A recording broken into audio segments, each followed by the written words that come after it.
Greetings, one and all. Positive energy all the time. Rep your city, rep your city. Rep your city.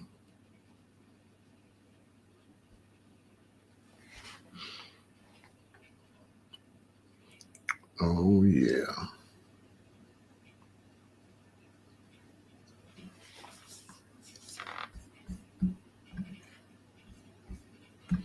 Run those likes up, share, subscribe, hit the notification bell.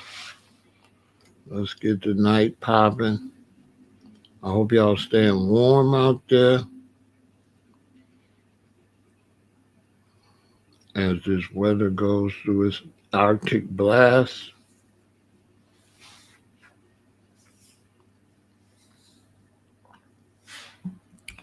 We got Texas in the building. Everybody on Facebook, Twitch, Kick, and YouTube. I'm representing Chicago, Illinois. We got Vernon in the building. Rep your city, rep your city. Come on in, come on in.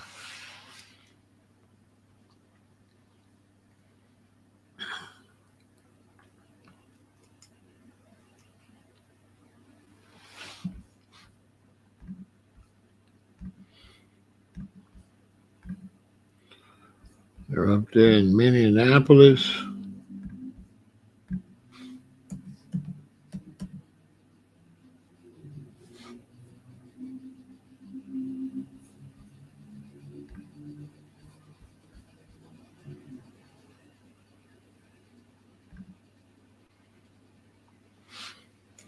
Going through some things.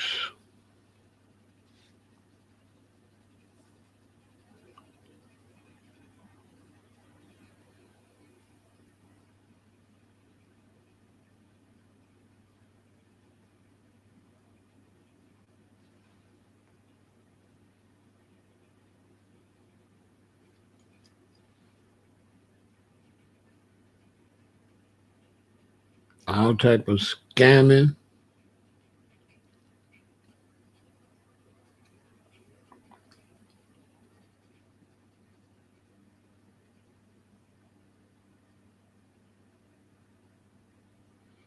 Fraud.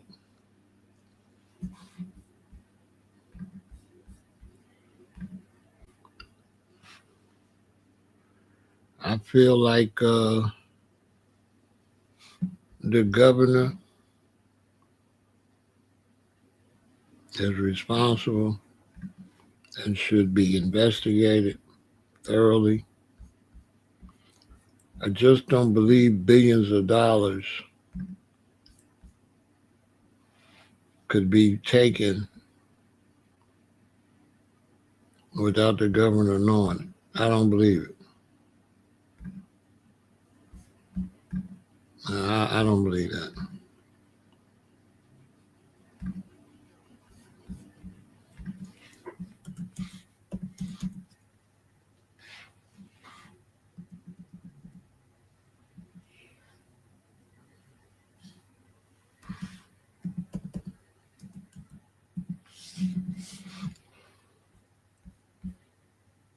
There ain't no way.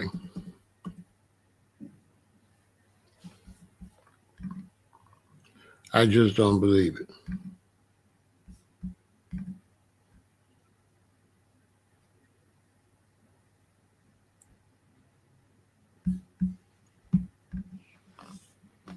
We're going to talk about it, though.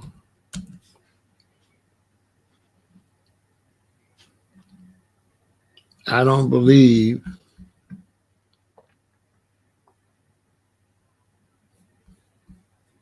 that all that money could be scammed.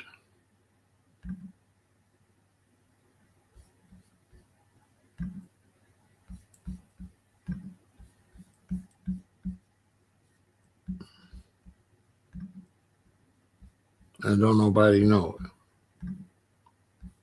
I just don't believe it.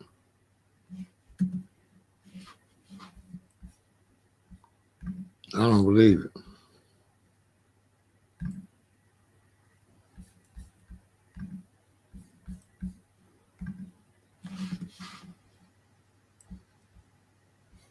Ain't no way.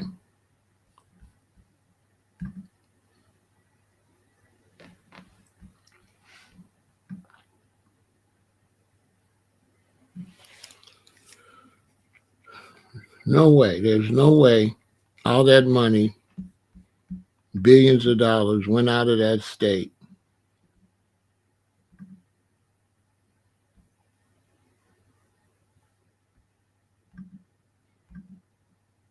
And don't nobody know it.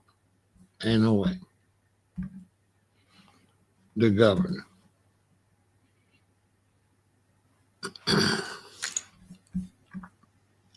The governor should just be arrested on GP. You there to govern. You're there to govern. So make it make sense.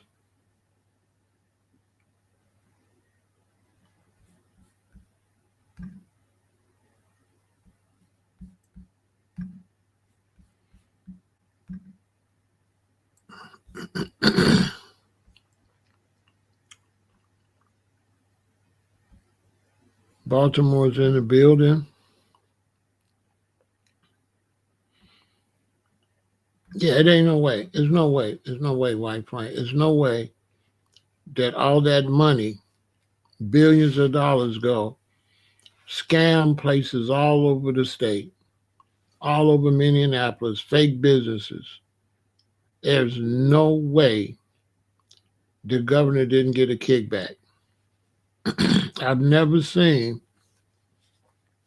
a situation where you can make a lot of money and people don't want a kickback. It ain't no way that governor sat there and let all that illegal money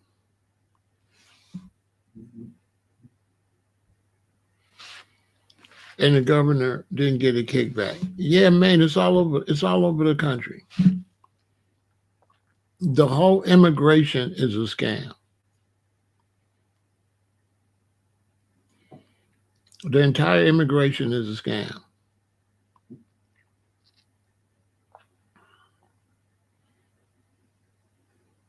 Because anybody with any sense know that if you let millions of people in, you can't process them. So they just here till you get around to processing them. That make any sense? You just let them in. Come on. And you get millions of people, and then you got to process them. And then when it's time to process them, you don't even know where they at. How you gonna find somebody? They can come in and start using fake names, fake IDs, all types of stuff. Yeah, we got fake driver's licenses. We got fake bus passes, fake everything. And nobody's gonna let you in that ain't gonna make no money. They gotta make some money some kind of way. They're not letting you in here and they're not making no money. Somebody's making money.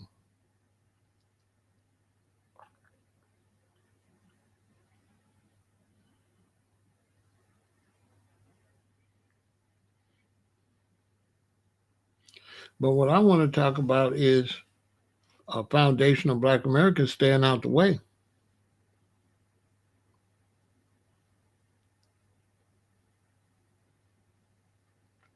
I'm about to be 68. And in my lifetime, we've had the civil rights movement and all that.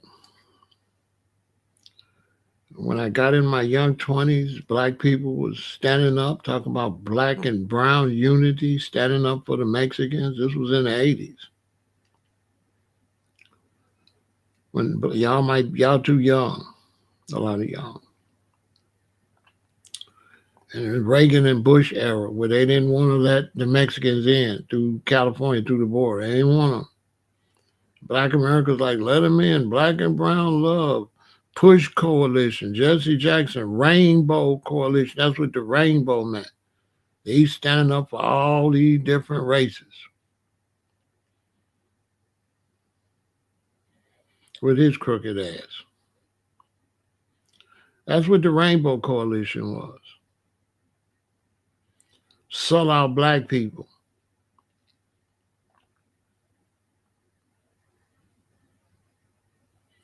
Black Foundation of Black Americans is the only one always trying to help everybody else. You don't see, ain't nobody else got no rainbow, nothing. Ain't nobody else got that.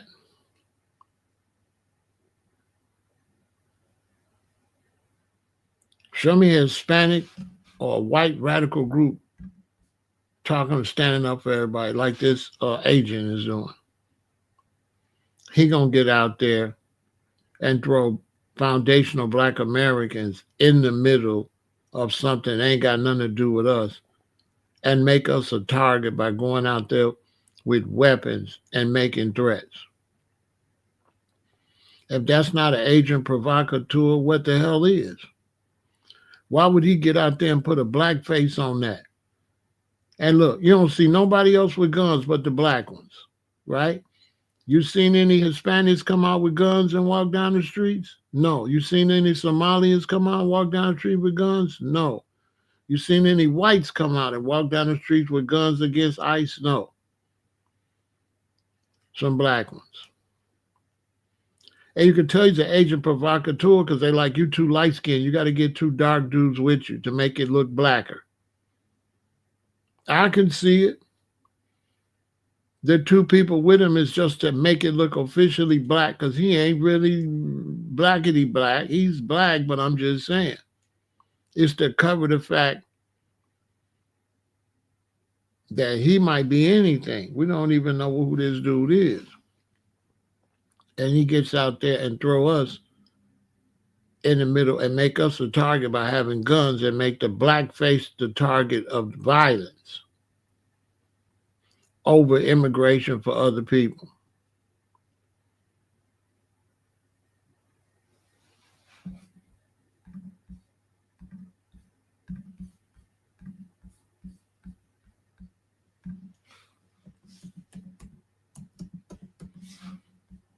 Yeah.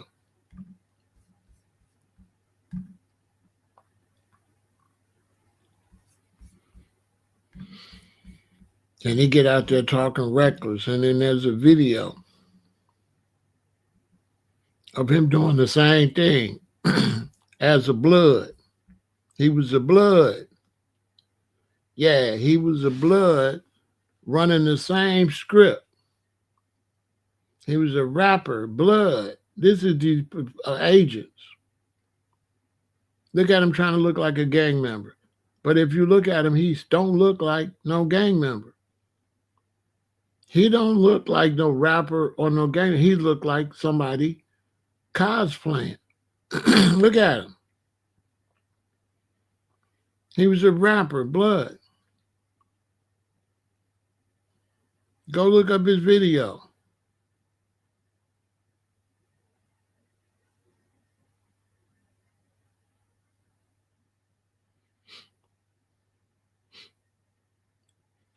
And I got a video of him going both ways. I probably don't want to play it. I don't want to get no strike. But I got him talking the same thing as a blood. The same thing he said when he was talking crazy. Yeah. The same exact thing.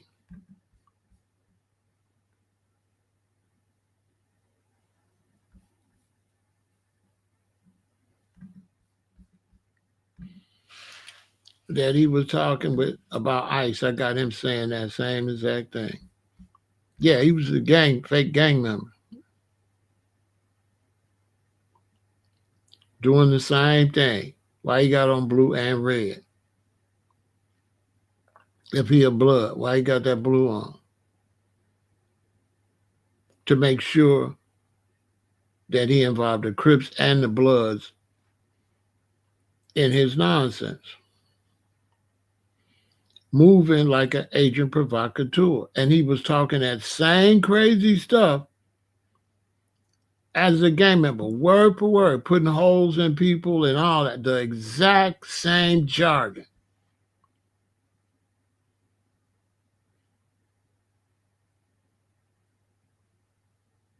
Word for word. He said that as a gang member.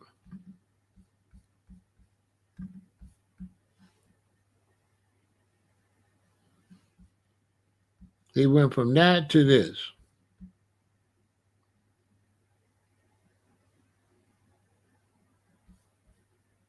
From that to that. Grow the beard out, give it a different look.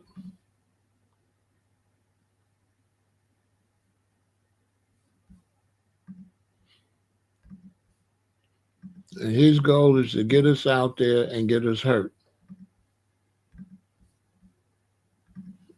Put a black face in the middle or something that ain't got nothing to do with us.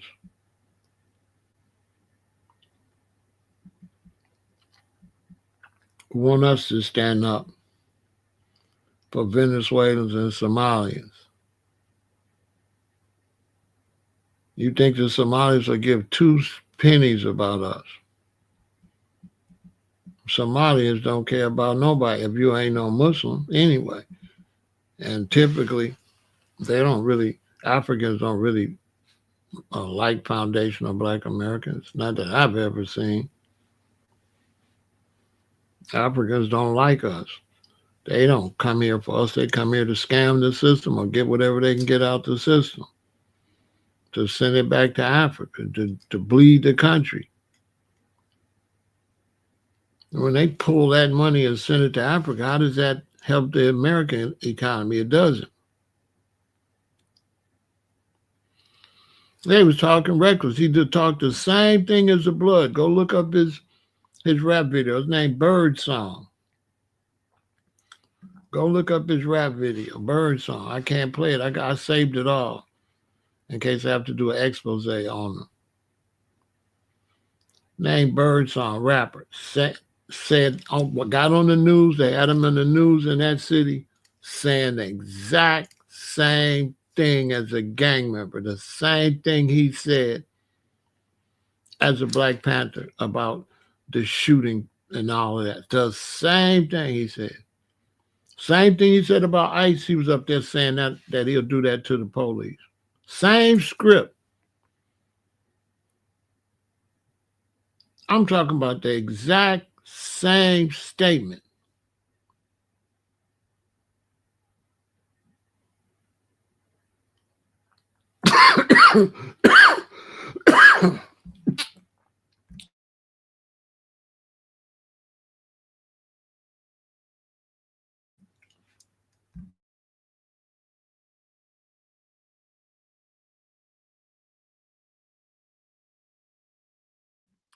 I kid you not.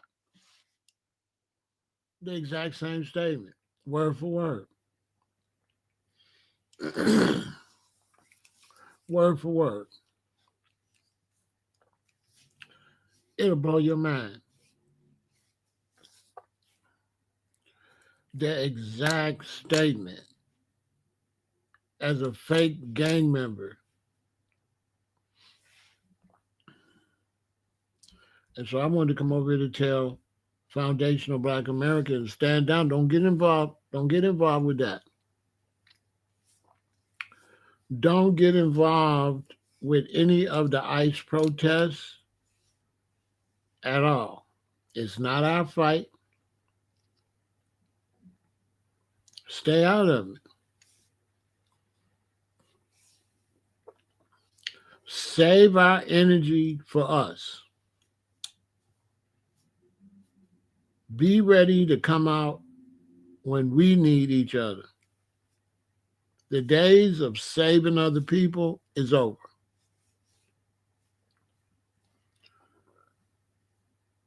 Jesse Jackson did the same thing. Rainbow Push Coalition.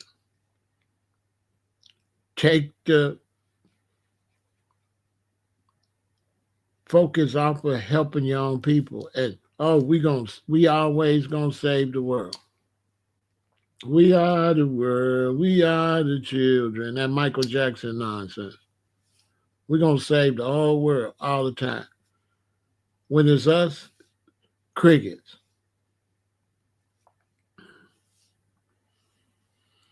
Now they'll say that's not true. They say they stood up for George Floyd. No, they didn't. That was Antifa. That was Antifa making black people look bad again by tearing up the city and saying they were doing it for George Floyd. And Antifa, a bunch of whites, was running around tearing up the city and writing black BLM. So when it's over, it'll look like black people did it. Yeah, Antifa was going around burning up buildings and doing stuff and writing BLM on it to make it look like it was behind. And when the smoke cleared, it say Black Lives Matter, black, black, black. You think black people did it. As a matter of fact, a lot of white store owners took their stuff out the store, out the back, and burnt their own store down and said it got looted and ran insurance frauds.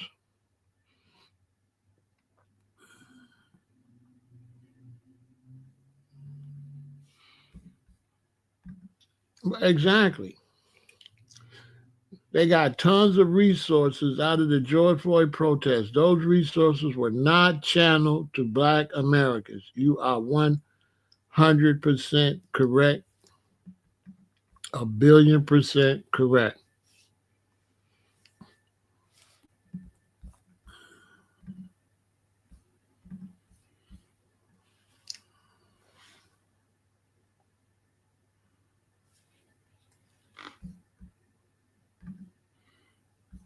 BIPOC raked in the George Floyd cash. Saw it myself through a farming grant.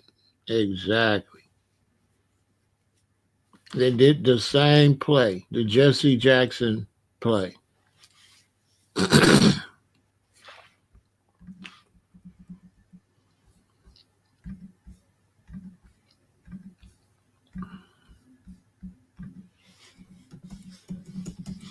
The Jesse Jackson play.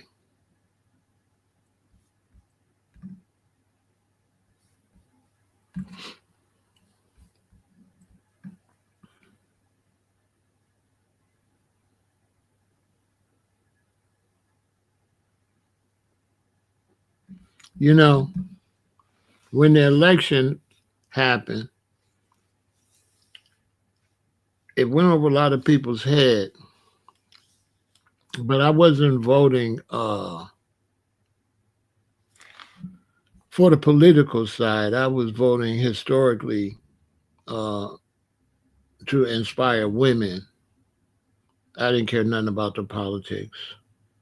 Uh, I was voting to inspire women to get a woman, the first woman in the White House, and then go from there. But that goes over people's head. But I didn't expect people to understand. But that was what I was on. I wasn't on no. I didn't really like her like that.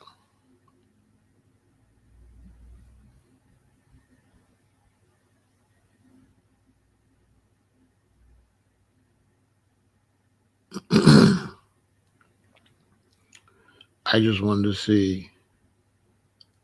I want a woman in there to use it to inspire my children. But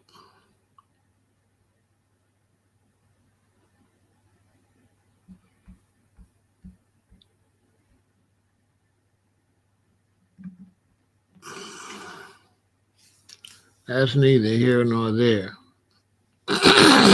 But I had a picture of her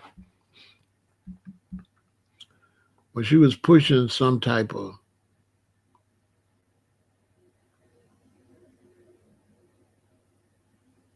program to help minorities. And it was mostly Asians and Hispanics in the picture.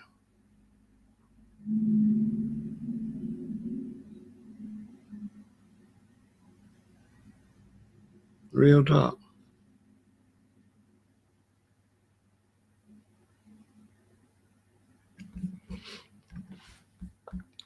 talking about helping minorities. Look, look at this. One black girl in the back, to Harry's right, which would be on your left. Other than that, the whole help people. Look.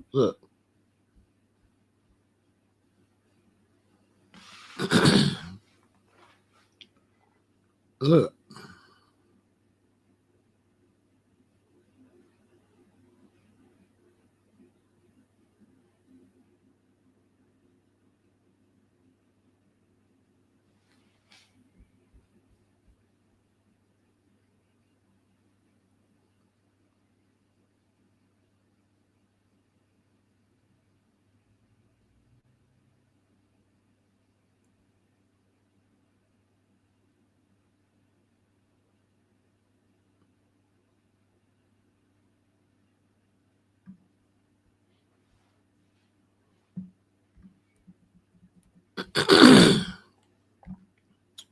A lot of times with these elections, we have to grit our teeth and pick a candidate. Everybody knows that.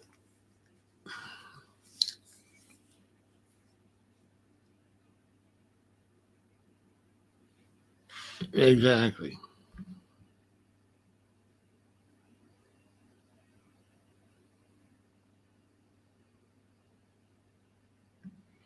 No, I didn't see that.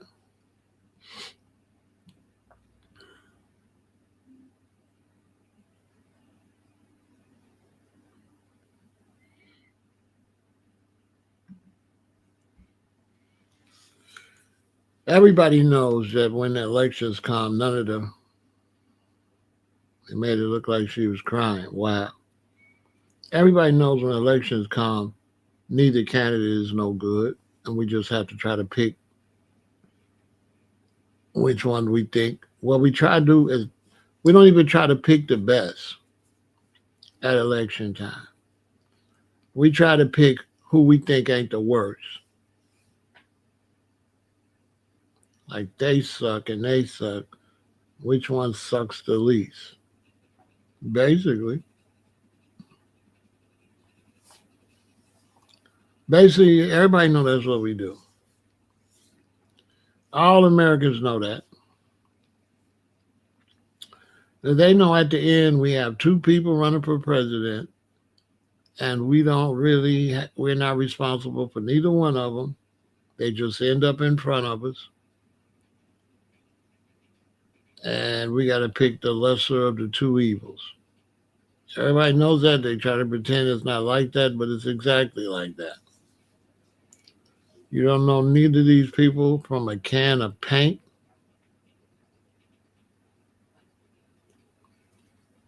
They both have some all right things they done, but they both have horrible things they done, and you try to figure who did the least horrible. You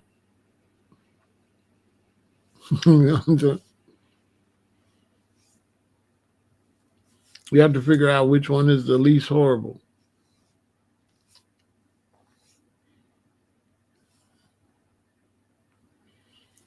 And so now we got this big mess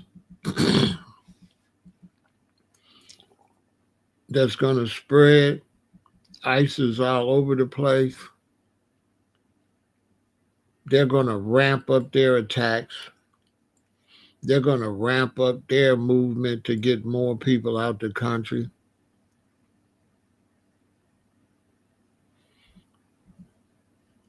And Trump's got to get a bad reputation for Biden letting everybody in the country.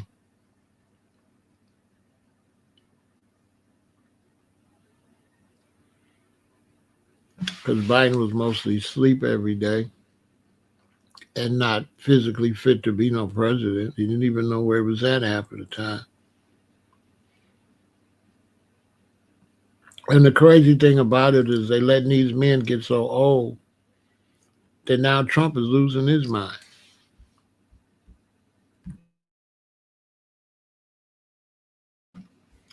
Posted a video on my Instagram the other day where Trump just stood there rambling, talking about his mother. He was a great baseball player and with the mental institution behind him. Like 2 minutes just up there, just dementia.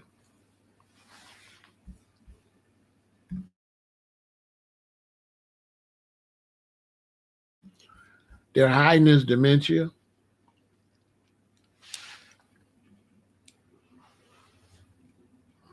So it's a big old political mess.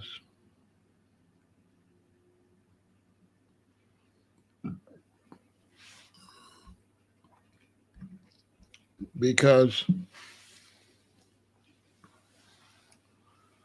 the politics is like this. To win, you need millions and millions and millions and millions of dollars. And you're going to never get a fair election when you need millions and millions and millions and millions and millions of dollars.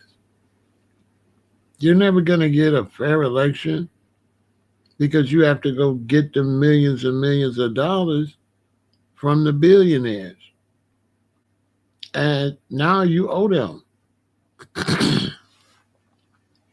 So the whole political system is shot to hell. It's trash. You could be the best candidate in the world, but they're not going to give you the money.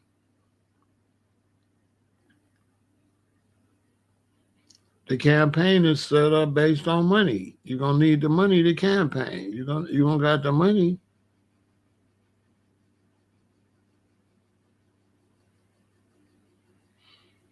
You understand? So there's people who got money behind Trump. It's not just, he's not out there. He's nobody. It's the people that back the campaign. He's doing what they tell him to do.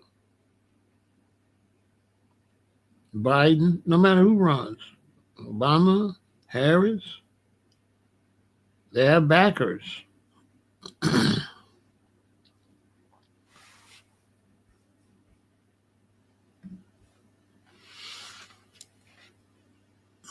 And the backers work for the same people. So it's like I'm the parent company, and I got this company and this company. I have this company back to Democrats. I have this group back to Republicans.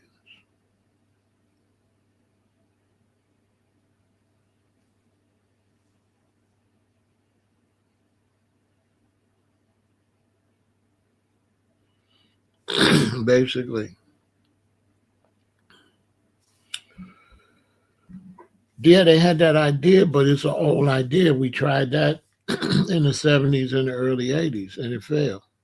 We did that with the Mexicans. They got to pay a turn on us.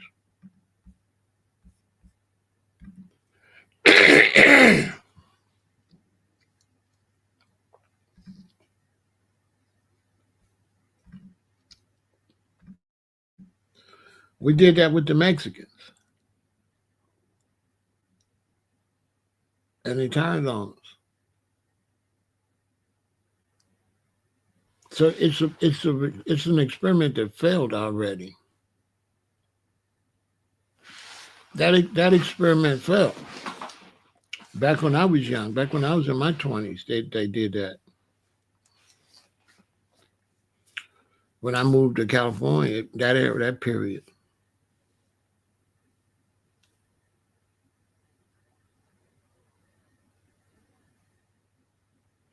They're not really trying to unite you. It's a scam.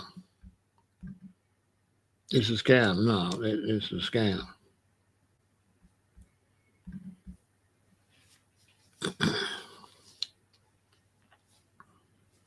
Yeah, ain't it?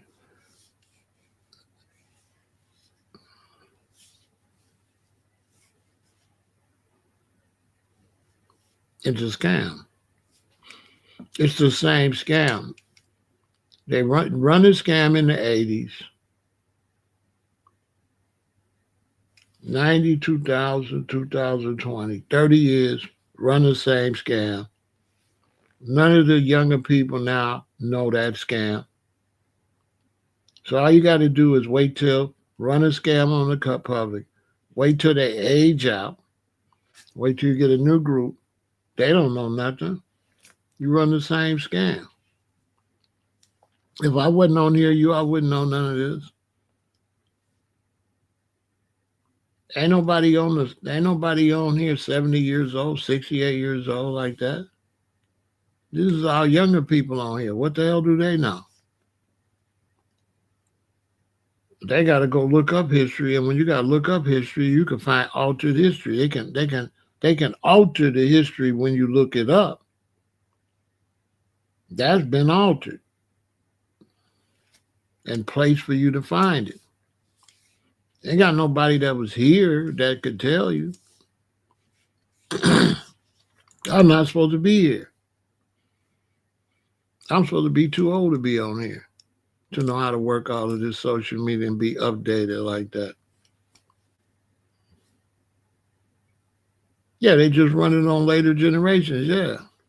When the other generation is out the picture. They can get rid of the older generation with technology. Upgrade the technology. The older generation don't know how to do it. I mean, Harris, not really.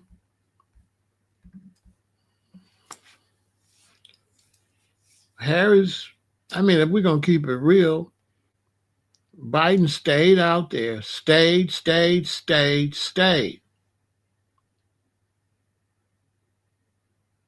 Messed up at the debate, and at the last minute, Harris, you up. And so, in all fairness, how could we judge what she did when she had to throw together a campaign at the last minute? So I can't judge her campaign. She had to pick anybody because Biden blocked how much time? How much time was that political period? And how long did Biden stay? This much and left her this much. A 2-month campaign. Let's just be fair now. How can we judge her with a 2-month campaign? Let's be fair.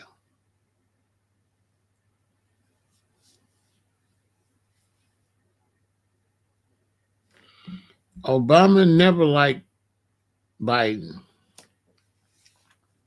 Barack Obama picked Biden because he wasn't going to win because they said he didn't have enough experience. So because they said he didn't have enough experience, he had to pick a senior politician. So he picked Biden. That was the only reason. Which was racism. Because Trump didn't have no experience. And Obama was a senator twice, was a state senator and a U.S. senator. Trump came off a TV show. It just show you the racism in the country. They didn't say you don't have experience. They took him right off their apprentice. they took the racism is going to destroy this country. Because out of racism, they're going to pick people who can't do the job.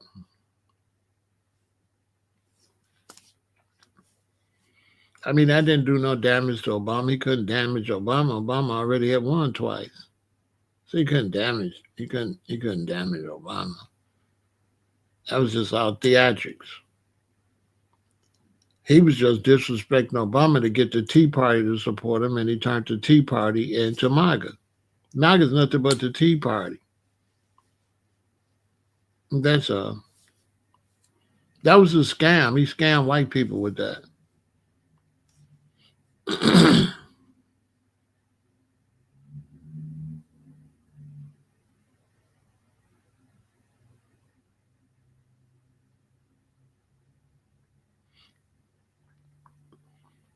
Yeah, they say he didn't have enough experience. So he had to pick somebody he really didn't like, It's politics.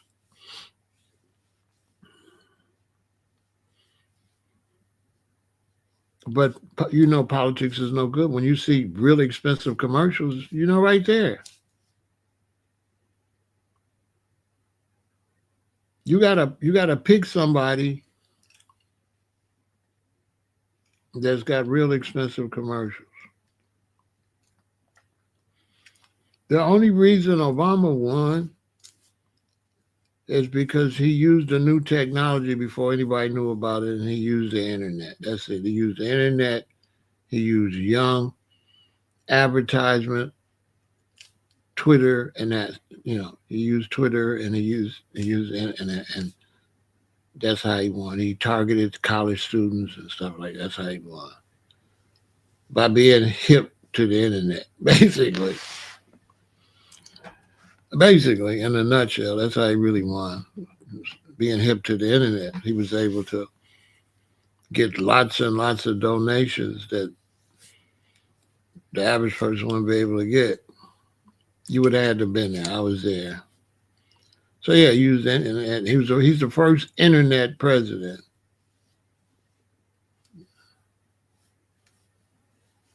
That's before Instagram. That's like Twitter.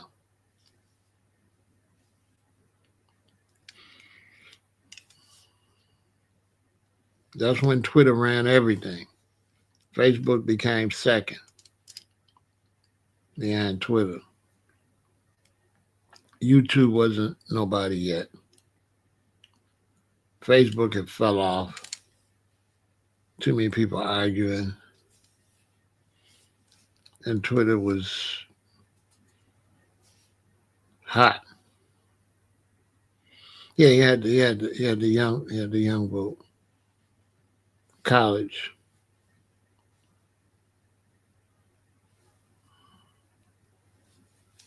But that's how Biden got in there. Biden, he never liked him, but you got to pick. It's just like Trump. Trump don't like J.D. Vance. J.D. don't like Trump. It's politics. They don't like each other. They said J.D. said horrible things about Trump during the campaign. You know, according to J.D., Trump wasn't fit. It's all theater, y'all. It's all theater. And this is theater too. So FBA needs to not get involved. Do not get involved with the ICE situation.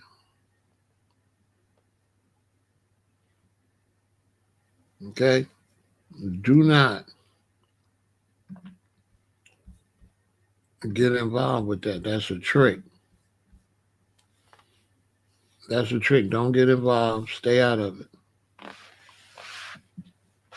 Stay out of it. Do not get involved with the immigrants.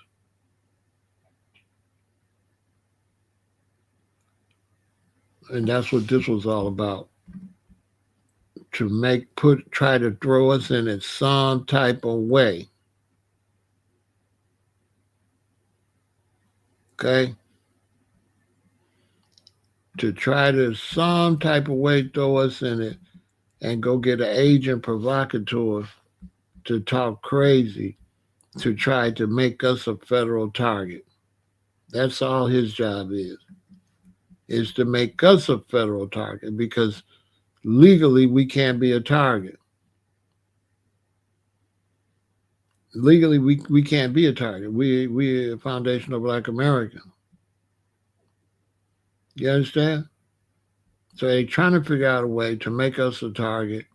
So they get this guy out here to talk reckless about shooting ICE agents,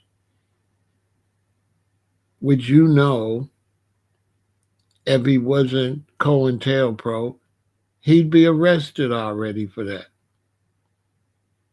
They would have grabbed him within 2 days. Why is he still free? Y'all believe y'all can get out there and say what he said about putting a hole in an ICE agent?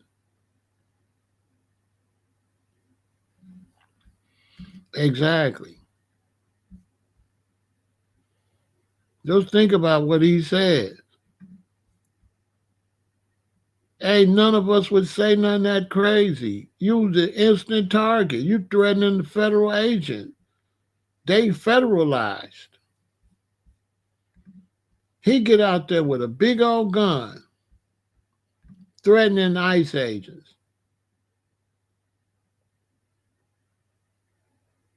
Talking hot. Yeah. The same thing he did as a rapper. He said the exact same thing.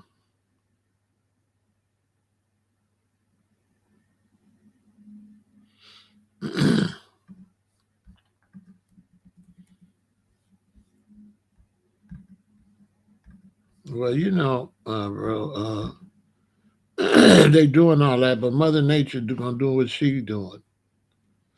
See, so that's the part nobody is the political, all that. There is the godly stuff and the environment because you destroy it. While you doing all this and playing with people, you're destroying the environment too. Yeah, you're destroying the environment, and then you constantly concentrating on what you're doing to the people. Ain't paying no attention to what you're doing to the environment. That's why it's going to be 40 below zero, and you got an ice storm coming in the south. You know how you got an ice storm in the south? Make that make some sense? How you got an ice storm in the south?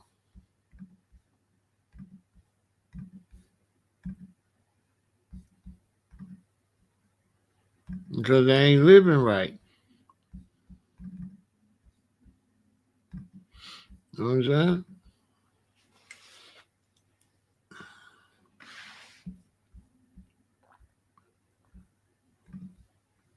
How you got an ice storm in the south?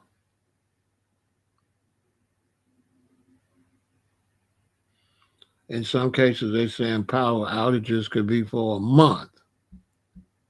You know how devastating that's going to be?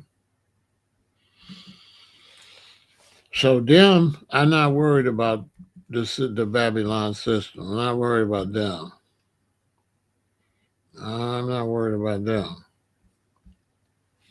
I'm worried about Mother Nature. I'm not really worried about the government. The government is a bunch of idiots, losers that's not in tune with the planet. And at the end of the day, you on a little bitty ass spot on a big ass planet. You know what I'm saying?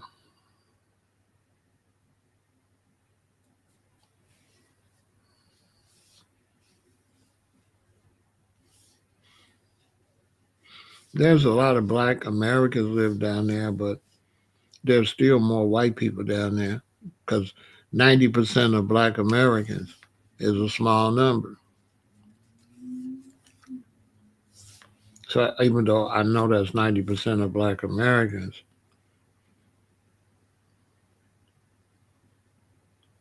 but black Americans is a small percentage of the population. So there's way more white people down there.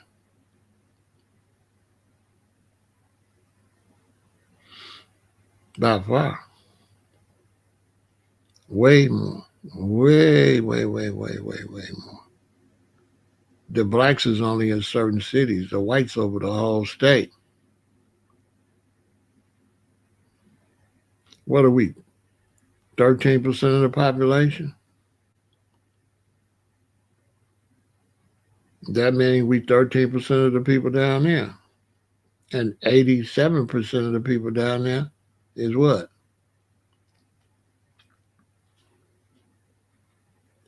So if there's a lot of us, but we a small number, that's misleading.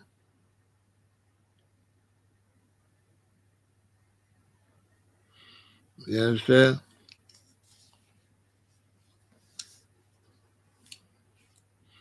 If there's a lot of us down there, but we're a small number in the population, that's going to be misleading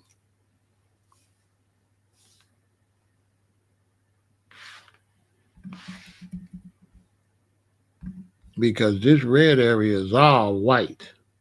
I don't know what I told you. It's some blacks down there, comparatively speaking, or if you take our percentage, it's a nice portion of blacks down there, but not compared to whites. Not at all. Nashville, Tennessee, Little Rock, all through Texas, all down through there. Black folks, you in Atlanta, but you ain't in Georgia.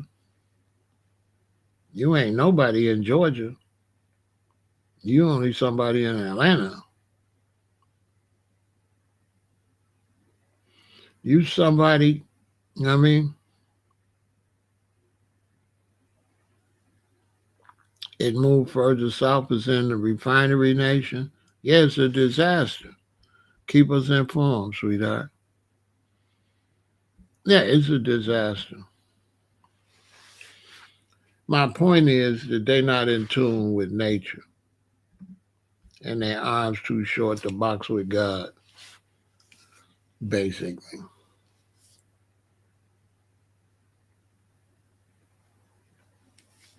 You know what I'm saying? And let's be honest, black people is not righteous right now. You playing with the devil. You eat the way the devil tell you to eat. You function. You know, you only black. You ain't black at Christmas. You're American. It's Merry Christmas. It's Thanksgiving. It's 4th of July. You do everything they tell you. Then you turn around and you say, "Oh, but we different." No, no, no, you're not. No, you're not. You do every holiday that your master tell you to do. Nice try. You're black when it's convenient. You ain't black on the 4th of July, Memorial Day, Christmas, Thanksgiving. You're right there partying with your slave master, for sure. You do what he tell you to do and you eat what he tell you to eat. Foundation of Black Americans, you don't even have eating how what's the way black foundational black Americans eat. Show me the foundational black American food list. Show me where your food is black. Show me the difference in your food and their food.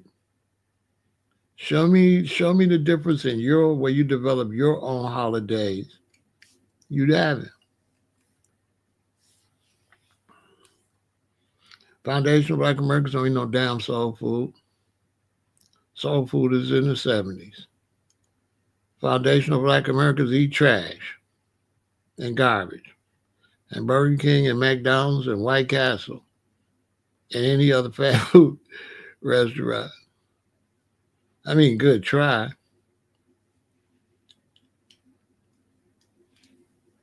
But I mean, eating chicken from the kernel, Kentucky Fried Chicken. Oh, that's right. They hipped it up for its KFC. So you wouldn't realize you're eating chicken from the kernel, from the slave master. So they made it hip for its KFC. It ain't Kentucky Fried Chicken with the kernel. So you ain't black like that. You know, like gray. You ain't really black like that.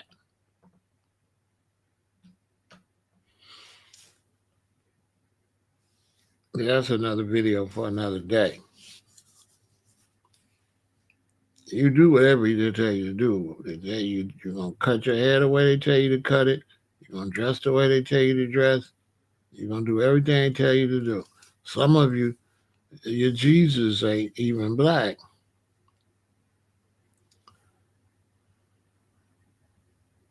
Yeah, they rebranded it to KFC because, the Colonel, that wasn't a good look. Nobody wanted, the younger generation, they wouldn't have messed with dude.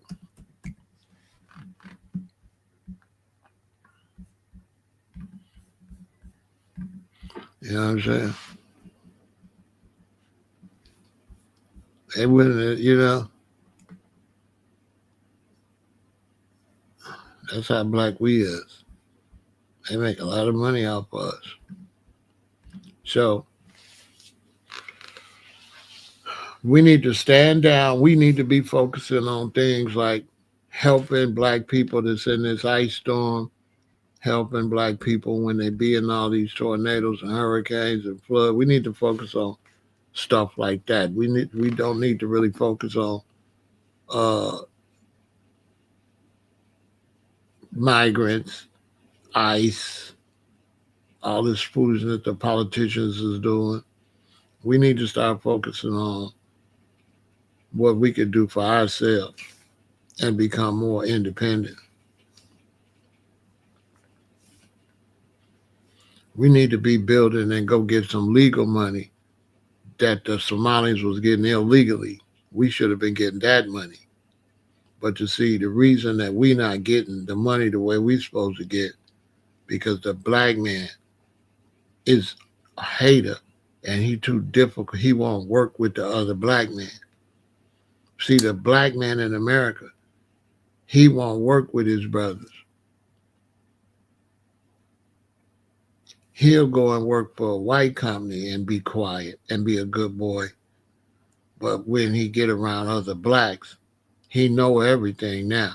He don't know nothing around whites. He only know everything around me.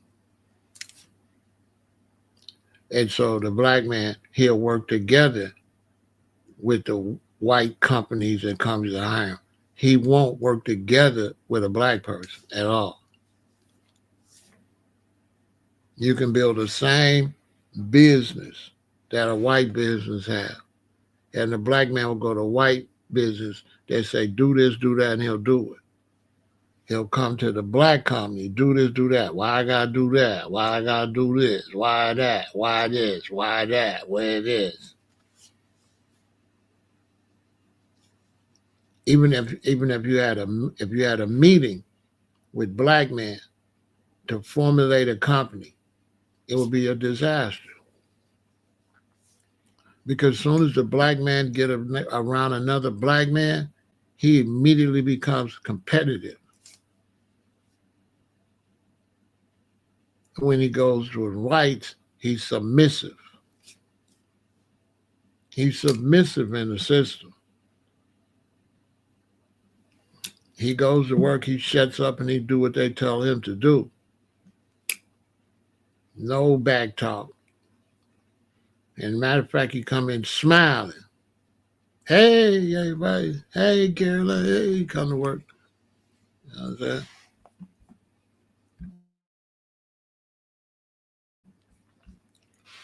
That's our problem. The black man is a pussy. And he's a hater. He's a hater.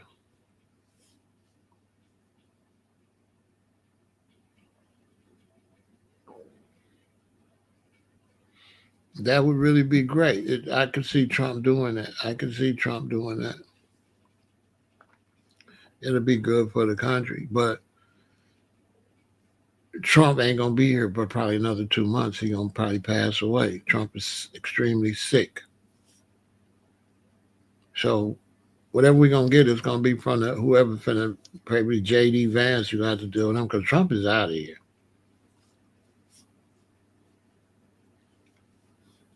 Trump would be lucky to make it 2 months. They just patching him together and putting him out there. They know it's over. It's over for Trump. Trump is extremely sick. He said he had that big old black spot on that hand. Now you see the other hand. You see how bad that spot is. The other day, did you see him in that country he was at? You see how everybody was frying. You see how he was stinking. You see how he was stinking, and all the people was doing this.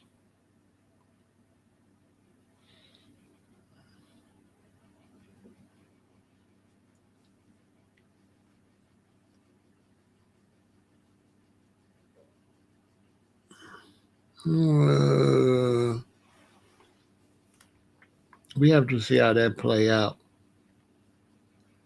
The main thing is for foundational black Americans to stay out of the immigrant conversation and situation.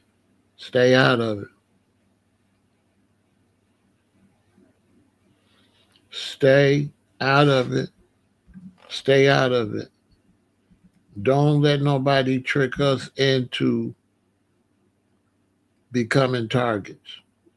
Because clearly that's what this was.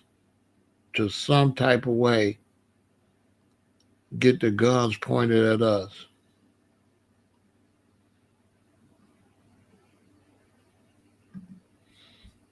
He's denying to renew visas for Somalis because he wants to get Somalis the hell out the country. Somalis is out of here because you can't come to a country and scam a bunch of money and mail it to Somalia. You sucking money out the country. And Biden was asleep and let a lot of people in. Barack had got a lot of people out. Then Biden got in there and let them all right back in. Let all them people in because he was asleep and didn't know what the hell he was doing. Let's just let everybody in. Millions of people just ran across the border under the Biden administration. Just ran across the border while he was asleep. They said Biden could only do his job from 10 a.m. to 2 p.m. Then he had to go back to sleep. So nobody was minding the store. And since nobody was minding the store, big corporations went and told the Venezuelans, come up. Got the Venezuelans to come up so they can go down there and take Venezuela. I told y'all that, what that was about, what the migrants was about. While Biden was asleep, big corporations went, got the migrants up here, boom. Went down, gonna take Venezuela from them, send them back. They're gonna be down there picking fruit and working for the U.S.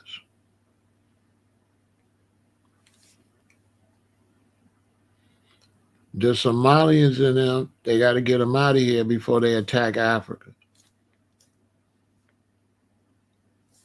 They've been scamming. Perfect. Get them out of here. Why? Because the U.S. is finna, no matter who's president, they finna go up in Africa for them natural resources. And they don't need none of your military over here. They don't need no Africans over here. They're going to throw all the Africans out. You know, the Nigerians going to be next. The Nigerians is going to be next. The Haitians, bye. They're going to throw everybody out that could cause a problem when they go on their global conquest.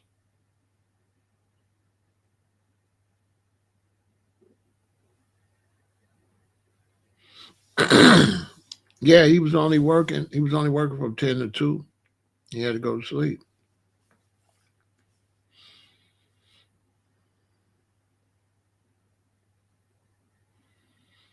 You know what I'm saying? So they ain't got no problem with black Americans.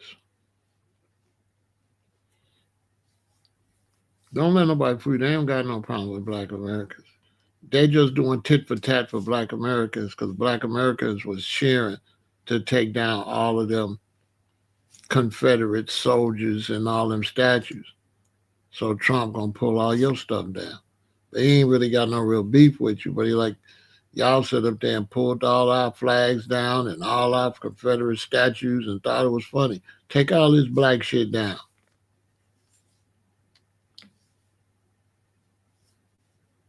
That's what that's about. It's a tit for tat. When they was knocking all those statues down and flags, I said then I didn't like it. I knew it was gonna lead to this. I said I didn't like it. I didn't like it.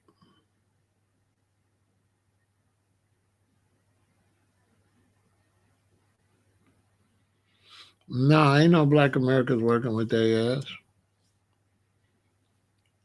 Doggo, ain't nobody working with them. Them black people you see with him, them police. Them ain't no regular black Americans. Those is police. Them ain't no regular black Americans. Look, these dudes might not even be black Americans. You don't know what kind of blacks these dudes is. You don't even know what kind of black he is. We still try to run his record. So there's no proof that black Americans got nothing to do with nothing he's saying. That's why he's talking about the Panthers is international now. The Black Panthers has never been international. It's the Black Panthers. It ain't the, Pakistani Panthers. You know what I'm saying? That's all bootleg. They going nowhere because we already dogging them. They do. It didn't work because social media and people like us, we on here like, dude, boo, go home. So it failed.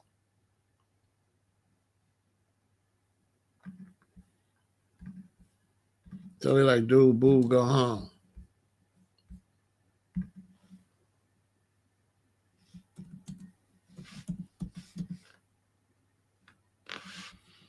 Boo.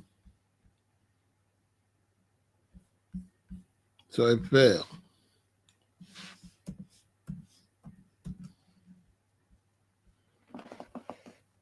Yeah, that didn't work. They tried to wait and do it, but it didn't work because we had already seen that movie before. Like, oh, another John Master J. Okay, hell no. We've seen this before. They didn't wait long enough. And with social media, we see everything. They tried to run back this same play. That's all this is. This is him running back the same play. He was talking crazy too. That's not gonna work. Yeah, this guy's not gonna work. He failed already. This failed. This failed. Black America, the government already know we hate dude. Okay. The Black Panthers, the original Black Panthers, don't even like his ass. Fail. Boo. That failed. So they're not going to put that on us. It's clear we don't like dude. There's a whole bunch of videos saying we don't mess with dude. And right now, if the government want to find out the beat on what Black Americans is on, they watch FBA. They don't watch the rest of y'all. FBA, we control the narrative. The FBI, if they want to know the future of how Black America is going to be thinking, they watch FBA. We dictate law. FBA. FBA dictate law. If you're a black man and you ain't dealing with FBA, you're going to get ostracized. You're going to be a nobody. Yeah. The FBA is not no fluke. You ain't right with FBA, you're going to be a buster.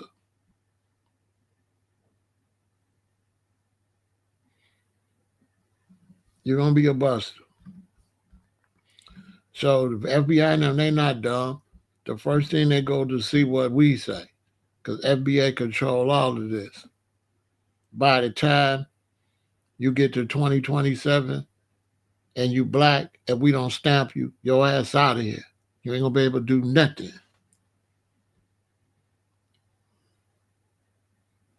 You ain't going to be able to do nothing without our stamp. That's a fact. You seeing the movement early. I've seen this movie before. So you seeing a serious movement. Foundation of Black Americans is serious. This ain't no fluke. If you ain't riding with that and you black, you out of here. And you get out here and you ain't riding with us, don't drop no product. We gonna boycott your shit. Nobody ain't gonna buy your shit. You're a rapper. You say the wrong thing about FBI. FBA, you out of here.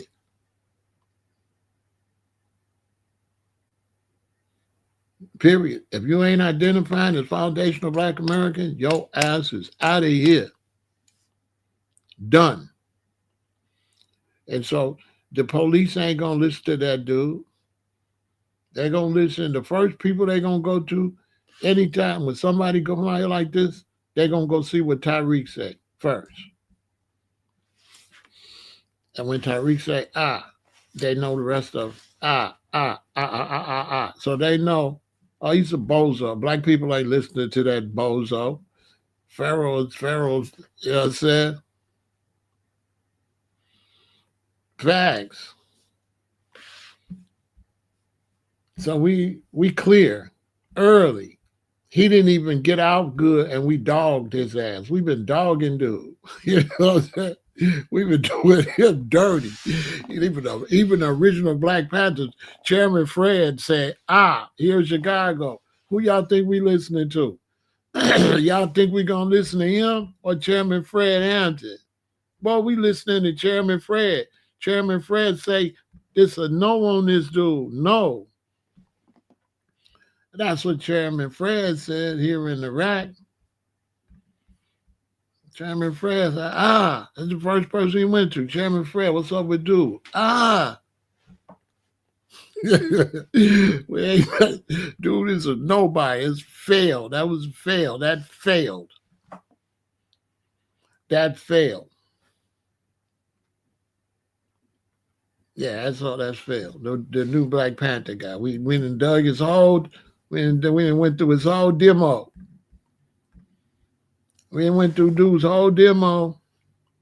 He's done.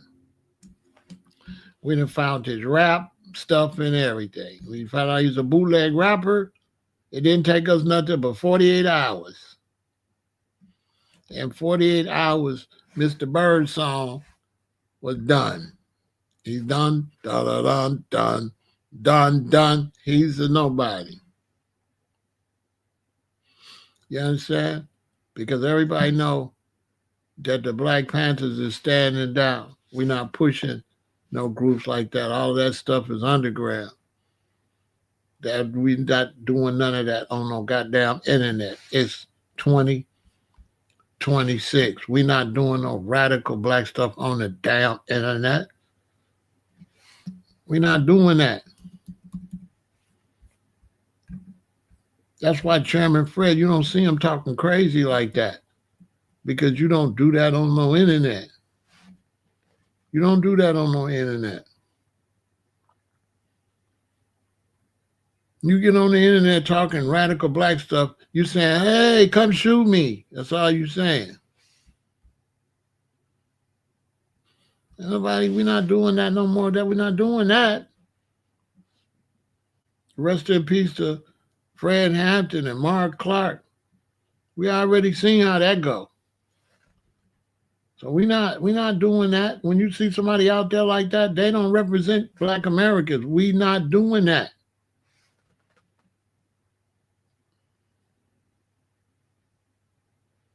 Right off the top, we knew it was bootleg because revolutionaries, we not getting on the internet saying nothing. 2026 Black revolutionaries is not going to get on the internet and tell nobody shit.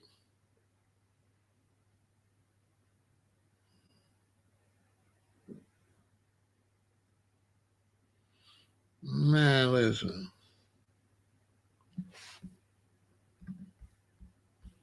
You think the GDs and BDs and Vice Lords and folk on us here in Chicago listen to him?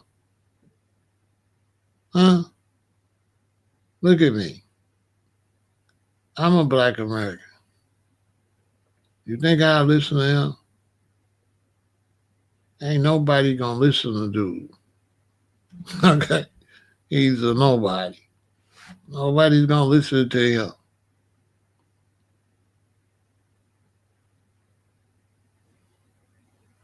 He don't got nothing. He's done. You's a bootleg rapper that turned revolutionary. You're done. You're washed. You washed on Black social media. There's Black social media. We dog walking dude. Y'all better get more on this internet. And the Black social media, he getting clowned daily. He's a clown. Y'all better go hit some buttons and look. He's a nobody. He's a clown in the Black community, in the rap community, in the hip hop community, on black social media, he's a bozo.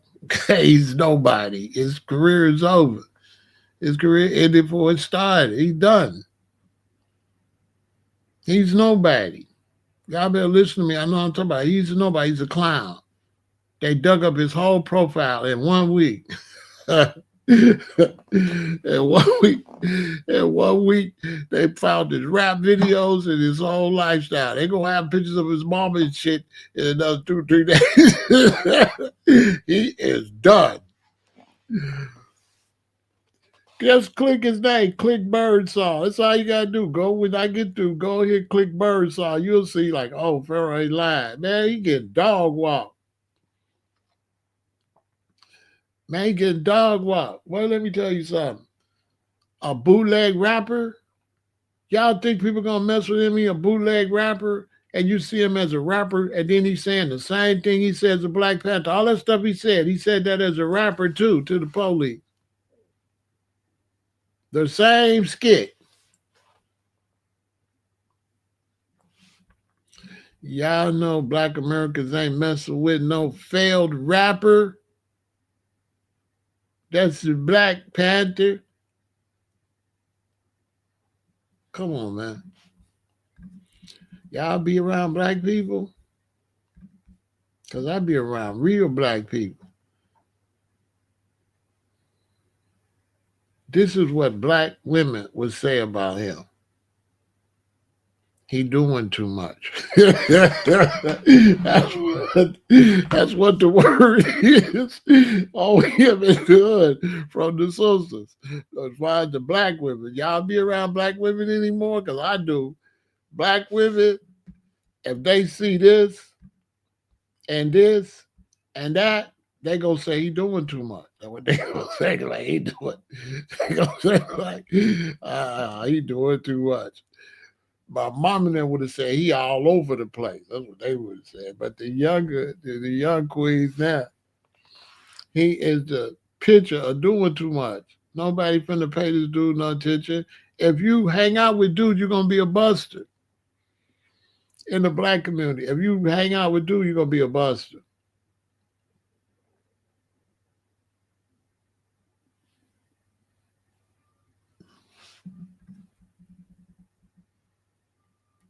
Nobody listening, dude.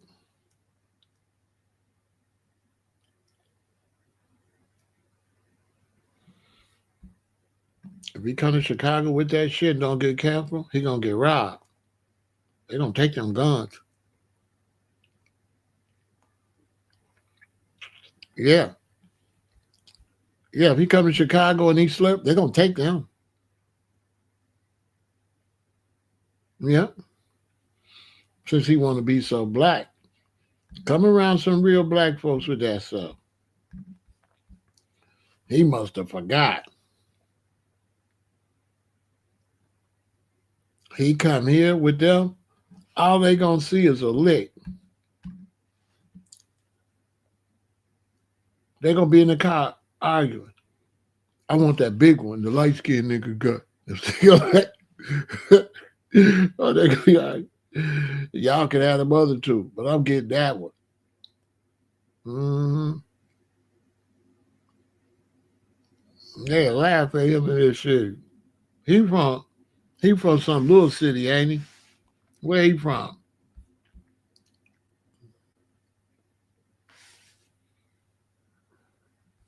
ICE ain't worried about them guys because they work for the feds. ICE is not mad at them.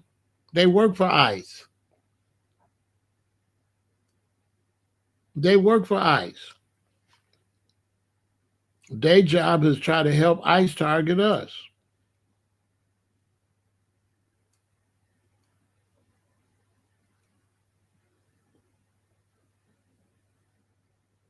They work for ICE. They work for the federal government.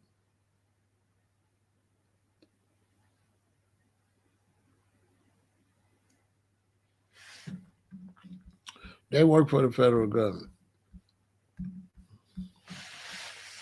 Real black people know. Real FBA know. Real FBA know what he said. He would have been in cuffs the day before yesterday, at least. he would have been in cuffs. Listen, man. Look, in the hood, we deal with personalities. You know who to play with, who not to play with. Talking crazy like that with Donald Trump as the president, your ass is going to jail unless you work with the feds. Talking like that with crazy ass Trump in there, which one of y'all would talk crazy like that with Trump as the president? Because Trump don't go by no rules. He go by Trump rules. Get him out of here. He get you. He tell them, get him out. Go get him. Go get him. The hell with the rules. Because he threatened Trump, basically.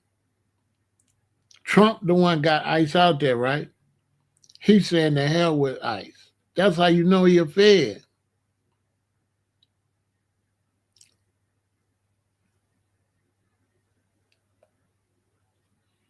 You understand?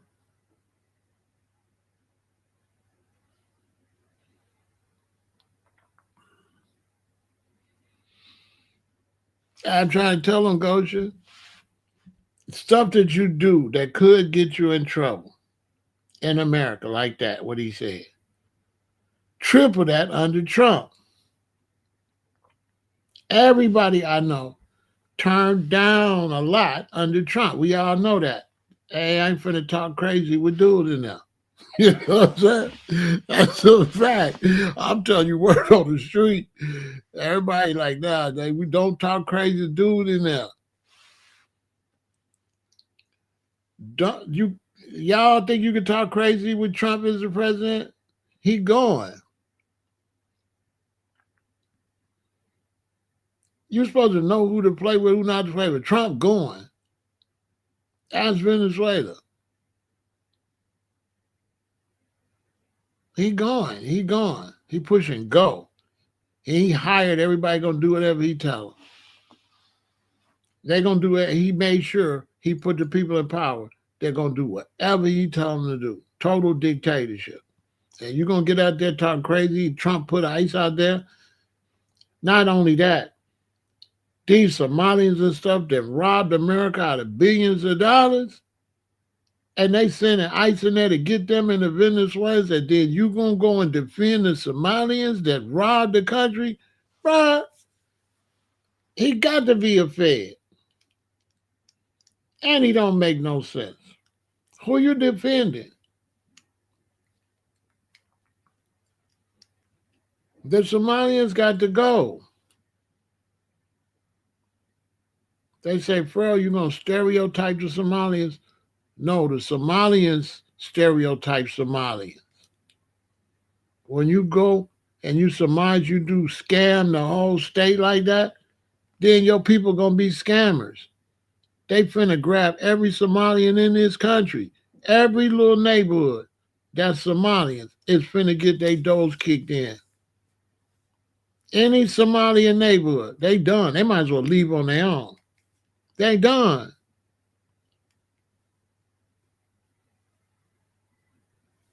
They're already going to their neighborhoods, arresting them in different states. They done. They finna go to every state. Y'all scamming here too? Nah, not yet, huh? Okay, grab them. Get them the hell out of here. You know what I'm saying? They done messed up. They done messed up. They ain't playing with the wrong dude.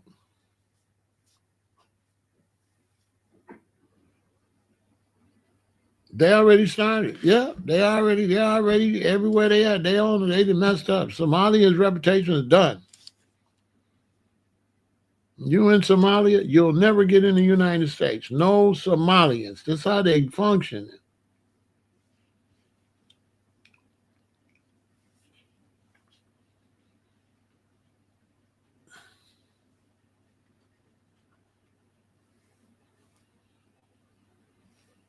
And then black Americans, we don't care because Africans don't mess with us. Yeah, they made their people a target.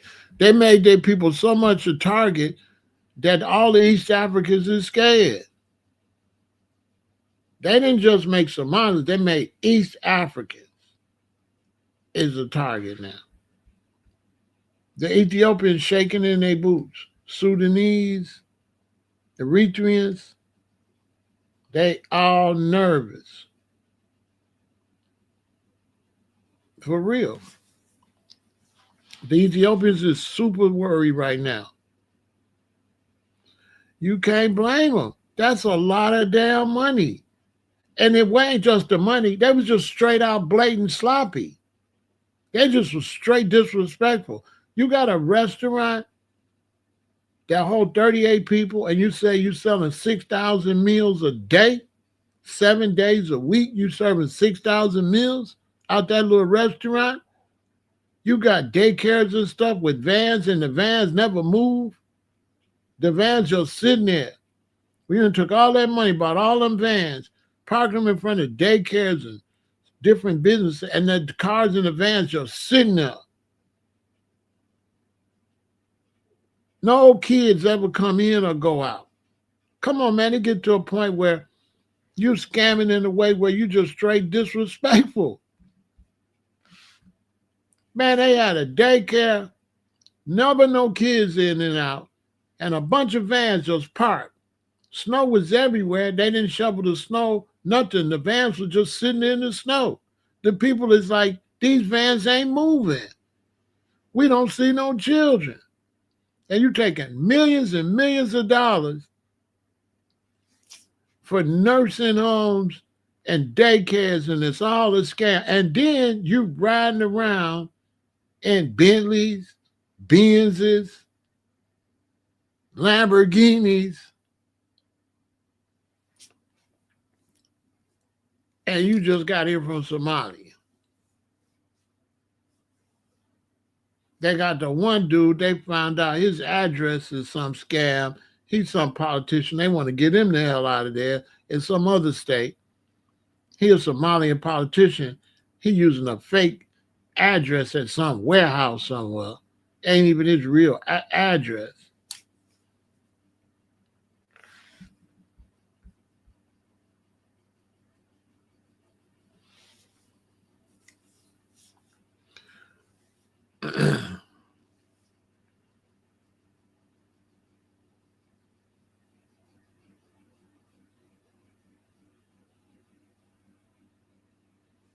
Real talk. For real. Crazy. She said they didn't care because they didn't plan on staying.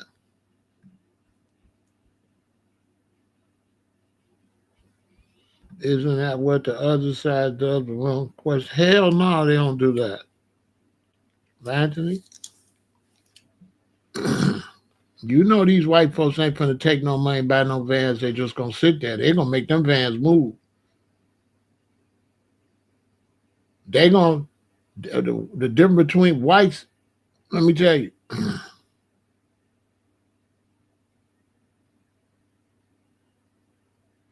Let me tell you something. The whites, they gonna do some business and they just gonna overcharge. They ain't gonna open up no daycare, no children, buy a bunch of vans, just sit there. Hell no.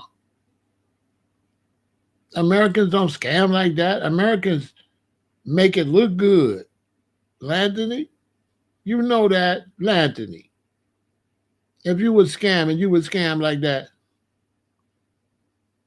you would have a daycare and a bunch of vans, and the vans don't never move and no kids coming there. Anthony, show me a white company that got a restaurant that holds 38 people and say they serve 6,000 meals a day, 7 days a week. Come on, man. They don't scam like that. I ain't know no white American gonna have no. I don't know no white Americans gonna have no restaurant that hold 38 people and say they serve 6,000 meals a day. Only a Somalian to do that. You got to be from the backwoods somewhere in the jungle. You got to be from somewhere slow. 6,000 meals a day?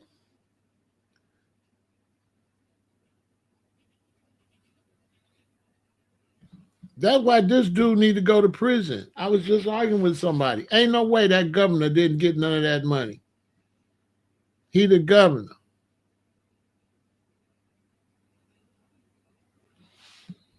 Yeah, she was in on it.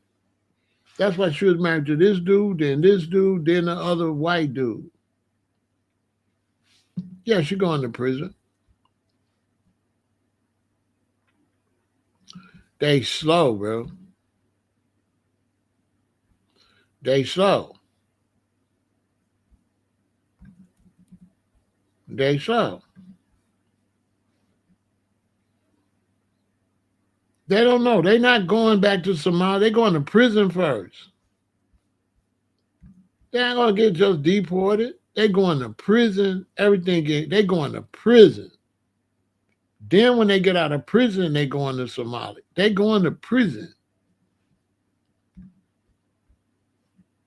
Ain't they white flags? Where they going? They going to prison, ain't they? They going in cuffs. They going to prison. They're not gonna just sit them out back. No, they going to prison.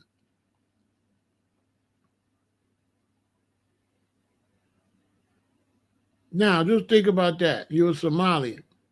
You're going to federal prison. You done got mad at FBA. Y'all done been all on social media talking sideways about Black Americans, right? You go to prison with the Aryans, right? And blacks. The same blacks y'all been talking crazy about.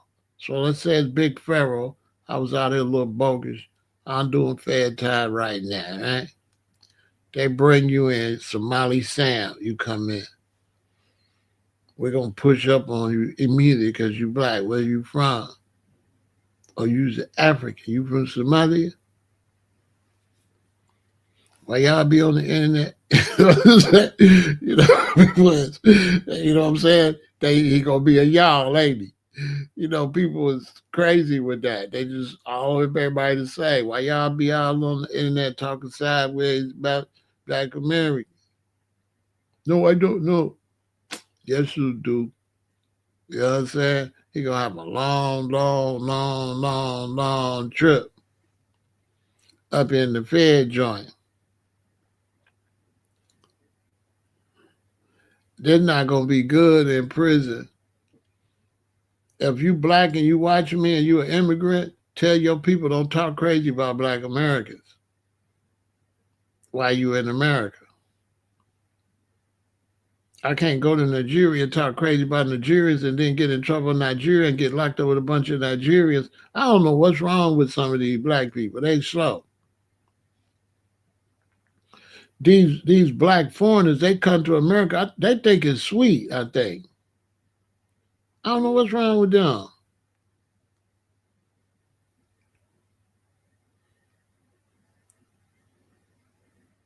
And now these European government people on your neck, boy, they gonna do you dirty. You done stole money from the USA. That's why they shot that lady, Renee. Because they feel like she's a rat and a traitor. And she tried to run over dude. Because she definitely drove that car in his direction before she turned her wheels. They lying about that too. That lady drove that car straight before she turned her wheels. You could see he was right there, and then he go to the side as she turned. He don't know where she going. He like pop, pop, pop, pop. I don't blame him. I would have shot her too. Well, if I'm standing in front of this car and you start that car, put that car in drive, well, once you put that car in drive, I'm finna air your ass out.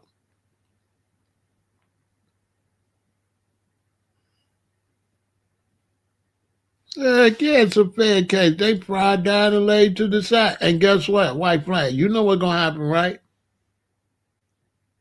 It's only one way you can get down for 25 or 30 years and get down to 10, 15. You're going to have to snitch on all the Somalians. You're going to have to snitch. You're going to have to snitch. They got to snitch. They got to snitch on all the Somalians. Yeah, they got to, some of them got to tell on everybody to get their sentence lowered from 30 years to 10. They're finna tell everything. I did, but Abuba did it. Abuba did it.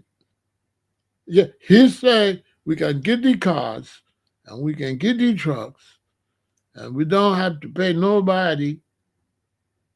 Abuba said it. Welcome to America. Welcome to America, man. They finna tell. Hey, man, the feds, they grab you, they offer you 50 years, but they tell you if you tell on everybody else, you can get 25. You could be alive when you get out. Now, you're going to die in prison, or you can tell and get out an old man. That's on you. And they do it like this. It'd be 20 of us. They come to me first. Now, you can tell us everything, or you could do 50. Soon as I start stuttering and don't tell them what, they walk out. They go to number 2. When they go to number 2, you could tell us everything, you get 50. Number 2 say, yeah, Pharaoh, the one that number 1 did it, and all these other cells. Him and him, and he was it. They gonna tell them all y'all. Hold the fact. If number 2 don't tell, number 3 gonna tell. Listen, somebody is finna tell on everybody, because one thing that'll really get you a whole lot of time.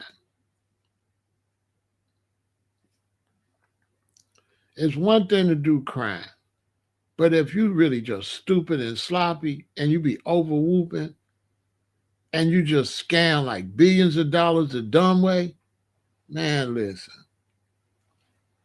And you tell them people you sold 6,000 meals a day and they see the restaurant only hold 38 people, man, they're going to look at you like, so you really think 6,000, huh? You sold 6,000 meals a day in this place? They're going to give you a billion years. They don't know nothing about the USA. They're going to give you a billion years, man. They're going to be like, oh, you just don't care, huh? Oh, it's just F us, huh? You know, you just feel like you can come to America and scam us. It don't even have to make no sense or nothing. You thought you was still in Somalia. Boy, you ain't in East Africa. Boy, they're going to give you all the time. And they're going to confiscate everything and sell it back. And they're going to lock dude up. He going to prison. Because he was there when they stole all that money and he ran against Trump. And Trump crazy. That's why a lot of foundational Black Americans from the hood, we don't really support Trump, but we kind of like him in a real way because he's crazy. We understand, he kind of crazy. I speak for a lot of Black American men that's a little ghetto.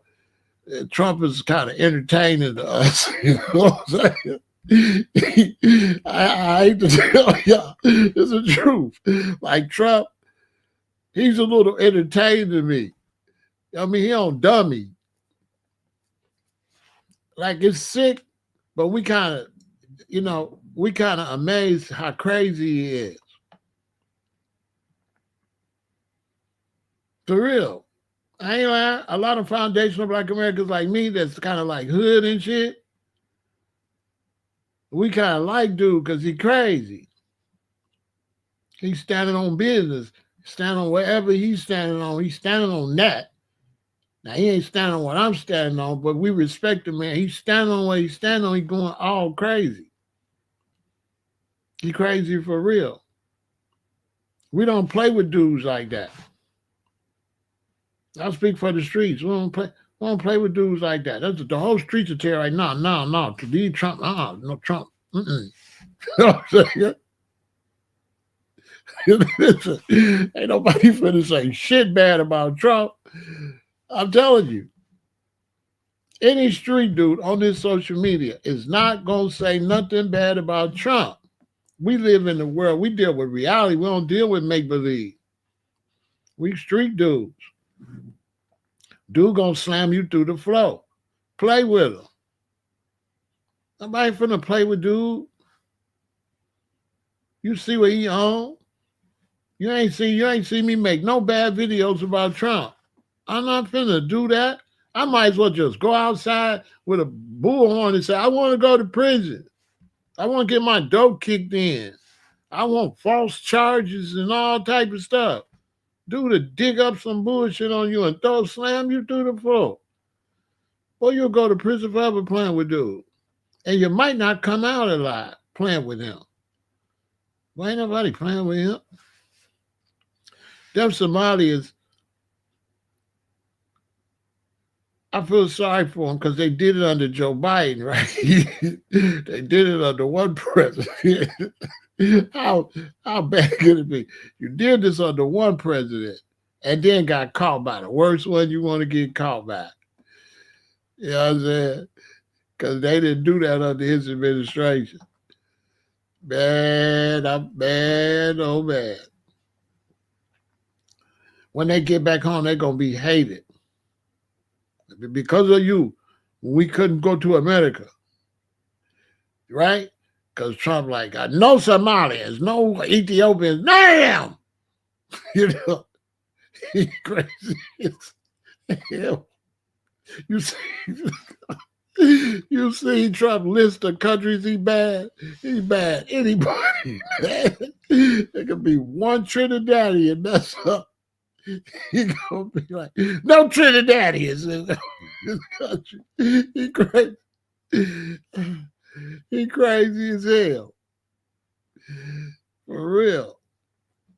He ain't getting in FBA's way because FBA ain't playing with him. We not messing with dude. We just want reparation. We not messing with dude. We don't mess with dude. We not messing with dude.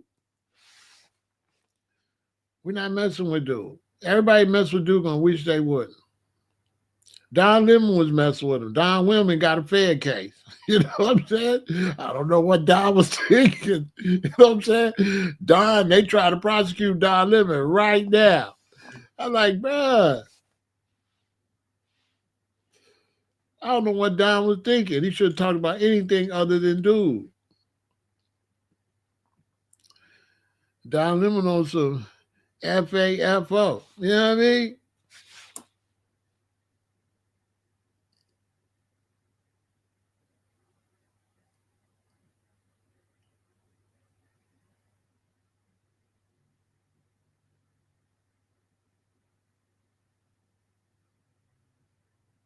Yeah, he trying to get Nicki Minaj sent back to Trinidad. Don Lemon, you know, he cool. I kind of like him. What case was thrown out?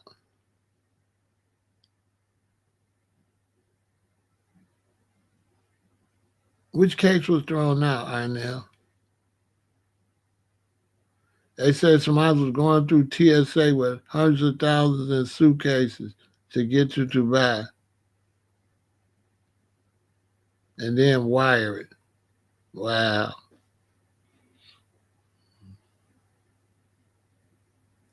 Oh, Don Lemon case. Hell yeah, it got thrown out. That's funny as hell. It wasn't no case. It wasn't no real case anyway. Well, that's funny.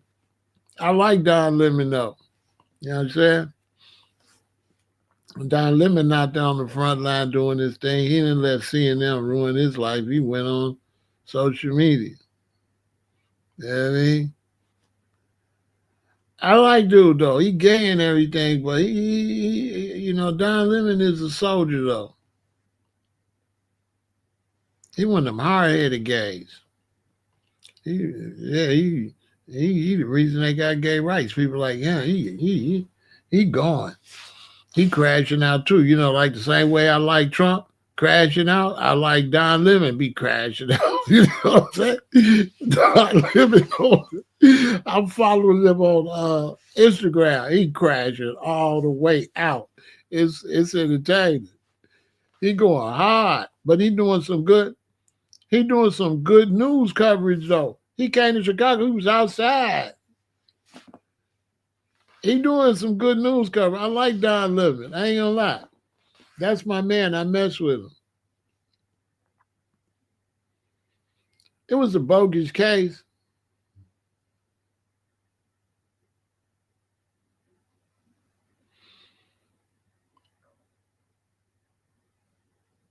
When Trump passed away, it's gonna get real interesting.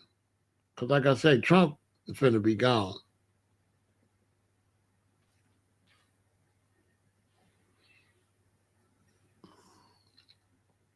He know he finna be gone, so he finna do everything he could think of before he go. Cause his health is gone. Y'all didn't see the video the other day when he was wherever country was at and everybody was frowning and he was stunk up the whole place. Y'all didn't see that? They was stinking and everybody was like, what's that smell? Y'all seen that video? And he was sitting there, you could tell he knew he stank. And Trump was sitting there knowing he stank. Heck yeah, that man is real bad. Y'all go find a video with him stinking. XYZ, you'll see what I'm talking about. He can't hold his waist or nothing. He got on big old diapers and stuff, and he got all kind of stents up his leg and stuff. He got stents in his leg. Man. Then that new bruise, he had the bruise on that hand, then it was on this hand. Now on this hand, it just turned black. It's like dark black.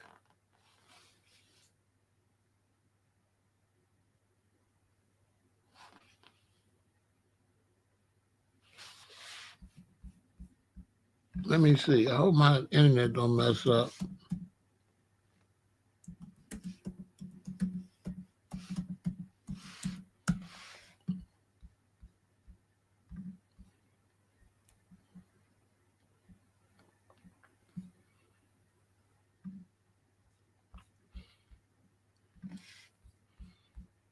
First he had one hand. Now he got another one, man. It's messed up, man. Man, he messed up, man. Both hands. Yeah, man.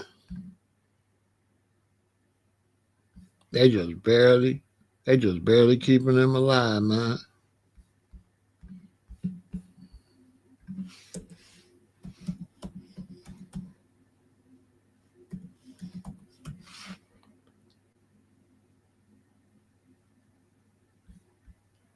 Man, they just barely keeping dude alive. Yep. It's sad, you know what I mean? Even if you don't like him, you know. I don't be wishing nobody be, unalive or nothing like that. You know what I'm saying? But yeah, he finna be gone. Bye-bye. Yeah, he's finished.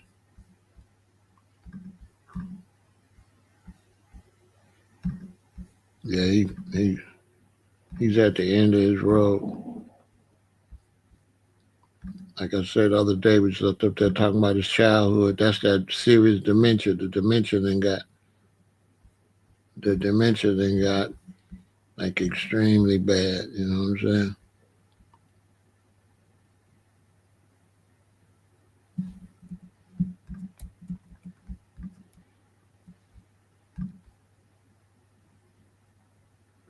Look at his hand.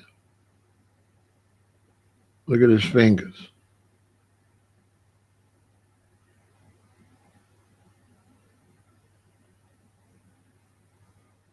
The other hand too. The other hand got it too, but this one really bad.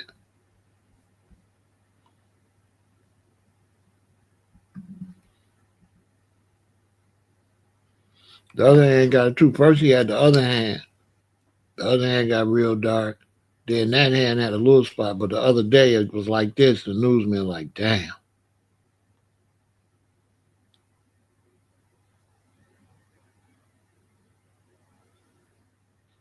You see his little finger and the next finger, the index finger, whatever you call it, the ring finger. See how it's all wrinkly up, and you see.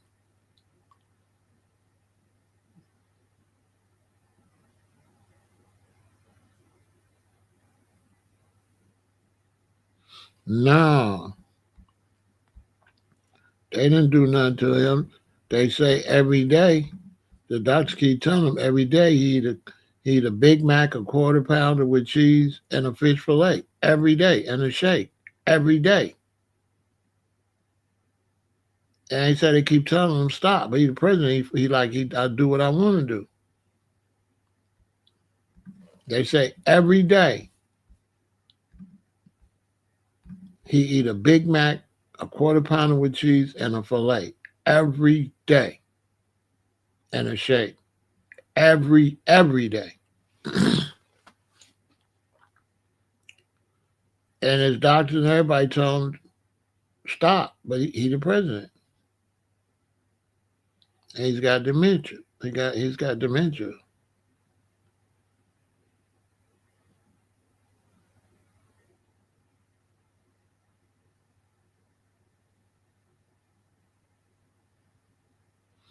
Go look up the video with him talking about he played baseball. You'll see he was just up there. And he take a bunch of aspirin. Talking about he wants extra thin blood.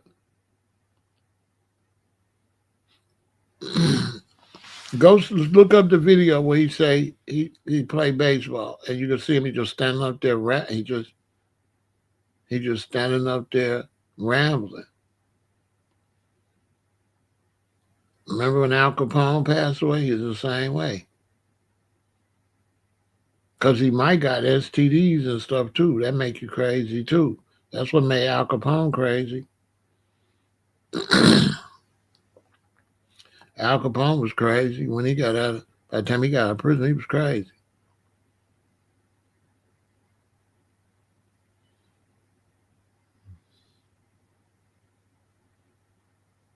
I mean, they know it. They just got him up there.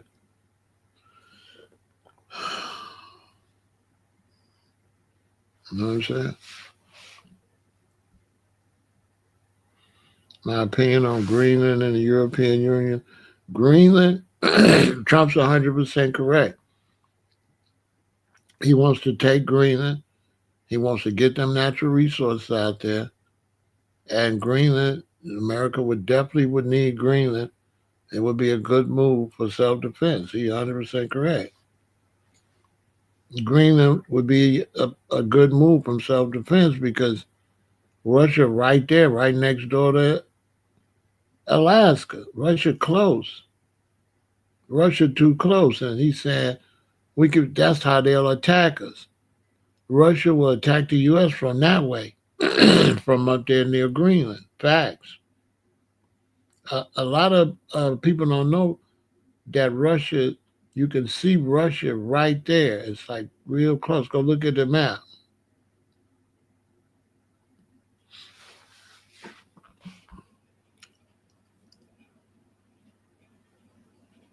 Yeah, because they're backdoors. Yeah.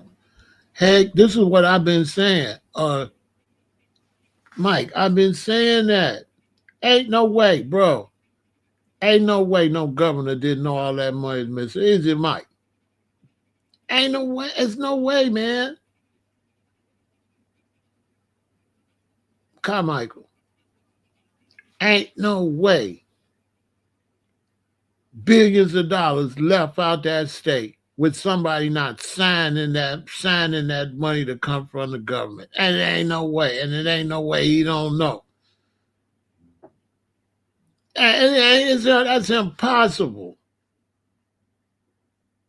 That's impossible to get that much money from the state through the government from the state, and the governor don't know. That is impossible. Billions of dollars, man.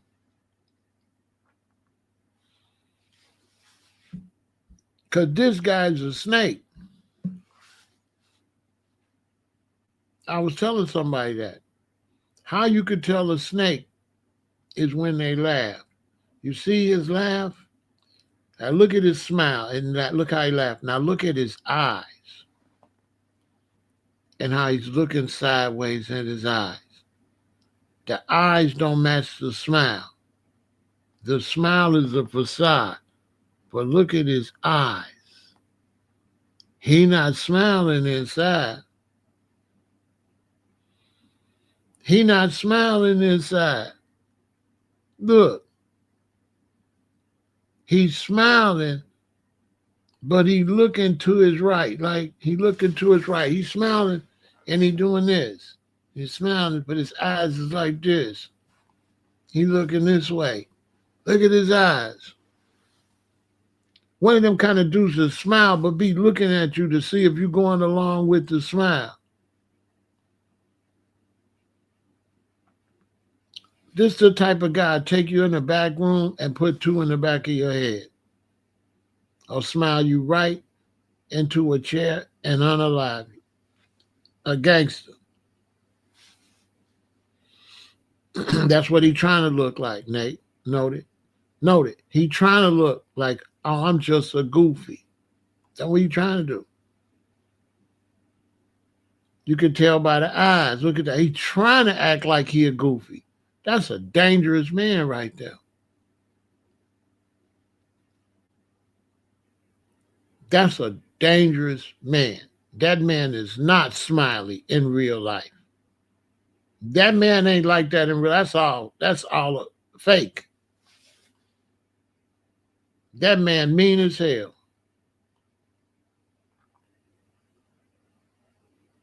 The eyes don't never lie. And that face and that laugh, them eyes don't match. They used to call them squinty eyes.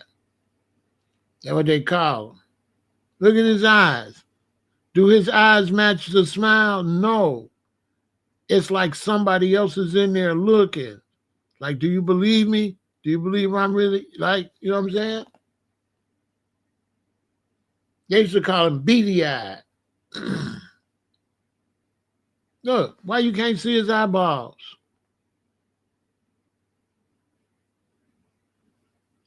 Look at that fake ass laugh. That's fake. You can tell by the eyes. If he was really laughing, his eyes wouldn't be squinted like that, looking to the side. Man's a dangerous ass man.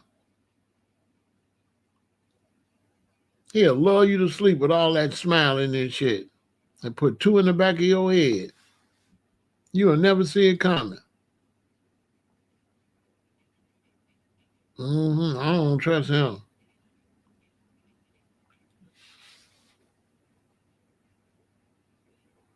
He's surrounded by snakes. If you know anything about government, man, it's like Game of Thrones. Man, if you know anything about government, it's like Game of Thrones. For real. It's the same thing. It's doggy, that's cutthroat. Them politicians, boy, they dangerous as hell. Man, them politicians is dangerous, I'm telling you. You don't want to play with them. They gangsters.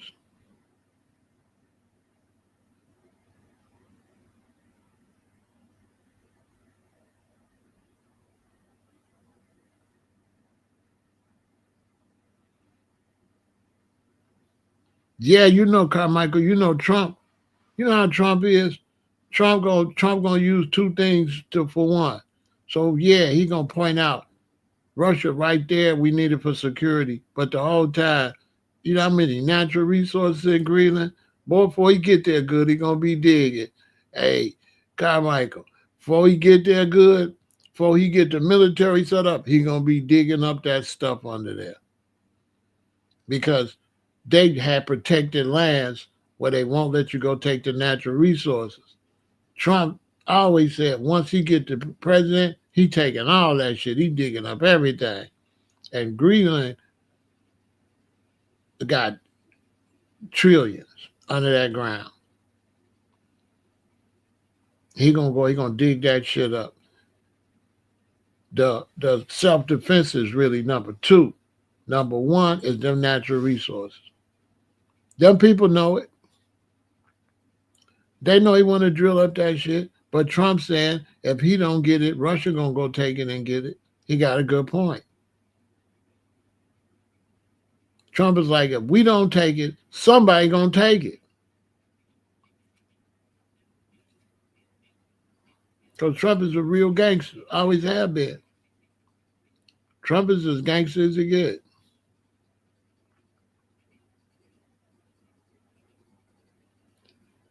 Trump is as gangster as he gets. Why now? Because it's now or never before he passed away. He would have did it before if he would have won a second term, but he didn't. So now he came back and ran again. So now he can do the stuff he never got around to. He doing everything that he would have did if he would have won that second term. He would have did all this.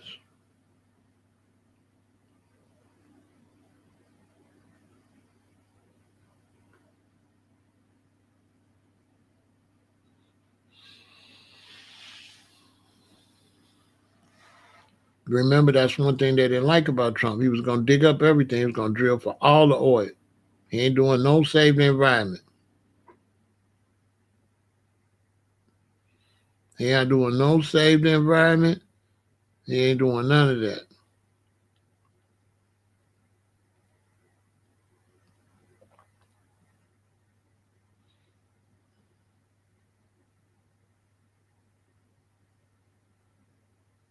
Heck yeah, he would have did it. Wait, you are against Waltz is a snake. I'm saying this. A governor does what, Lucas? A governor governs, right? The governor is the number one person in the state. If trillions of dollars and billions of dollars get scammed in the state while you're the governor, you are responsible. If money is scammed through the government and you're the head of the government in that state, you are responsible. Governor means you're supposed to govern. They cannot get that money without some white people signing that money over. It's all going to come out. The Somalians didn't give the Somalians the money. Some white politicians gave the Somalians that money. And who's the head white politician? Him. And he's a gangster, and they're going to get a cut. So you don't believe he got a cut?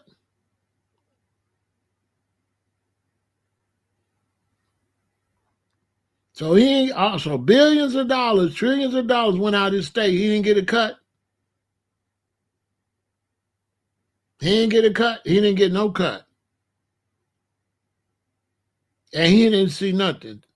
Trillions, billions. He didn't see it. The governor.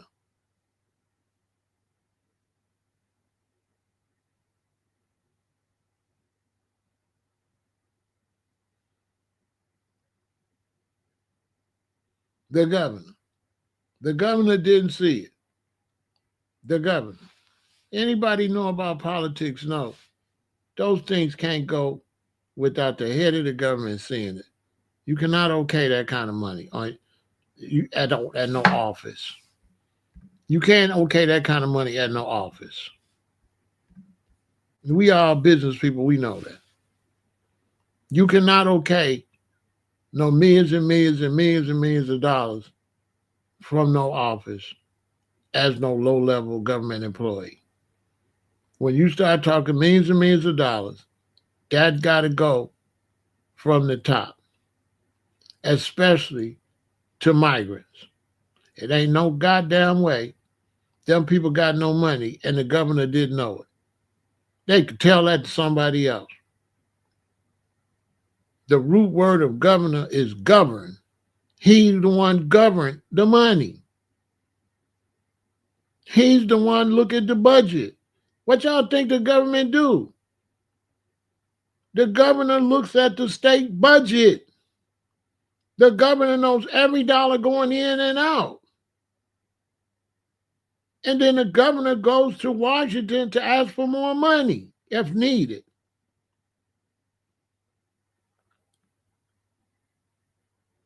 The mayor. The mayor knows every dollar going in and out of the city. The mayor. That's why they pissed at the mayor in Chicago. He's seen every penny that went to the migrants. He had to sign that.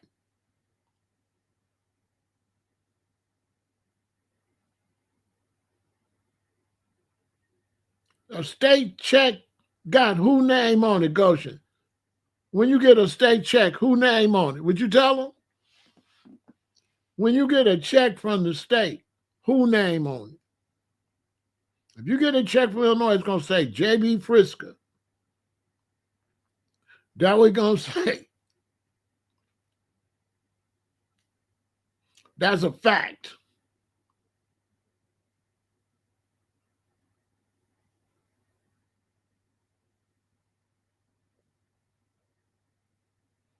Yeah, you ain't getting no big check and the governor don't know and you just getting millions and millions and millions and millions of dollars?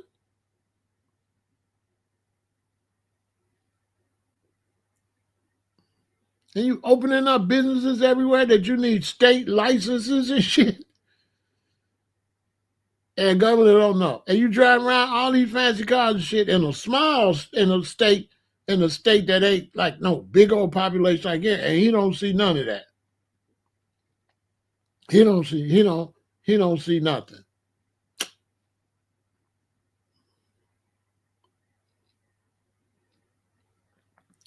Man, lock his ass up.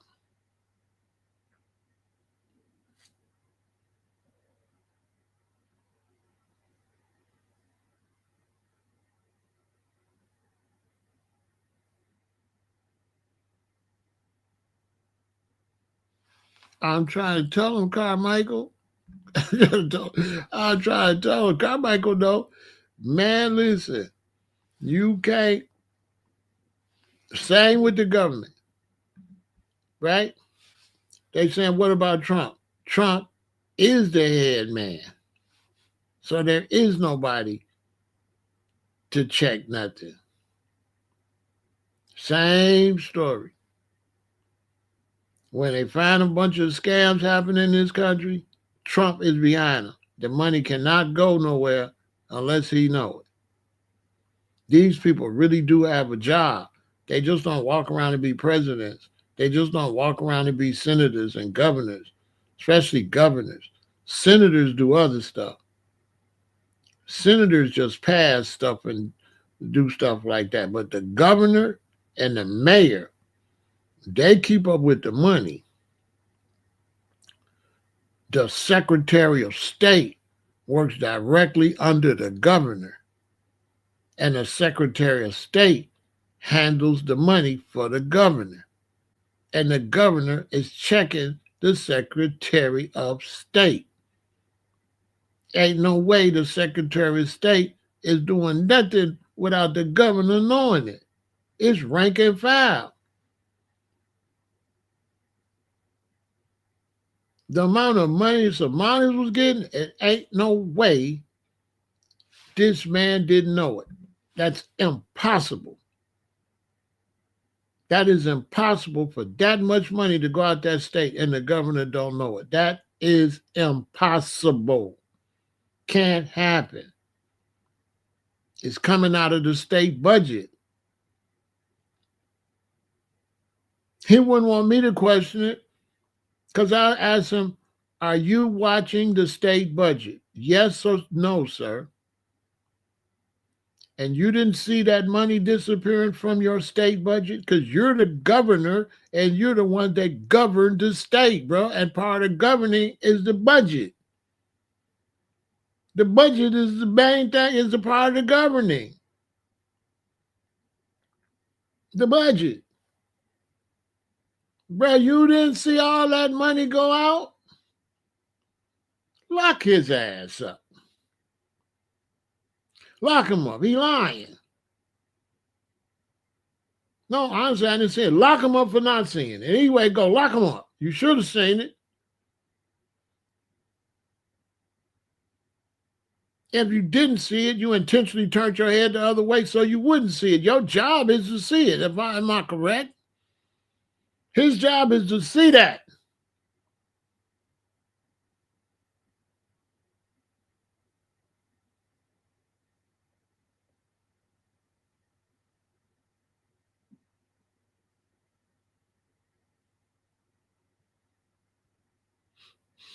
You know what I'm saying?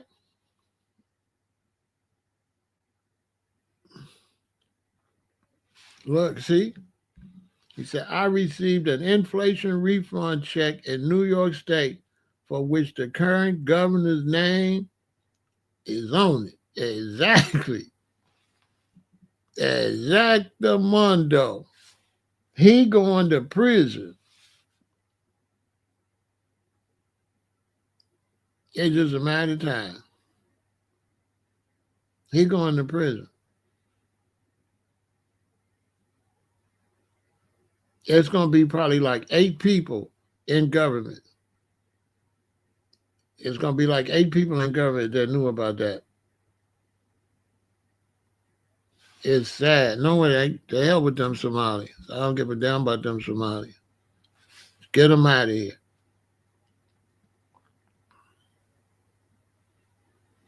Them Somalis wouldn't give a damn about me. Hey, foundational Black Americans. Would the Somalians give a damn if that happened to a Black American? Or any of them Africans? Would they blink? No. They wouldn't give a damn if it was us. Lucas. I wouldn't care if they gave them 18 billion years. We are no longer giving a damn about people that don't give a damn about us, Lucas. Period. Which Africans don't. So the hell with them.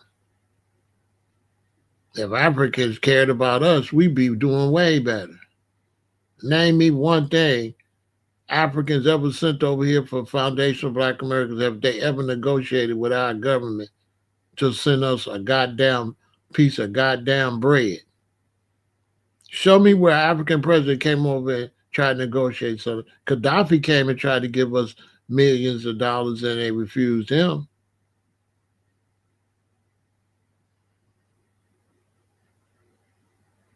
All illegal immigrants got to get the hell out. Get out. Get out. At what point you could break certain laws, but you can't break other laws? That's phony. Every day in Chicago, people going to jail for breaking the law. You illegally in the country and you ain't going to jail. You done ran across the border illegally. Run across the border from North to South Korea, you're going to get shot. Run across the border into Russia, you're going to get shot. Run across the border, run down across the border in Mexico. Y'all remember that U.S. serviceman that was out hunting and he accidentally was on the other side of the border and didn't know it because he was out in the woods? And they arrested him, didn't they? And they held him for a long time, even though the man didn't intentionally cross the border. He was just over there by mistake.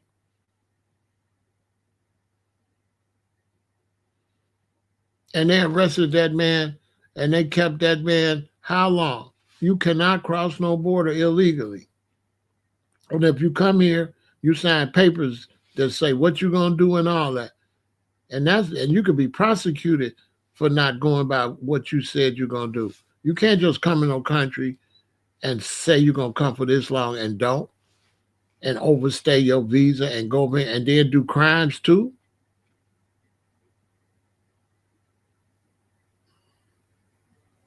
When you ask to go in the country, you basically asking them and telling them you're gonna come behave yourself.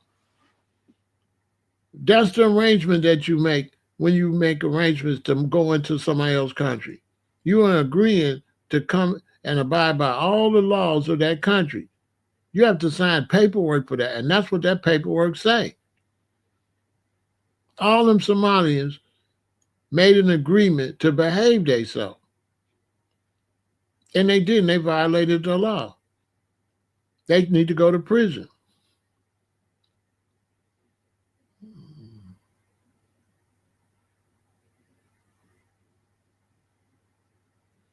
Yeah, they need to go to prison.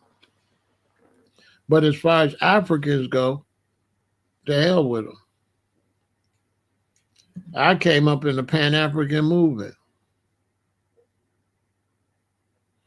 And as a young Rastas and stuff like that, many Trinidadians and Belizeans and Jamaicans and Black Americans, we stood up for Africa, stood up for Africa, stood up for Africa. Africa never stood back up for us. We stood up for Winnie Mandela, Nelson. I mean, we've been standing up for Africa forever. We ain't never get shit back from Africa. Not a damn piece of bubble gum. No acknowledgement. And when Africans come to the United States, they don't like Black Americans. They don't like Black Americans. And what's phony is, what's this person? And you know they don't like Black Americans.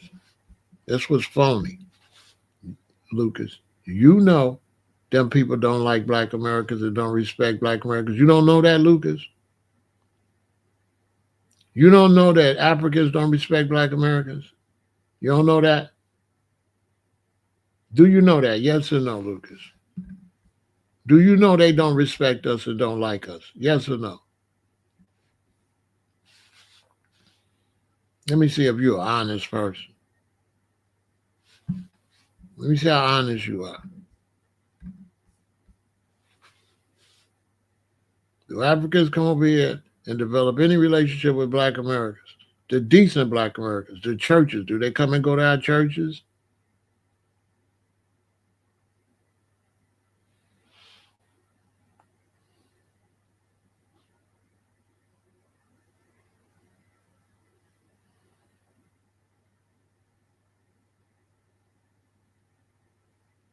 I didn't ask you that. Do they like us? Yes or no?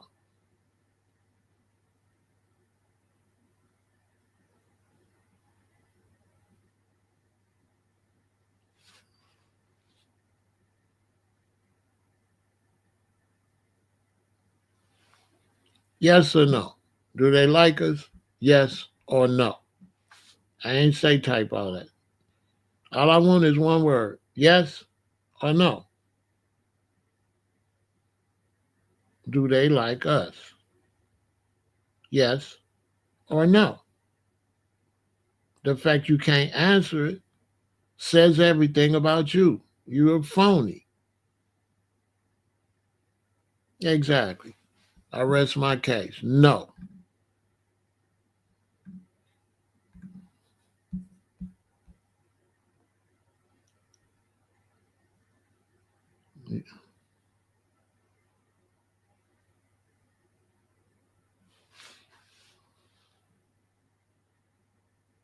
Haitians don't like Black Americans.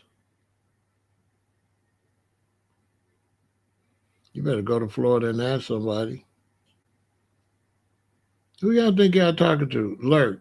Who you think you talking to? Foundational Black Americans. We got no relationship with no damn Haitians. Haitians don't know blacks like us. None of them. A few Jamaicans is all right, but Jamaicans, we Yankees.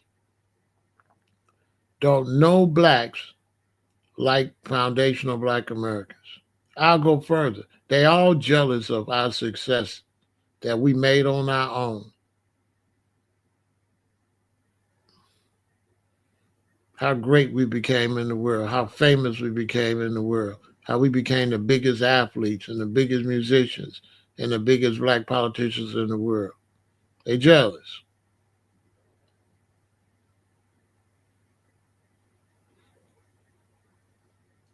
If you named all the blacks in the world that's famous outside of America, that wouldn't be nothing but a pinch of the amount of us.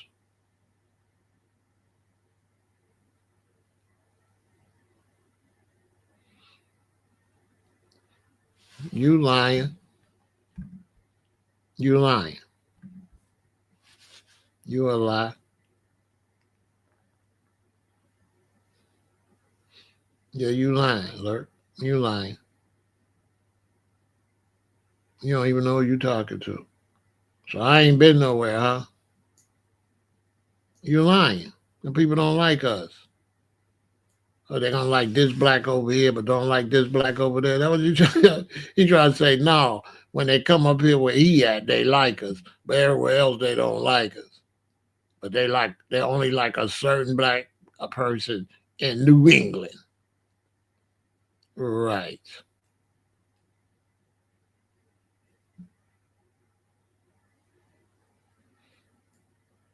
Boy, stop lying. How somebody that don't like you when they leave Haiti like you all of a sudden when they get here? Whatever. Whatever. Foundation of Black Americans, we ain't got no friends.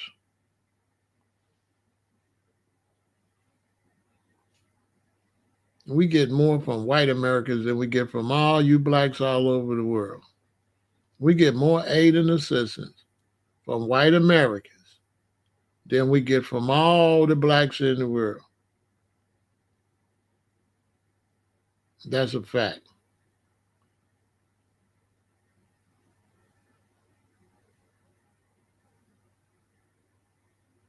And I'm in Chicago. And New England is bootleg. That's the little bitty. I'm in the black city in the number one black city in the United States. Chicago is the number one. We speak for black people in America.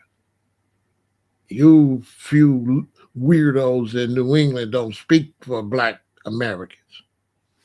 Because we don't know what y'all is up there. Y'all might be suck ups.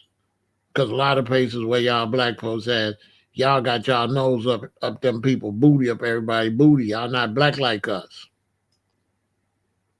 This big Chicago. And what we say about Foundation of Americans is the word, period. What we say, what black people in Chicago say, represents black people in the whole United States. We call it. And if you come to Chicago and you don't like us, then you don't like black people. Because it's the capital of black people here. This is the capital for black people.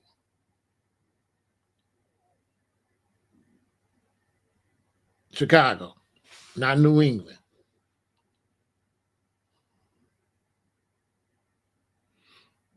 I know what you're saying, but I'm telling you, Chicago. Them people don't like us. You trying to tell me somebody like us that we don't got no relationship with. And you know damn well we don't got no relationship with no blacks. You just making shit up.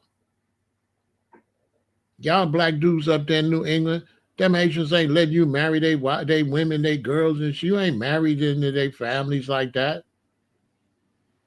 Stop. Y'all ain't married. Y'all ain't intermingling. Y'all ain't having babies together. Stop lying. Y'all is not getting them Haitian women pregnant. Now they men might, and typically for Black Americans, they come here and get our women pregnant, but they keep their women away from us. Now I don't know what kind of make believe world people be living in. But I don't want to hear no make believe shit. Africans come here and sleep with our women, Nigerians. They hide their women.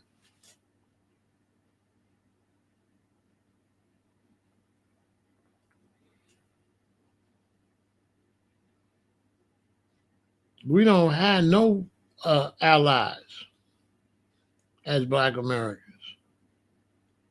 We don't. Why would I say that? If we had an ally, I'll be like, yeah, they are allies. Why would I lie? Why would I lie? Why would I lie?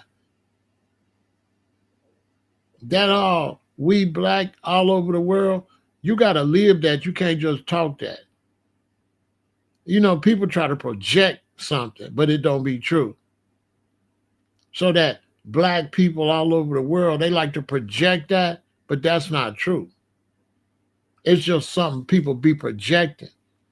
And when we project black unity all over the world, guess who lose? We do.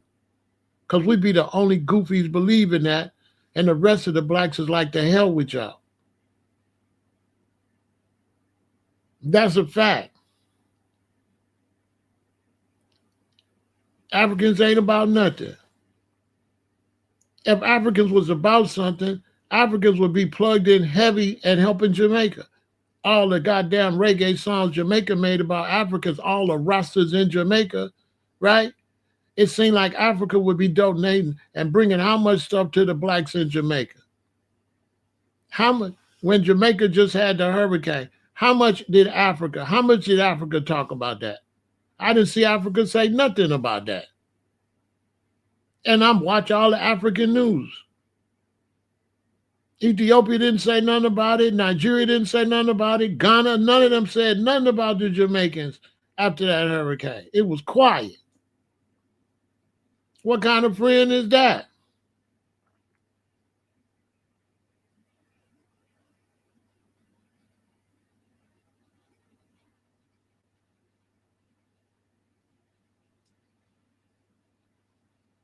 Hell, when the Rastas went to Ethiopia, they beat them up, chased them out. Took a bulldozer and bulldozed down the Rastas' headquarters.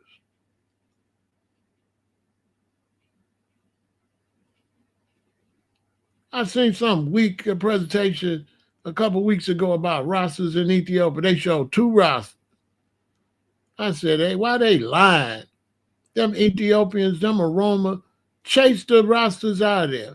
Bust one brother head. He had to go. He was bleeding out. He had to go to the police station before he can go to the hospital. He almost passed away. They didn't even respect Jamaican Rastas in Ethiopia with Haile Selassie. That's a fact.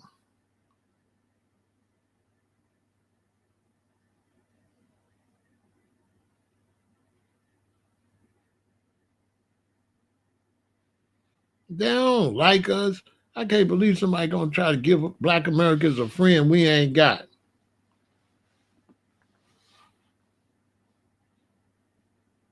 What you can tell me about Haitians?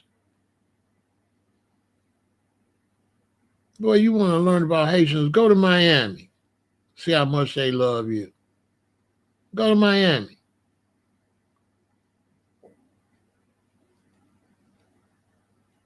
You don't see Kodak Black with no black Americans. All you see him with is Haitians. He don't fuck with us.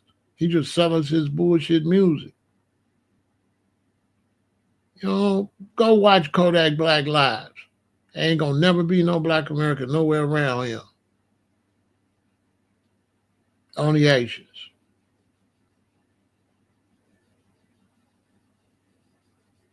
As a matter of fact, the first people I seen with dreads that didn't greet us with dreads was Haitians. I went to Miami. That was in the 90s. And we was at a swap meet. You know, we got the dreadlocks, and really with the dreadlocks, everywhere we go in the world, it's like hell up, brethren, everywhere. Everywhere you go in the world at that time, somebody with dreadlocks always held up somebody with dreadlocks, right? So we walk and I see these 3 or 4 brothers sitting over here with some long locks. So I said, what's up, brethren? And they just did this. That's the first time. I was confused. So I asked the queen I was with, why they mean mugging like that? She said, oh, they Haitians.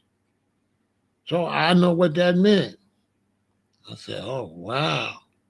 So Haitians don't really like us, huh? They did not speak or nothing. They frowned at me. I'm saying, Ivy, what's going on?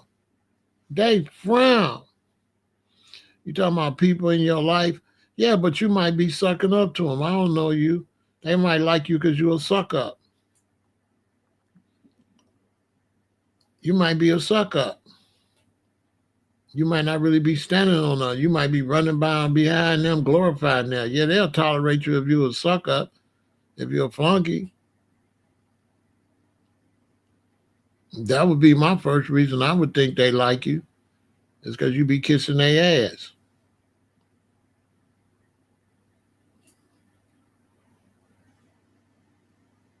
I ain't trying to be disrespectful. I'm just telling you what I really think. That's what I think. Because they don't like us. So why they like you so much? I'm just saying. In your life. Because the way you typing over here, I could kind of imagine you with them. I just love our black people. You probably do that, so they probably tolerate you. But on their own, without you having that energy, they don't like your ass. But if you say so, you think the two people you be around represent Haitians around the world. You say in your life. Right, in your life, keep that in your life. If I say something, they don't like us, but in your little world, in your little life, right, they like you. That ain't no fair representation of how they like us. That's like the black dude that got the white friend and then say white people like us. I say, man, well, they be treating me mean here in Alabama. You're like, well, I can't exchange for your world, but right here where I'm at in New Jersey, I got a white friend and he like me. Basically, with all due respect, that's basically what you did. But in general, they don't mess with us, and you know it, and I know it. You know that. And you trying to give me a fake example. Yeah, okay.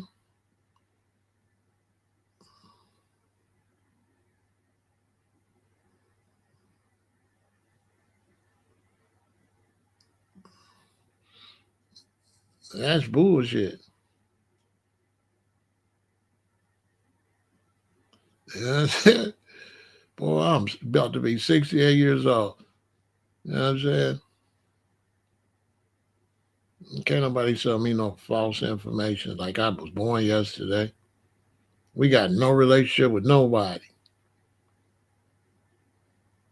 except whites. That's I'm crazy.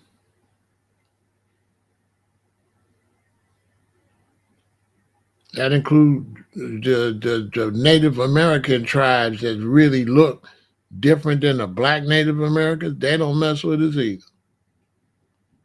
Sure don't.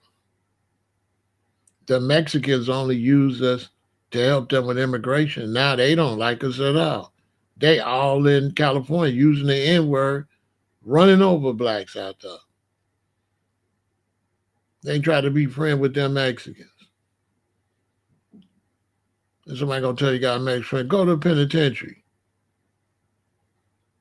They're gonna have the blacks, the Mexicans, and the whites, and they're not friends at all. They're not friends.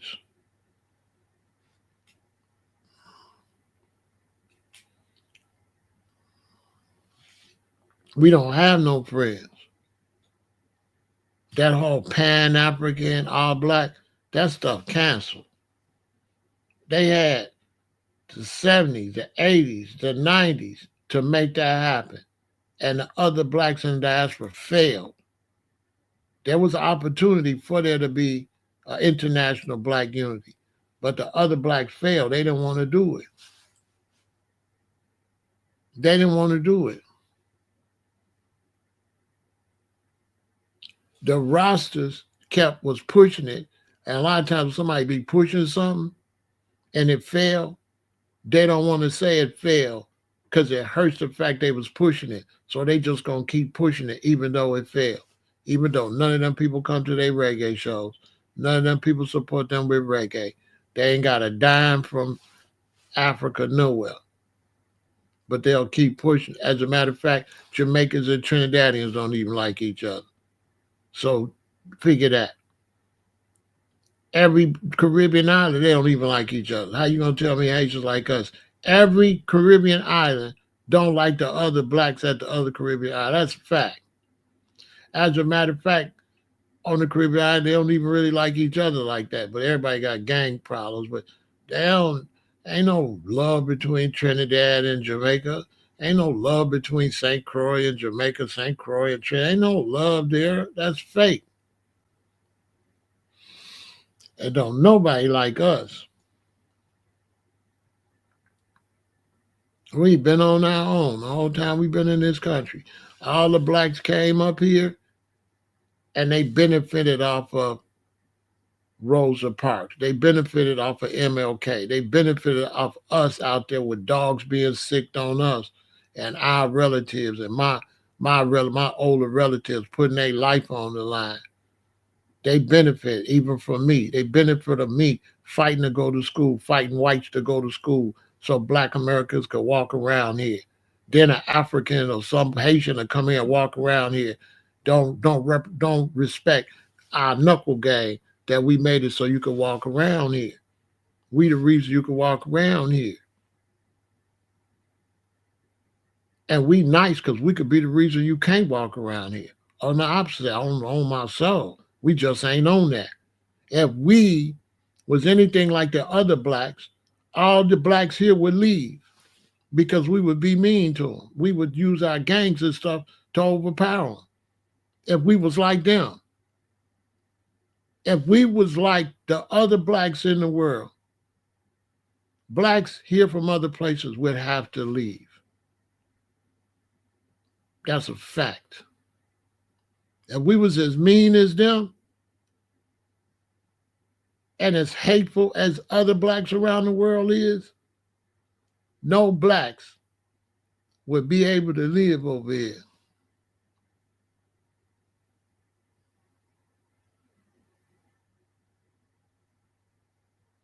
Facts.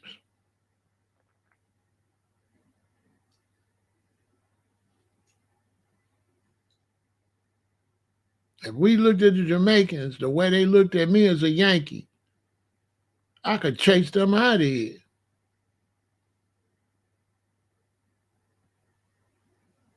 We could put the guys on them. Because we're not Pan-Africans. We GDs, BDs, Vice Lords, Blackstones, and Four Corner Hustlers. We ain't no damn Pan-Africans.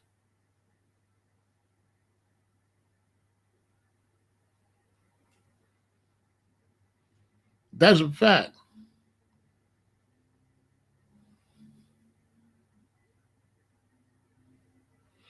Yeah, we get better reception in Asia. Yes, we get better reception from some whites. Some whites work with us. Facts. Do business with us and everything. We can get loans, all type of shit. We got no relationship with the other blacks. Zero. None. None. They come in, the other blacks, they come to America like this ain't your house, this the white man's house. This how they come in. We don't got to answer to you. You second to the white man. All we got to do is suck up to the white man. That's how they come here. That's how they come here. They come here like, you ain't nobody over here. We come over here because of European. That's exactly how the Somalians came over here. They came over here. Well, they don't got to deal with us. They just, as long as the European told him he all right, he was all right.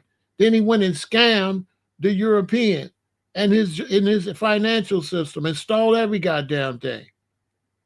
And now that the European want to throw his ass out, the white American, now what? Now you want my help? You want me to come out there? Man, I'm not coming. I ain't seen you and I still don't see you. All of this black immigrants get in trouble. Then all of a sudden they want our aid and assistance. Man, them days is over. The way you've been on your own, so stay on your own.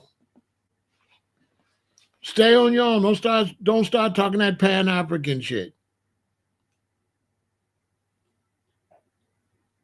When you come over here and get in trouble. Every time they get in trouble, now we all black. Every time some black foreigners come here and get in trouble, we all black. We ain't all black until they get in trouble. So when we get in trouble, we all black. Now we all black, us and the Somalians. Now we all black. Before that, a Somalian ain't said 2 words to your ass. I don't even know no Somalians. Hell, here in Chicago, an African cab driver won't even pick you up. And you could be downtown with a suit and tie on, but if you're a black American, they ain't picking you up, they'll pick up white people. Right here, right now. Black immigrants won't pick you up? Hell no. They don't like us.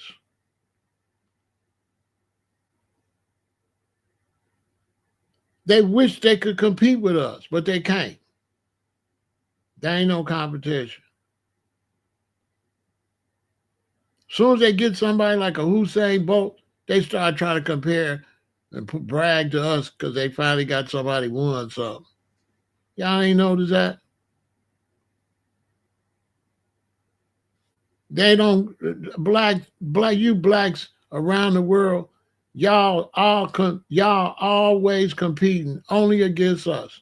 You're not competing against the world. You're not competing against Europe and Asia and shit. You're competing against 50 million black Americans. It's just 50 million of us. And you cannot tell me that other black people like us when Africans don't even like Africans. Africans don't like each other. So don't try to run no bullshit on me. Because Africans don't like Africans at all. They tribal.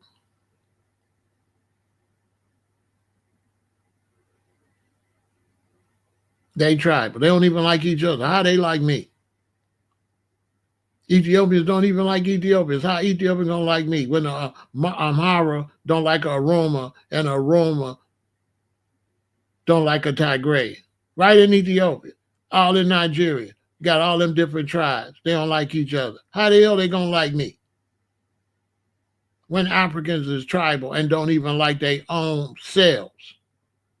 They don't even like Africans. So hell no, they're not going to like me. They tribal. They're going to bring that same tribal foolishness up here.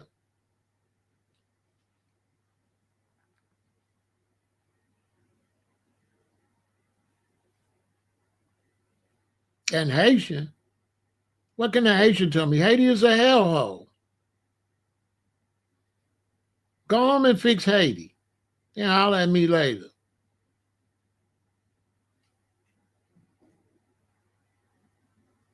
What the hell? I want to be friends with some Haitian that's down there. Their country is a war zone. They down there just attacking each other full-fledged. We got some gangs and stuff, but black Americans ain't up here behaving like Haitians in Haiti. Haiti is a goddamn hellhole. Chicago's nice.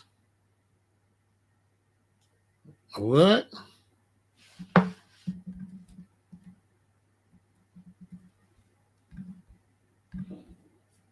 I don't dislike other blacks. I just don't feel like they worth nothing. I'm just not interested in them. That's all. I'm not interested in them.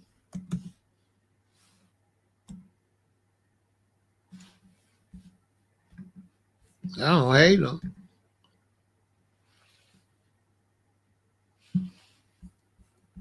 But I'm just not interested in them.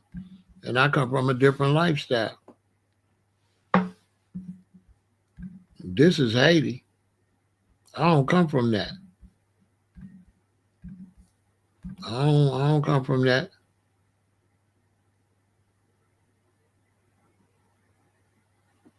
I can't relate.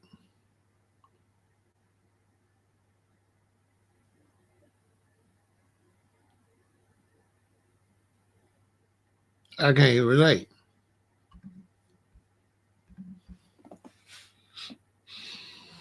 at all.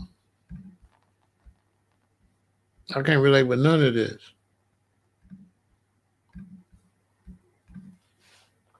They did all that fighting against the French and ran the French out, and all they did was turn and start fighting each other and worshiping the devil, worshiping, doing all that old voodoo and all that crazy stuff. Destroyed their whole infrastructure, everything they had. Destroyed it. I can't relate.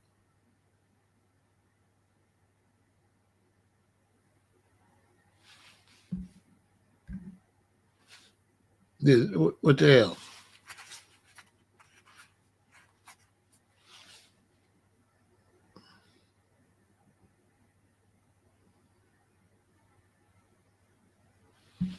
Yeah, you come up here looking at me crazy.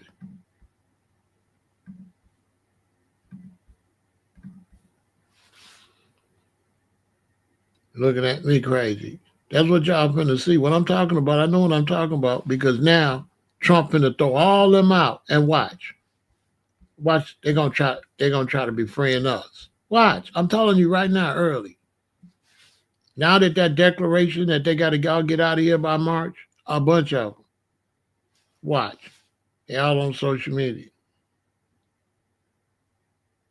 They all on social media. They're gonna be trying to befriend us because now they got to get out. And they didn't build no ally with foundational Black American, had no support group. Because typically foundational Black Americans don't like you. Because you've been mean and cruel to us. We don't dislike you for no reason. We dislike you because you disliked us for no reason. See, people want to get it mixed up. We dislike them for disliking us for no reason. That's why we don't like them. There was no reason for a Jamaican to hate us or call us anything.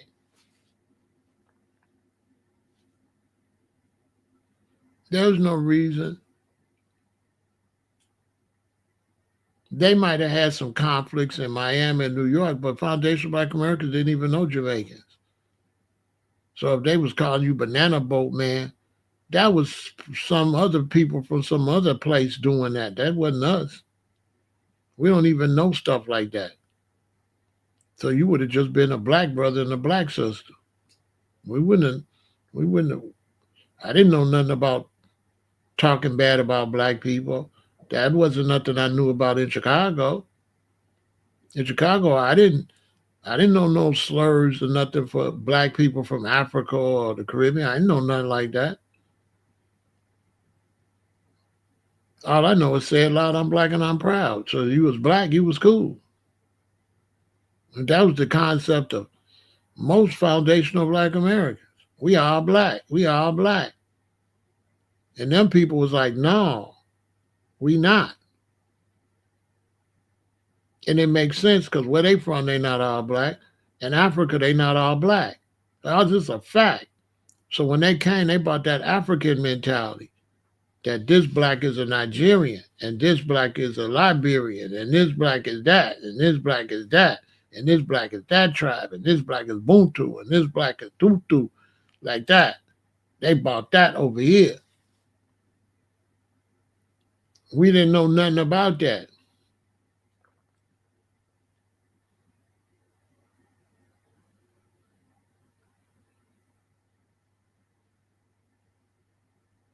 So when we found out the Nigerians was calling us Akata, what was our name for them? Listen, Nigerians call us Akata, right? What was our name for them? We ain't had one. What was our name for Nigerians?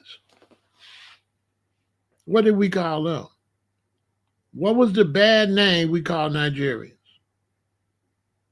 We ain't have one.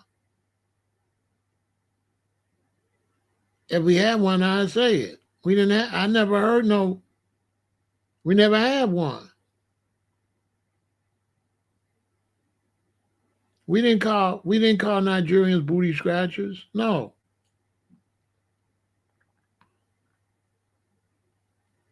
African booty scratchers is a joke that black Americans made about other black Americans.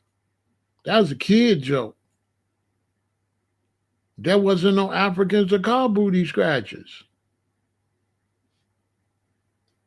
The only place that had immigration like that was New York and Florida. Places like Chicago and Cleveland and all that, we ain't got no immigration like that.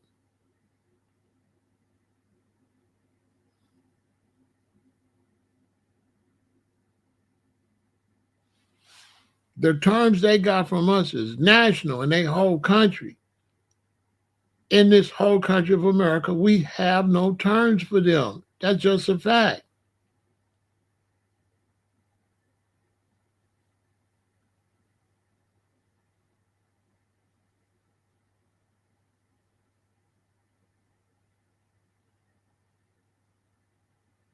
It's just a fact. We was on some free South Africa, free Winnie Mandela. That's what we was on. Am I lying? Did not Nelson Mandela come in with Jesse Jackson as soon as he got out? And did not black people come out and by droves to see Nelson Mandela go down the street with Jesse Jackson? Was not black Americans happy Nelson Mandela got out of prison? Did not black Americans love Winnie Mandela?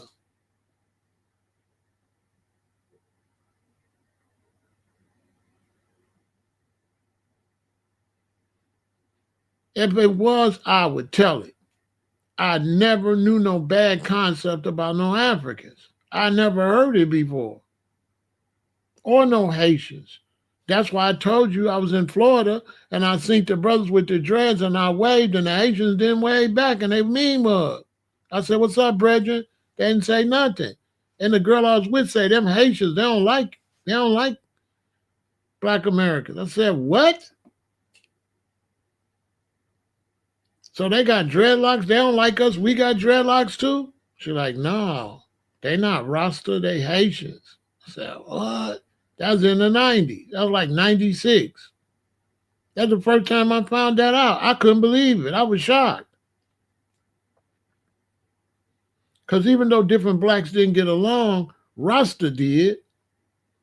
Because Rasta was the few blacks that was really trying to push global Pan-African concept.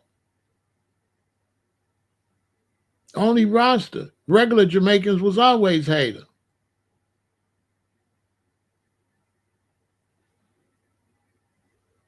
Always. But growing up as a black American in Chicago, we was really not taught no black anti-black stuff about no black people. That didn't exist.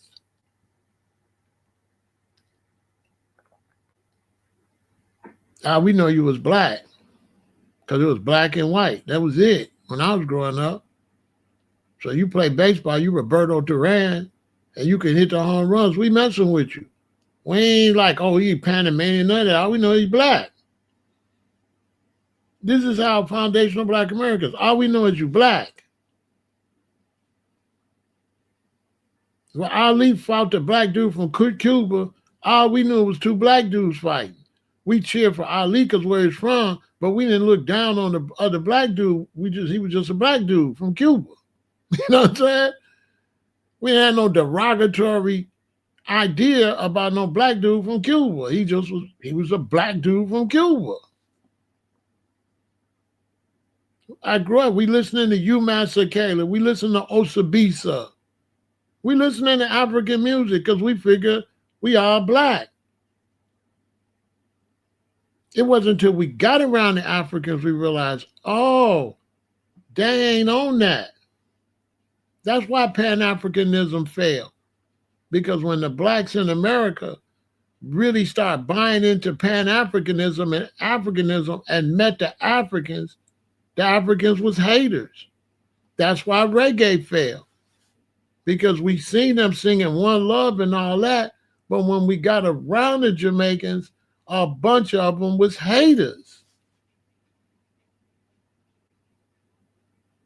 I never heard the word Yankee until I got around Rastas, Jamaican Rastas.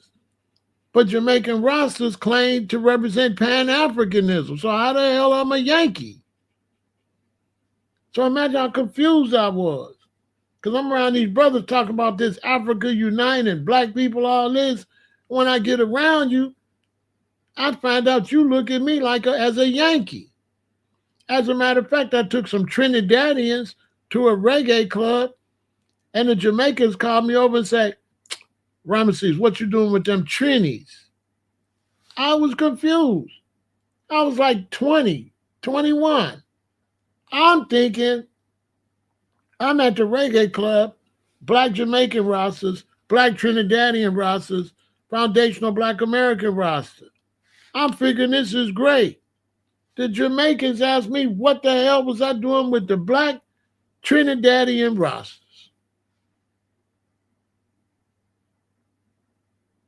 I couldn't believe it. I was like, what? So you tell me if some Jamaican rosters from the Caribbean didn't like me being around no Trinidadian rosters from the Caribbean, you think them Jamaican rosters really liked me? They didn't like me either. They just didn't tell me. They just talked about me behind my back. Ain't no way they could have liked me, and they don't like another black brother on the island closer to them. I'm way in Chicago. So if you don't like this other Caribbean roster, black, what y'all call black African Trinidadian, and you're a black African Jamaican, and you don't like him, you know damn well you don't like me.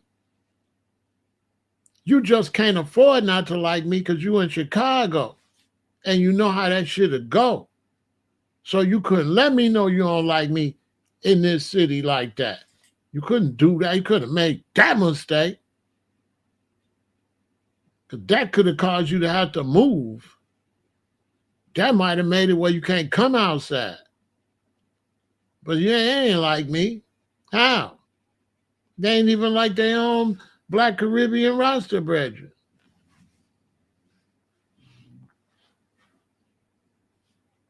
So that's why Foundational Black Americans, we want to separate now. We're not doing the black unity no more. We're not doing that. That's over. It don't mean we hate you. We just ain't fucking with you. All black people internationally got Africa in their DNA, but a lot of them got bitch in their heart. So I don't give a damn about Africa in your DNA when you're a bitch. I don't give a fuck about that. You got Africa in your heart, you a hater, then fuck you. I don't give a damn how African you is, how much DNA you got. You don't like me, then I don't like you. And I don't want to be your friend. Because, shit, we the ones in the belly of the beast.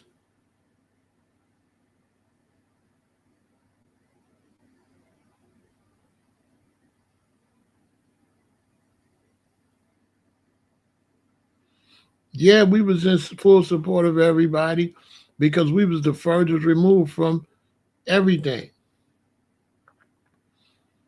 This is why Foundational Black Americans now looking at their Native American roots and saying, we ain't y'all anyway. Because see, my great-grandmother on my mother's side is Sioux. So now, you know, we got some African bloodline, but we ain't Native Americans. You understand? We Native Americans. We only got some African bloodline from slavery and from them mixing them to make more slaves, right? And bringing the Mandingos to sleep with the women to have babies. So that's another thing when brothers try to act like we 100% Native Americans. That's false. But we are Native American. We've been here. We do have that bloodline. We do have that original Native American bloodline. And that's what make Black Americans look for that. They don't want to look to Africa no more because the Africans have been proven not to be our relatives. If you was our relative, you would act like it. So there's a split. The next generation, they ain't gonna be pro-Africa at all. Yeah, the next generation of foundational Black Americans, they ain't gonna be pro-Africa. Mm-mm. They ain't gonna deal with Africa.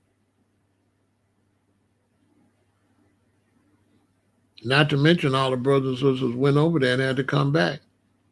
That return to Ghana, that failed. The year to return failed. It was a disaster.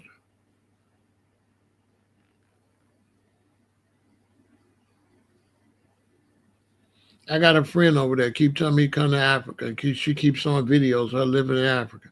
And ain't nothing in the video she showed me would make me want to leave where I'm living to go live how she living over there. I don't want to live like that. Third world type situation when I use my science and my technology to build this. And a lot of people come to the United States to understand Black engineers and our science and technology built these automobiles and all this electricity and elevators and all that. That was Black science. That was us. That made America like it is. America wouldn't be nothing like this without stealing our inventions and opening up patent offices, creating patent offices and stealing our inventions and patenting our inventions. The patent office was made to steal from Black people. That's why it was started. The patent office was started to steal our inventions. That's a fact. We made all of this. And white Americans is going to come to realization that if they don't lift Black Americans up, their country going to fall. Because if you look now and you look at the United States and you look at every sense, we ain't been making no inventions and stuff, and they just been trying to have us as workers. You can see that America behind. America's behind Asia and a lot of countries when it comes to technology. You know why? Because they took us out of the technology field. We not no longer making inventions like we did back in the 1800s, back in the early 1900s. They took that over and they behind. They behind. The only way America gonna catch up in technology is they gotta let us do our thing. They gotta invest in foundational Black Americans and get our kids and stuff in engineering and science and shit. They'll get some inventions. Still today, Black people's making the best inventions. They kept us out. They kept our science and technology, but it's outdated. It's outdated. And now that the Asians and them is making new technology, they stuff can't get updated because that's our old technology. And that racism is stopping them from letting us make the new technology that can advance the United States. They got some, but it's mostly for war. And I wouldn't be surprised if Black people is quietly heading up those projects. They ain't going to tell you till later. But that's why America's getting behind.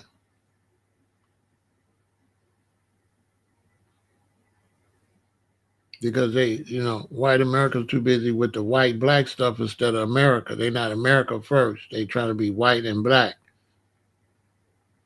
and brown instead of American. So they're not really looking out for the country. They on some racial stuff. It's got to have some type of racial connotations for them to respect it. That's messing the country up.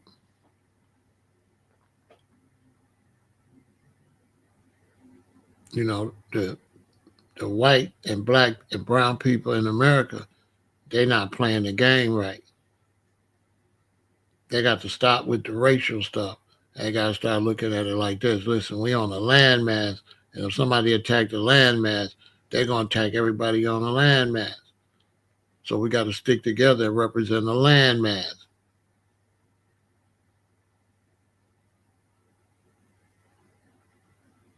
You say, I can't just generalize and say that all Nigerians, all Kenyans, Ghanaians, Somalians, all people who are African don't like Black American descendants of slavery.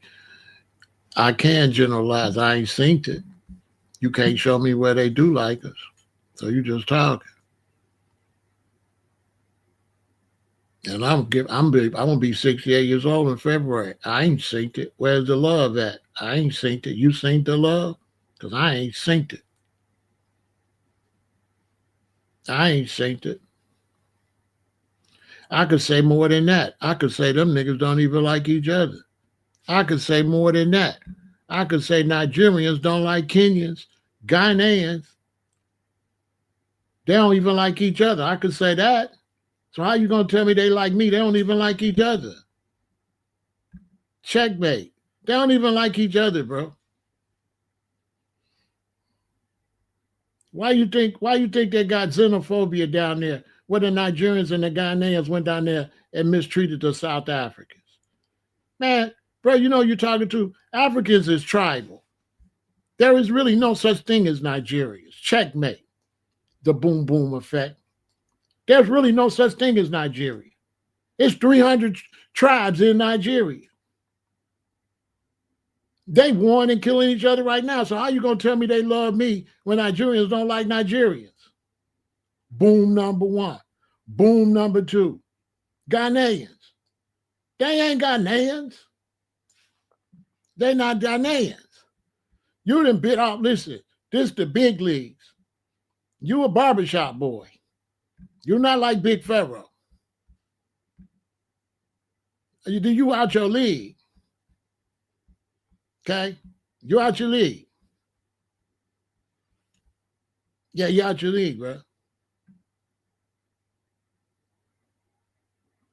You out your league. This the big times up here.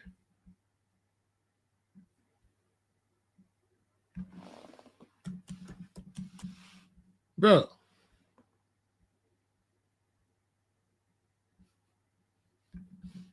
You out your league. Look, y'all. He said, I can't generalize them. You know why I can't generalize them? Look. Look.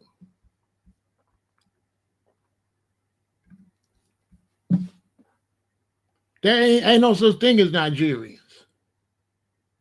Listen, there ain't no such thing as Nigerians. This is what they are. This the big leagues. You got to come better than that, boom, boom. You get did dirty over here. Listen, there is no such thing as Nigerians. This is who them people are.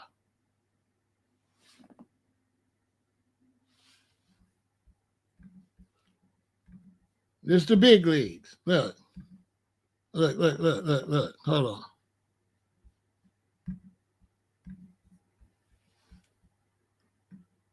What's this? He talking about, I can't say, they don't like each other. What you talking about?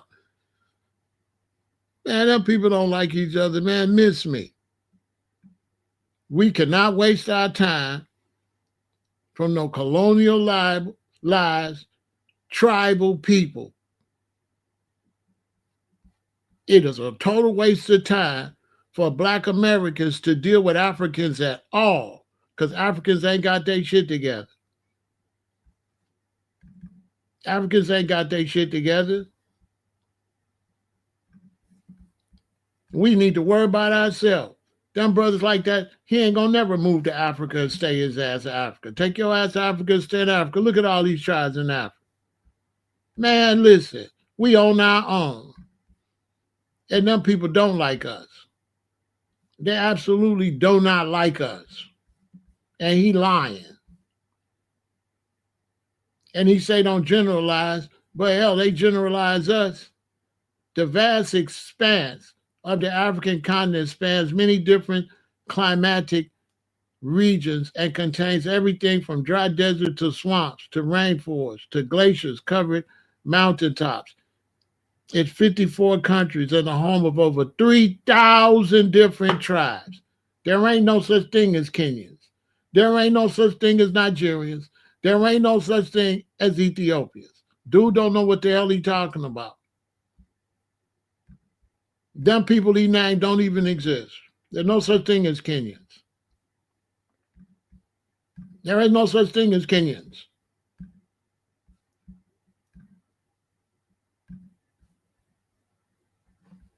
You don't know what he's talking about. I'm 100% correct. To hell with them. We don't got time to worry about them. We over here, we got our own problems. And they can't come over here and help us, and we ain't going over there to help them. In Ethiopia, the Ethiopians is under this flag. This is the Ethiopian flag. But in Ethiopia,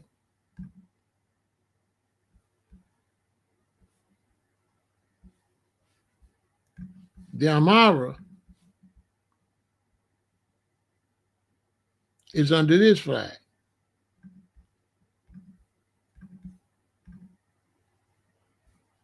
The Oromo is under this flag.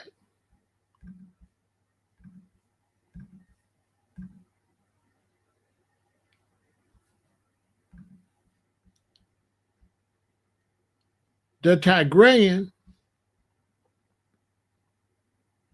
is under this flag, right? So if this is Ethiopia, but in Ethiopia, one group is under this flag, one group is under this flag, and one group is under that flag, are they Ethiopians? No. They going to war. How can I build a relationship with Ethiopians when Ethiopians is Amharians, Oromo, and Tigrayan? All these flags up under this flag. Listen, Foundation of Black Americans, we got to think about ourselves. Pan-Africanism is some bullshit. Marcus Garvey never made it to Africa, and Africans ain't standing on shit. We are on our own. We have to try to deal with our gang culture, and we have to survive here in the United States. No Africans coming to save us. No Caribbeans coming to save us. No Brazilians is coming to save us.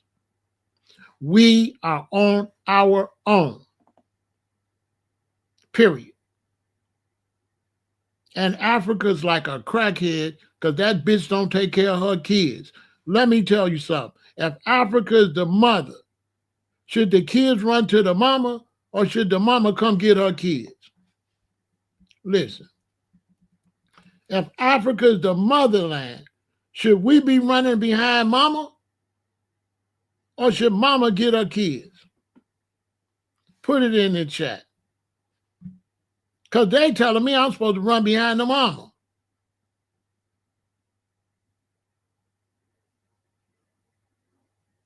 That's what they trying to tell us, that we need to run behind the mama.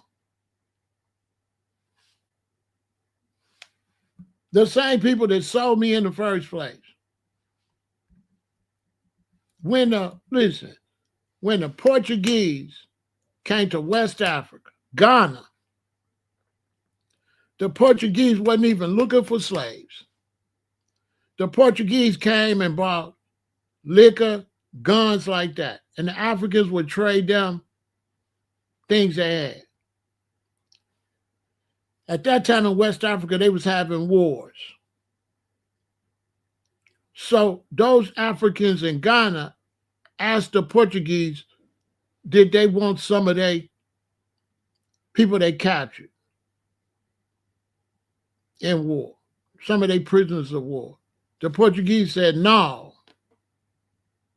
What are we going to do with them? The Africans convinced them to take some of their enemies they was going to war with. The Portuguese took the people, mostly men, and took them to Portugal and sold them before they got there. So the Portuguese came back and said, you got some more? They gave them some more. The Portuguese came back, said, you got some more? They gave them more. The Portuguese started coming in a whole bunch of ships.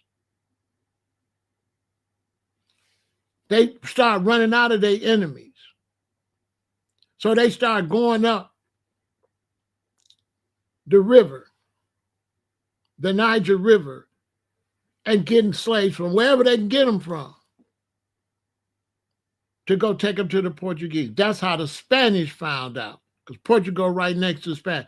The Africans offered slaves and turned it into a commodity. They didn't sell their own people. They sold the Africans they was going to war with. So when they say the Africans sold their own people, looking back, it looked like that. But at that time, no, they sold the other tribe they was going to war with, which wouldn't have been considered their people, right? So if they sold Africans that they didn't consider their people, then right now, guess what? They still don't consider them their people. They don't consider the other tribe they people. So when brothers be talking about Africans, they don't be knowing what they talking about. There is no such thing as Africans. There's no such thing as Ghanaians, Kenyans. It does not exist. That's a Western mentality for somebody that don't know the knowledge. Them people is Igbo, this, that, this. They not no country, and they not Africans.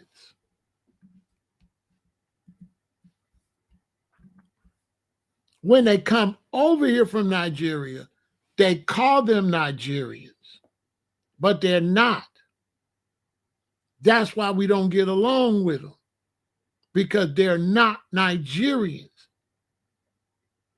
They're tribes. So every Nigerian you see don't necessarily like the other Nigerian. These are facts. Now, look at our situation in the belly of the beast. We got time to fix their problem? We got time to run behind them to try to make friends? No. The hell with them. We got our own problems.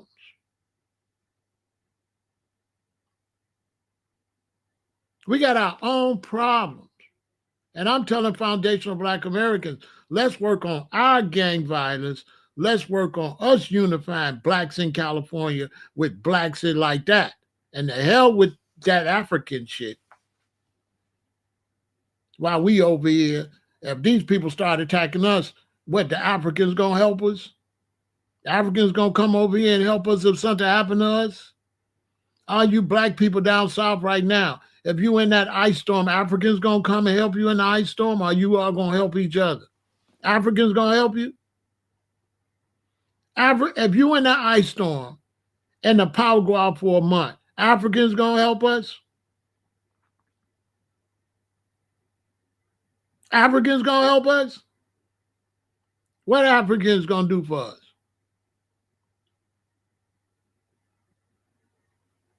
That African shit that the brother trying to show me, that shit's bullshit. And I was a Pan-African how long ago? But I'm the realest nigga alive, and I'm not going to push something on y'all that I found out was bullshit. Okay? I was a Pan-African, Rasta man, Africa for the Africans, and I found out that's bullshit. And some brothers, when they find that out, they got so much pride because they was a Rasta, because they're Pan-African. They don't want to let it go. So they'll keep singing it. Yeah, brother, but we got to stick. I'm the realest alive. Once I found out, I don't give a damn how long I was a Pan-African. Once I found out it was bullshit, it's bullshit. Period. I could have been phony. You see the Africa on the hat?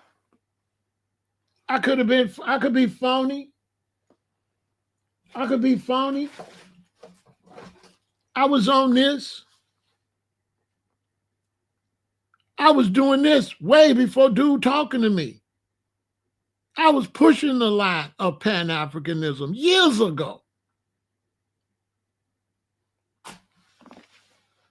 But it's bullshit. So I'm supposed to keep pushing that on my people, something that's a make-believe story? I'm not finna push this on y'all. That's a waste of time. It's never gonna happen. It's never gonna benefit your children. It's never gonna benefit us. Never, never. We have to survive here. Africans are never gonna come get you. And you don't run behind nobody. Africa know what we want. If they want to, they know where we at. It's 1 billion Africans. It's only 50 million of us. And people want to tell you that the 50 million should be running behind the billion. The billion's supposed to come get the 50 million. What we look like, only 50 million, is 200 million Nigerians. Listen, it's 200 million Nigerians. 4 times the amount it is of Black Americans. Who should be running behind who?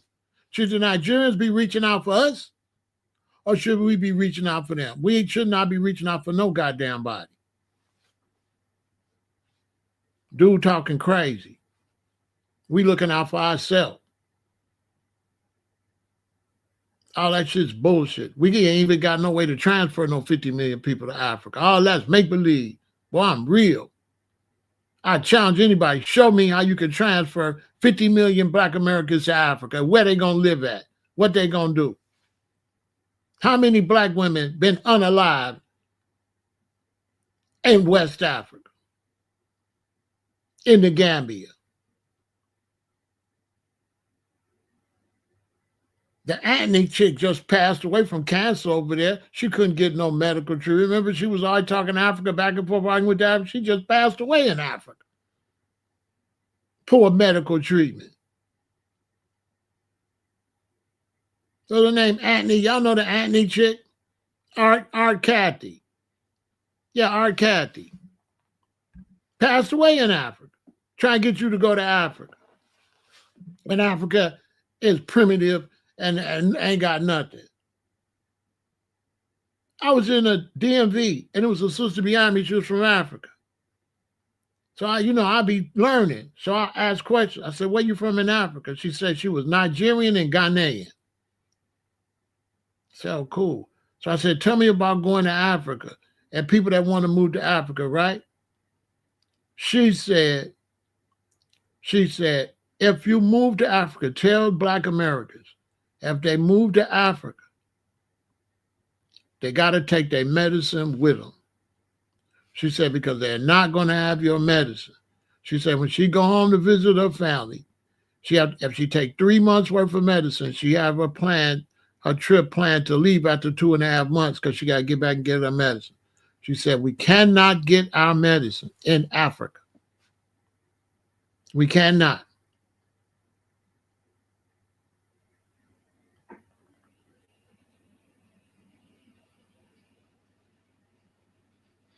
We ain't uniting with nobody, bro. All that, stop typing. I'm not fucking with no Africans or no Caribbeans or none of that. I'm not uniting with nobody. I don't even have a way to unite with them. You saying make-believe shit. How the hell I'm going to unite with a nigga all the way across the ocean? Bro, all that shit make-believe. You saying that make-believe Pan-African fake stuff. That's why Pan-Africanism ain't going to go nowhere. How you going to unite with somebody? You ain't got no planes. You ain't got no boats. What do you mean unite? Unite how? Just in your mind?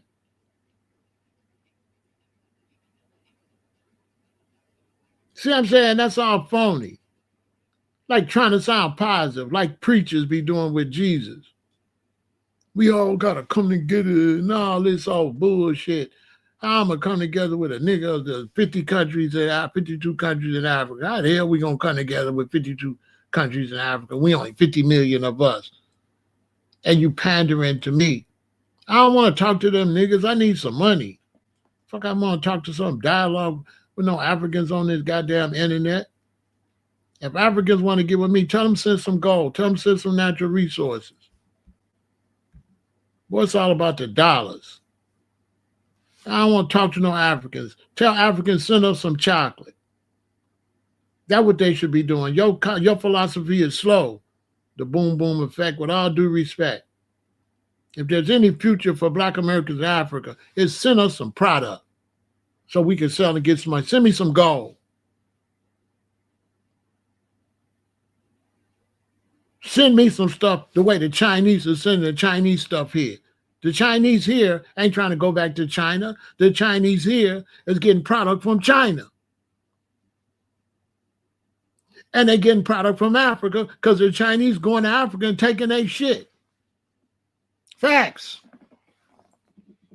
You buy this from the Chinese on the north side. African cocoa butter that the Chinese went into Africa and taking their stuff and sending it to Chinese all over the world. And Chinese all over the world is selling African shea butter, coconut butter, and all that. Because the Chinese is going into Africa and conquering. Dude want me to go to Africa. No weapons, no nothing. And the Africans don't even control their own natural resources. Let me tell y'all something. Pan-Africanism is all make-believe jargon. If you listen to it close, nothing they say, they can make materialize.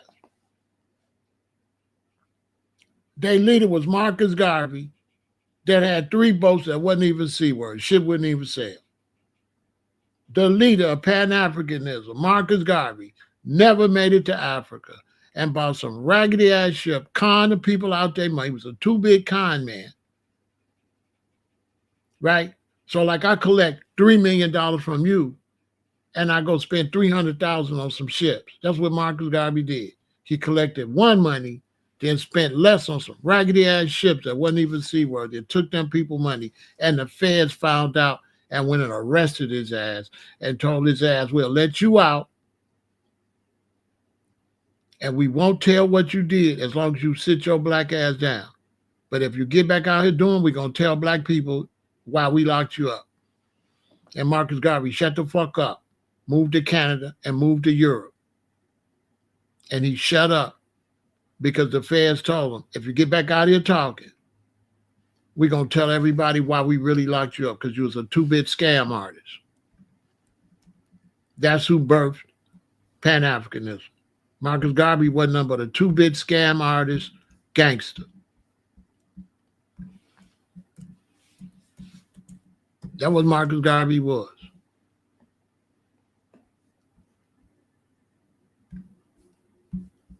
Marcus Garvey was a snake and a 2-bit gangster. That's Pan-African. That's who started Pan-Africanism. This gangster. Do they look conscious to you?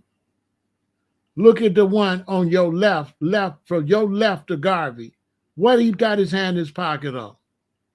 Look at the one on the far left of you. What he got in his pocket. Do these look like Pan-Africans? These are gangsters.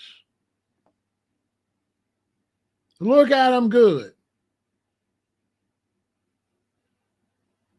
These are gangsters. Now, we don't need nothing because me and you ain't no we. Go make it happen. The boom boom effect. Go do what you're talking about. Why I got to help you?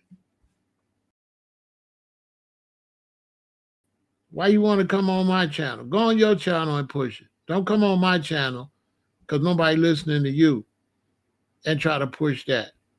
Bring your ass back tomorrow. Don't come over here trying to push that shit just because ain't nobody following you on your channel. I know what you're doing. Look, let me tell you something. Brother just over here, he's what you call a leech. He's trying to use me to leech his information to my subscribers. That's what he doing. Because he ain't got no channel. He ain't standing on nothing. So he lying, trying to be like, Pharaoh, we need to do this. We need to do it really just to get his information out. That's what he doing. He leeching on my channel, trying to use me to get attention. Because if he really believe this shit, why he ain't somewhere standing on it? If he really believe that, and who gonna listen to the boom boom effect? You know, if he really believe that, why he don't go stand on his own? Why you want me to stand on your beliefs? That's your belief, go stand on it. Now you trying to use my channel to get some attention to preach that stuff in front of my audience. I'm not stupid, bro.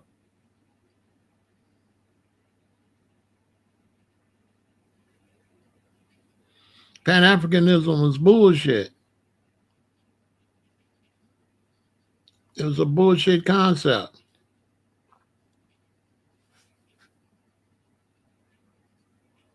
Pan-Africanism was trash from the very beginning. It's a flawed concept.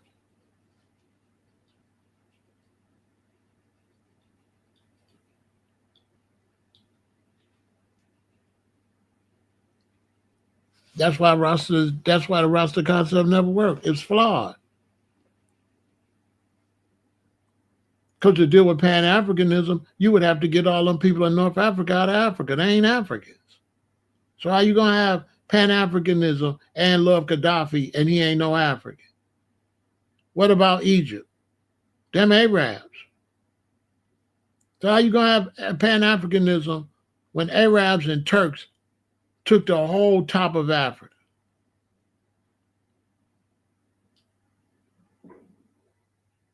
You see what I'm trying to show y'all? I'm showing y'all the real, not no fake make-believe. Africa ain't even Africa. Blacks don't even control Africa. Let me explain something to you. You got all these Pan-Africans, right? Pan-Africa, Africa this, Africa that, Africa that.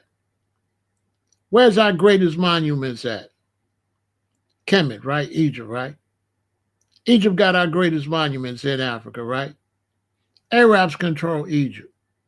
How you a Pan-African and you ain't talking about taking Egypt? Listen. How you a Pan-African, but you letting Arabs sell tourism and dig up your tombs in North Africa and Kemet, which would be the capital of Africa?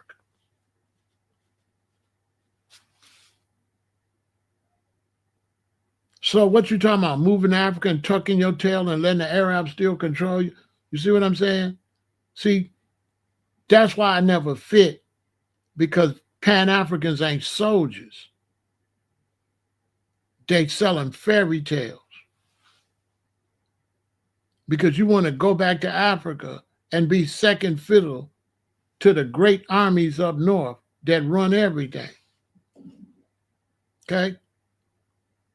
What real Pan-African gonna live on the continent with Arabs digging up their ancestors?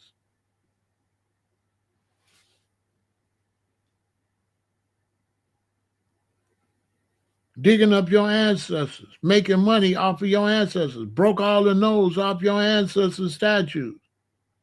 And you talking about going to Africa and do what? Play African? Wear some African clothes and beat a drum or some shit? Because it ain't no Pan-African never talk about going to Africa, doing no type of business, building no cars, taking no land back or nothing. All they talking about is walking around in Africa, broke and dusty, up under crooked rulers of them countries. Because as soon as you go to Africa and say the wrong thing, the president of that country gonna knock your ass off.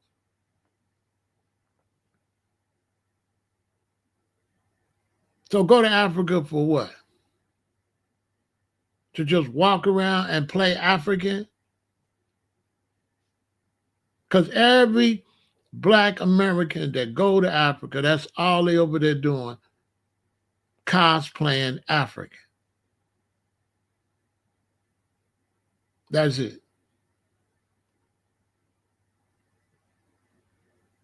The Chinese, they go down there for money and to do stuff to your children and your women, to breed out your women and have these Chinese babies. Everybody else go there to conquer. The Arabs there to conquer. The British there to conquer. The French there to conquer. The white American government there to conquer. Everybody, Russia is there to conquer. Only the black man want to go and walk around and play African. No military, no nothing. Just a lame telling me to go to Africa. Ain't got water gun. Well, basically saying, I need to go to Africa, or I need to be on the internet talking to some Africans who don't even run shit. I just be talking to some Africans that's under the thumb of the beast in Africa. He trying to make y'all think that, goddamn it, he can make something happen. Talk to some African on the internet, and all of a sudden, miraculously, we're going to be Pan-Africans, and this African on the internet is going to wave a wand, and everything going to be positive. That's all bullshit, bro. I don't want to hear that shit no more. I don't want to hear what you're talking about, bro. I mean, times I got to tell you, stop trolling me.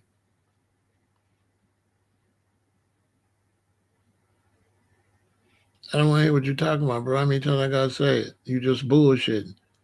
Because if what you say is true, why don't you in Africa playing Africa? Why did you bother me? Why you ain't in Africa doing what you saying? It's a billion Africans over there. Go to Africa and talk to them. Why you talking to me? It's a billion Africans. That's how you phony. This dude keep talking to me about Africa. It's a billion black people in Africa. Why don't you go to Africa? Where it's a billion people, he could push that in Africa if he won't go to Africa. Why you want me to go to Africa? Why don't he just go? Why you want me to try to push something that I don't want to push, rather than he just go push it and go to Africa? That's how you know it's nonsense. The reason they want me to push it because it's dead in the water. That's why. It's dead in the water. And he looking for allies to push that dead concept that he pushing. Because Pan-Africanism is dead. It's a dead concept. It's going nowhere. This ain't way back when we were slower. We way advanced now. We know how many black people over here. And he probably ain't gonna never go. You know how many Pan-Africans I know never go? They never go. Never. If they go, they say, I've been, I visit. How many times you visit? Bro, I thought you were talking about moving there. Move there. Because if he was in Africa, he'd have to hurry up and get that off his checks before the electricity go out. Because in a lot of them countries in Africa, their electricity go out right in the middle of whenever. The infrastructure is horrible in Africa. Yeah. So that's why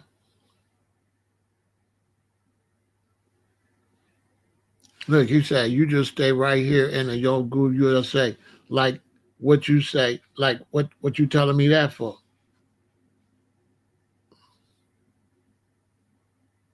If you leaving, why you ain't gone? What difference do it make where I'm at? If Africa's that great and you love it that much, what difference does it make about me? That's how we know you phony. Because if it was that great, you'd be going enjoying it. You wouldn't be worrying about me.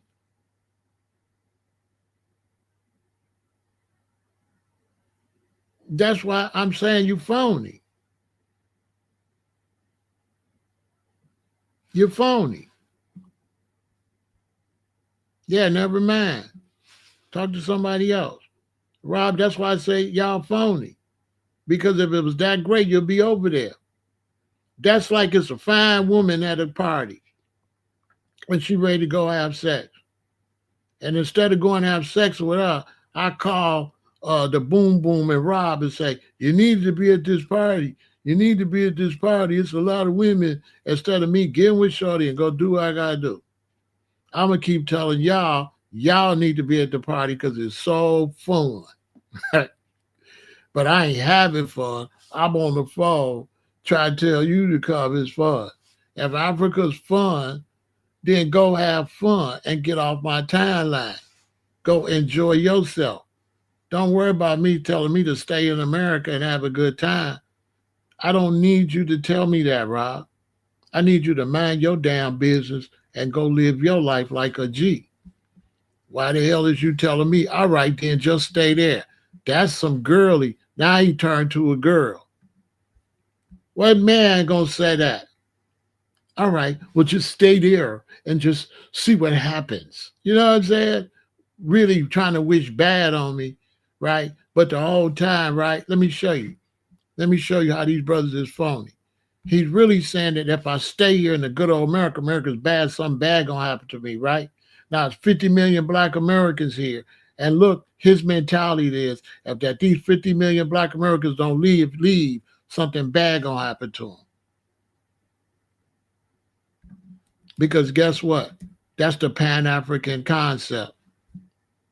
Y'all better leave or y'all die. It's a kitty cat concept. He not no soldier. See, that's why you don't want to go. Pan-Africans ain't soldiers. Because there's no soldier that ain't gonna defend his people wherever they have, don't want their people. Say, well, if y'all don't leave, something bad gonna happen, and be cool with that. Because that's what he insinuates. So now, if his attitude is, well, just stay there because something bad gonna happen, why would I go to Africa with Rob? Why would I go to somebody that got this attitude? See, I've been around this. I'm telling you how these Pan-Africans, how they are. This is how they are. You want to go to Africa with somebody like that? And Rob, you'll go to Africa with Rob, and you'll look up 3 months later, where Rob? Oh, Rob went back. Rob will be back over here. Rob will be back over here. Boom, boom, too. You follow Boom Boom Mash, you follow him to Africa, and you look up his ass to be back over here with a haircut and the clippers to his head, right? Try to look as close to a white man as he can, talking that African shit, and it ain't nothing African about it.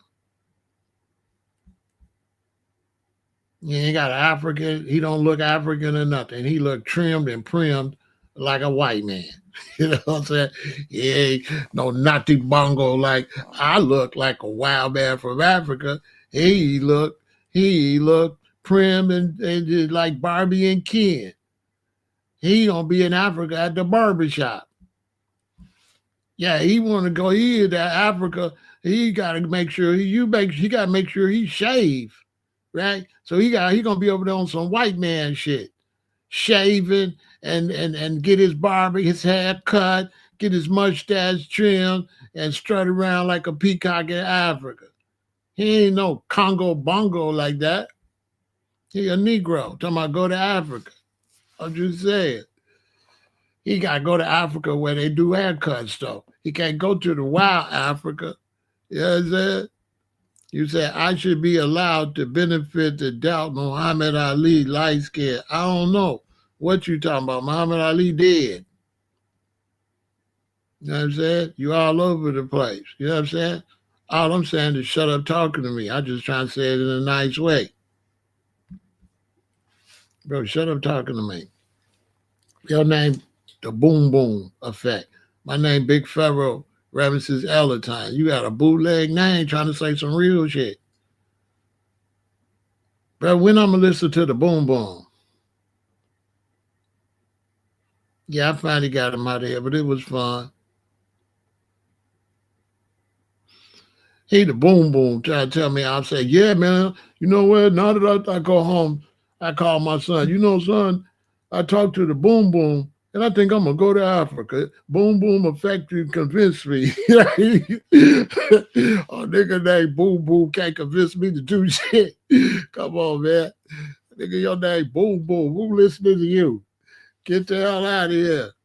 He want me to listen to Boom Boom. Boy, listen, we FBA. A lot of us is Native Americans. Boy, I'm Sioux, too. But y'all telling me slow? Foundational Black Americans don't even consider themselves Africans. A lot of foundational Black Americans say they the blacks that been here. And they right. All these black people that come over here on no slave ship from no Africa. See, these brothers ain't got no knowledge. All these black people did not come from Africa.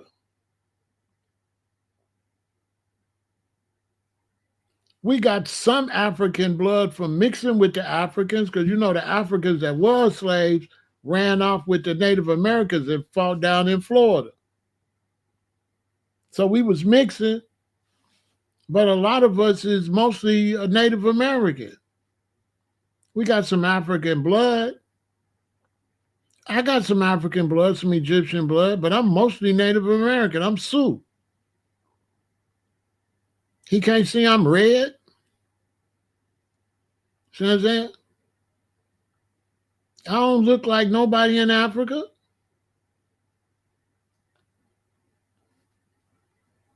Africa ain't got no red people like us.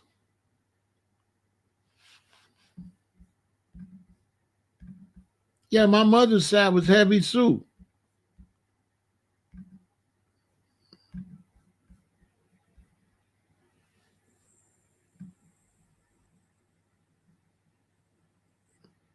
They do just be talking. Don't be knowing what they talking about. Man, listen, we here trying to survive right here in the United States. We not doing no make-believe back to Africa stuff. You can't even prove we from Africa. So how the hell we gonna go back to somewhere you can't even prove we from?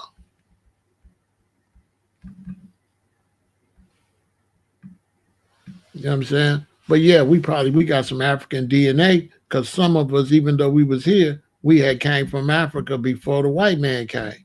You had blacks came from Africa. You know what I'm saying? But this is my great grandmother on my mother's side. This is my mother's grandmother. She's Sioux. She lived 117 years. She's Sioux. So dudes just be talking. You 100% right. Park World, we better not go out there messing with that. And I'm going to let y'all go. That's the main thing I wanted to get across, though. Don't y'all go out there getting involved with what's going on with them Africans and them Venezuelans. It's not our fight. It's time for foundational Black Americans to stop standing up for people that never stand up for you. We made that mistake back in the 80s with the Mexicans, with all that brown and black love and rainbow push. And it was a failure, because black people stood up with the Mexicans when they were struggling. And once a bunch of Mexicans got to California, they started firebombing houses and terrorizing the blacks in Compton. Look it up.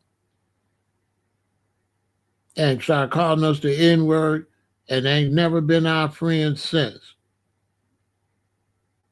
If you're young, you wasn't here. There was a point where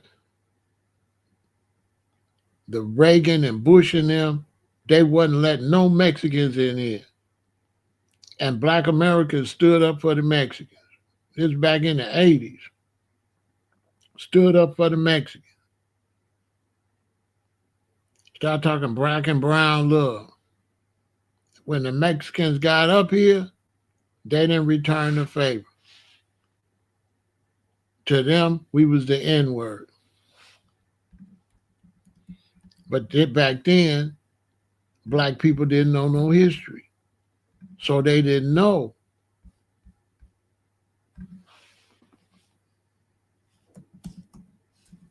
They didn't know that the Mexicans hated Afro-Mexicans. They didn't know how the Mexicans had treated us. You understand? They didn't know what the Mexicans thought about us. So they would stand up for the Mexicans. But this is what the Mexicans think about you, though.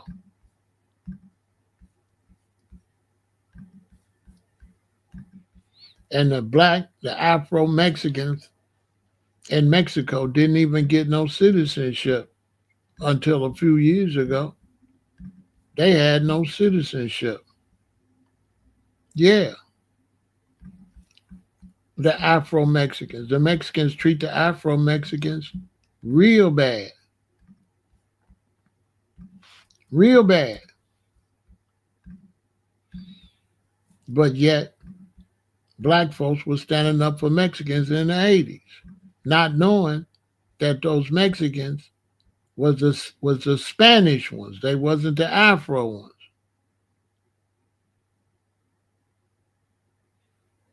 You understand? Look, I'm showing you pictures they don't show you. Look how they do your people. They don't show these people. Look, you ever notice in America, you see the people from India? Everybody knows there's these real black Indians from India. You don't see them. They don't let them over here.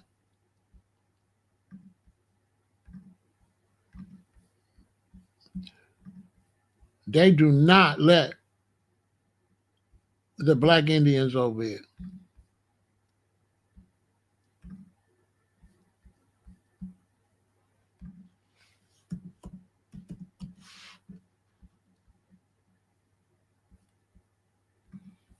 Because they got a caste system in India.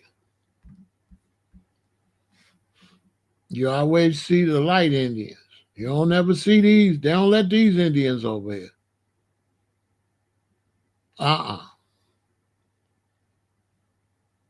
Same way they don't let these Mexicans.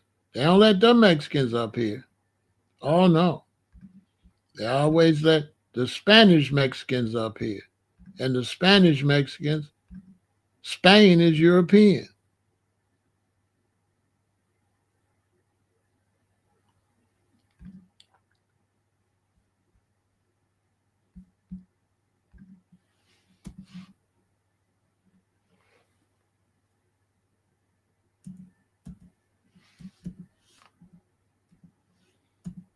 They don't let them up here.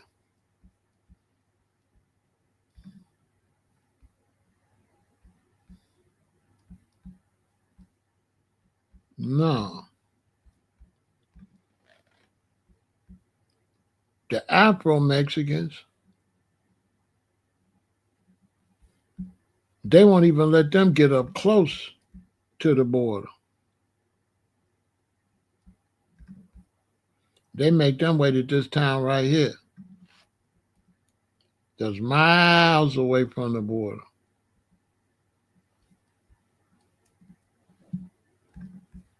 They don't let them up here.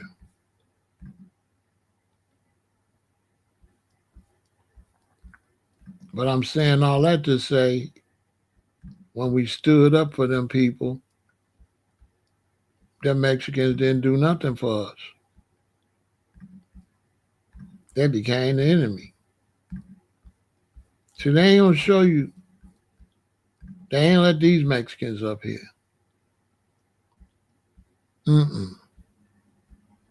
They hide them.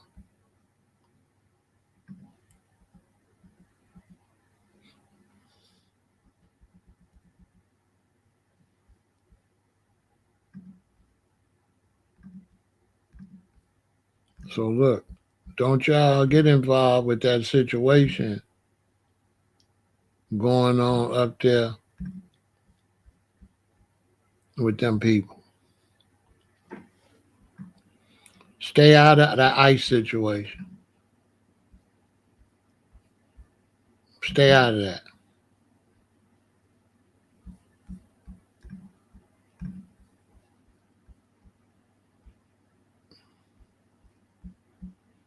Because that's not none of our business.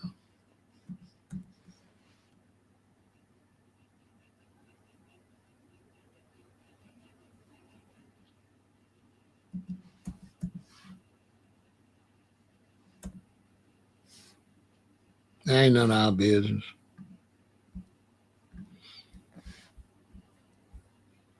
Seriously.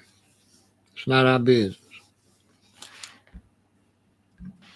Do not get involved with anything concerning ICE.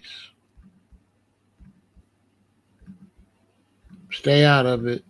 Don't join any of those protests. It's unfortunate that Renee, the white woman, got shot, but she was moving reckless.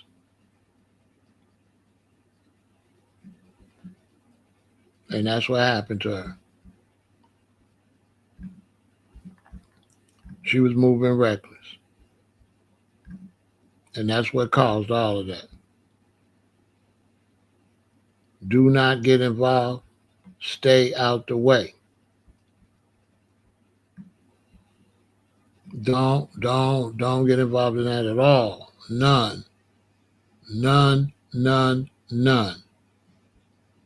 Because it's a trick. If they get you involved in that, then they can throw us in the middle of all that confusion.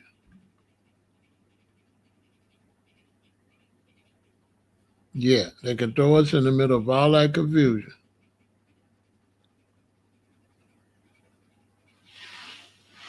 If you get involved with that.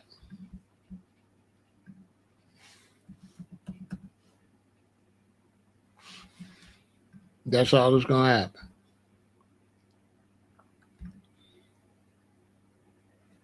The Somalians, they got to figure that out on their own.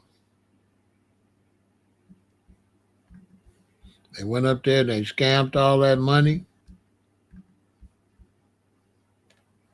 and it is what it is.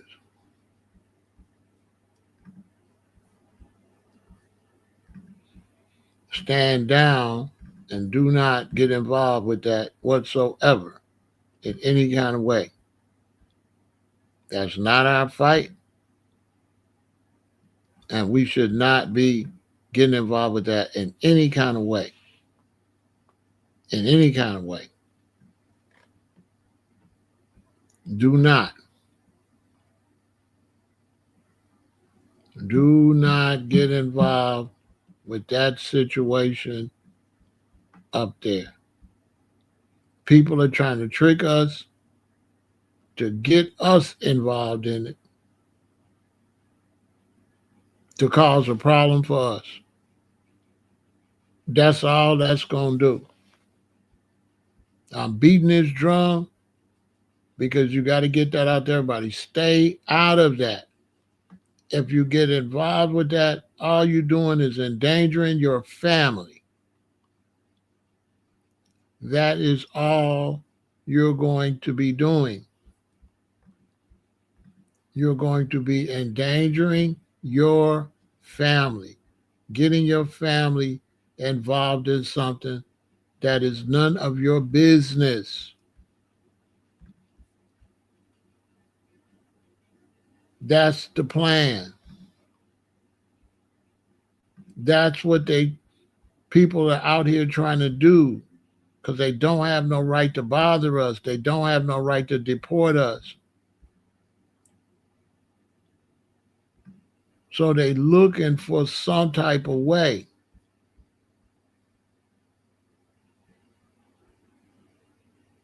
I'm telling you.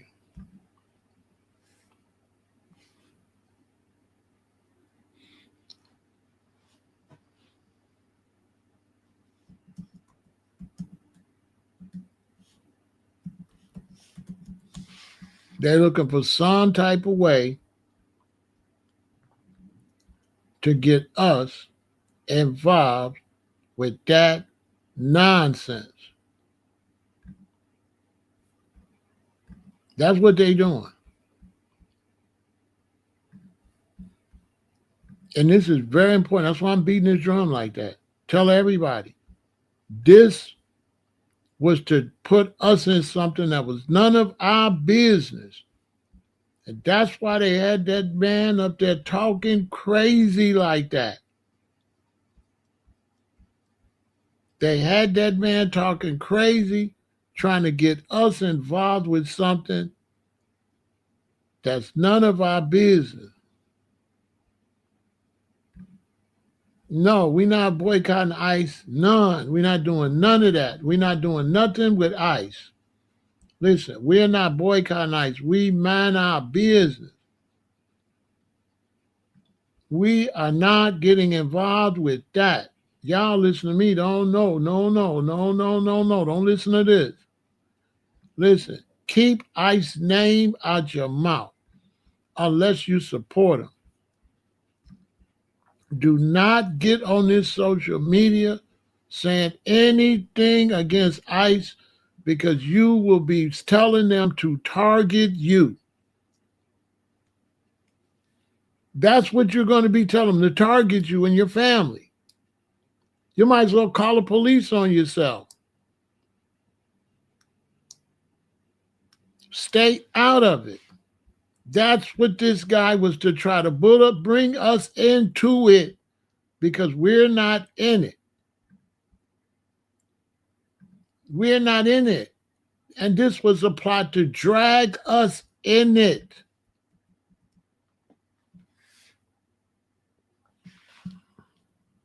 Don't boycott. Don't go to none of that stuff, right?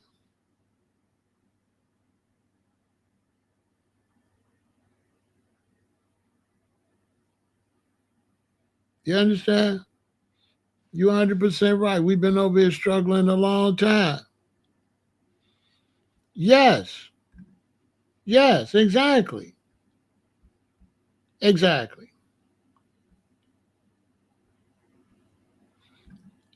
Would you tell them, baby, like, don't say nothing against ICE?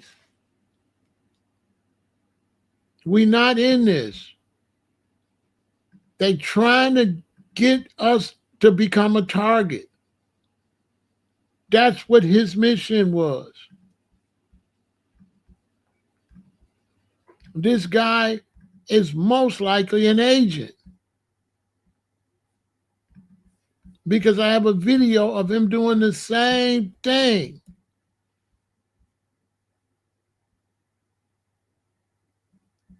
As a gang member.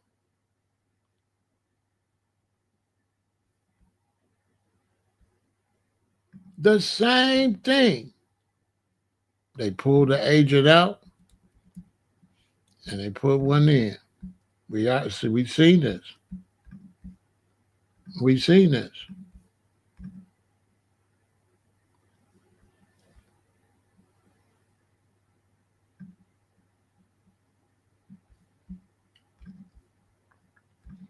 All they did was pull one out, wait a couple years,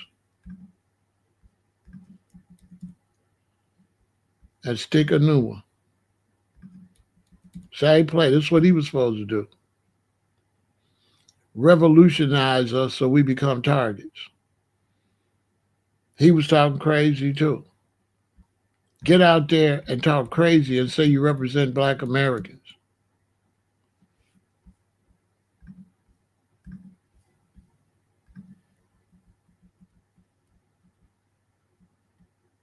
Look how the brother came over here at a time where they talking about deport people, and he wanted me to push to go to Africa.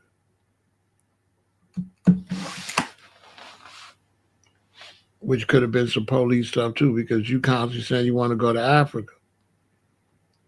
Trump would be like, okay, send Black Americans to Africa, get them out of here. See what I'm saying?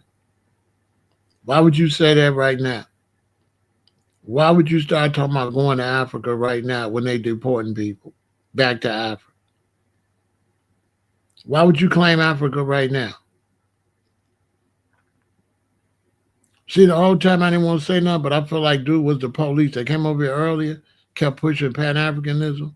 I was like, well, why is he trying to push us back to Africa at a time where people getting deported? I was peeping it. Coming over here like the police trying to get us to stand on something the FBA ain't even standing on. He already see it say FBA. So why would you come with somebody say FBA, Foundation of Black Americans, and push to go back to Africa? Unless you the police. Unless you working with immigration. Y'all didn't see that? Come on, your name Boom Boom Boom Boom. See what I'm saying? Your name Boom Boom.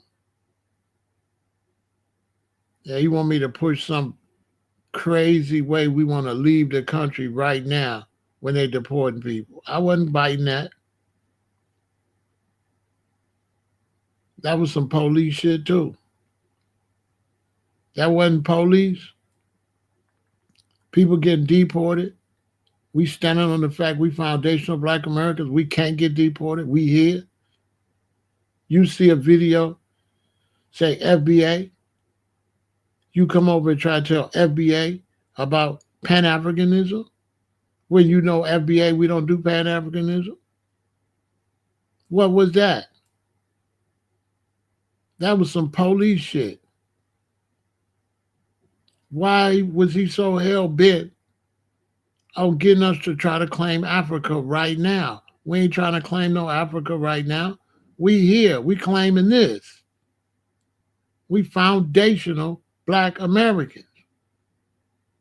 Ask yourself why that brother came over here early trying to get me to claim Africa when the title said FBA. That wasn't no police stuff with a fake name and probably a fake picture. Trying to get clips of me. You know what I'm saying? Did you see that, Goshen? Trying to get clips of me to say something that don't even go with the title FBA. Don't even go with what I'm standing on. And he was hell bent.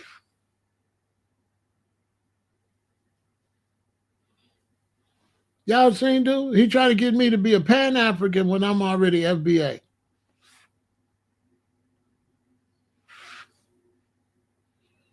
And had somebody, it was two of them. Had another person come. All right, stay there then. It's two of them. I said, either this the same dude on 2 pages or it's two of them. I seen that. It was another one stood up for the other one and came over here. I seen it. I said, look at this. They really trying to get, you know what I'm saying? I seen it. I said, look at this here. It's two of them. You know what I mean? I'm like, it's two of them. I seen it. I said, what the hell? You had the boom boom effect, and then you had the other dude came and said, okay, well, just stay there then. I was like, wow. They was on timing with each other. I was like, oh, they work. What? Y'all stay out of that, I'm telling you. I'm telling you, stay out of that. Stay out of that. No government talk. No, nothing like that. Let's just mind our business, focus on our reparations and stuff like that. Don't let nobody trick you out your square right now. Stay out of that. Like, no comment. If you don't know what to say, no comment. Especially if they want you to type it or they want you to leave a footprint. They no comment. They come on your Instagram or something. What you think about what's going on in Minneapolis? Say, oh, I'm not paying it much attention.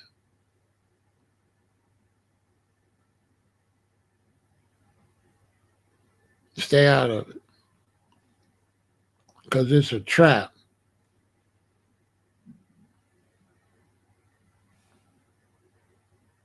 It's a trap. So a white lady gets shot for driving off on the ice and he pops up. He don't pop up before that. He don't pop up none. He pop up. You feel me? Think about when he popped up. He didn't pop up until Renee got shot.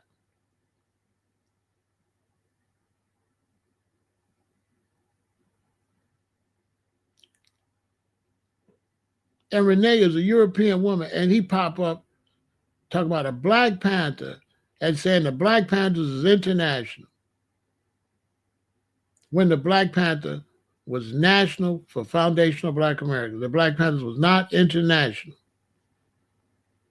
The Black Panthers was education here, food programs here, helping children go to school here, medical care here.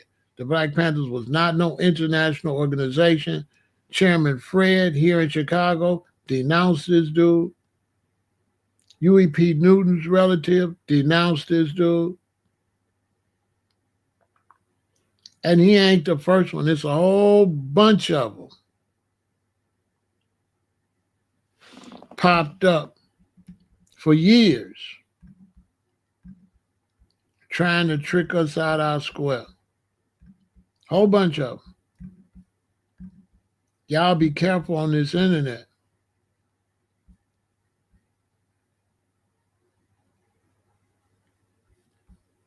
Be careful on this internet.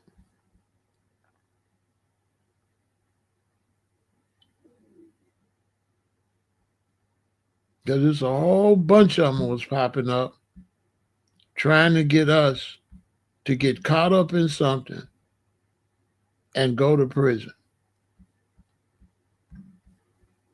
It was the new African Black Panthers. So I'm going to show y'all something. I know younger generation, you don't know about all this here. Right?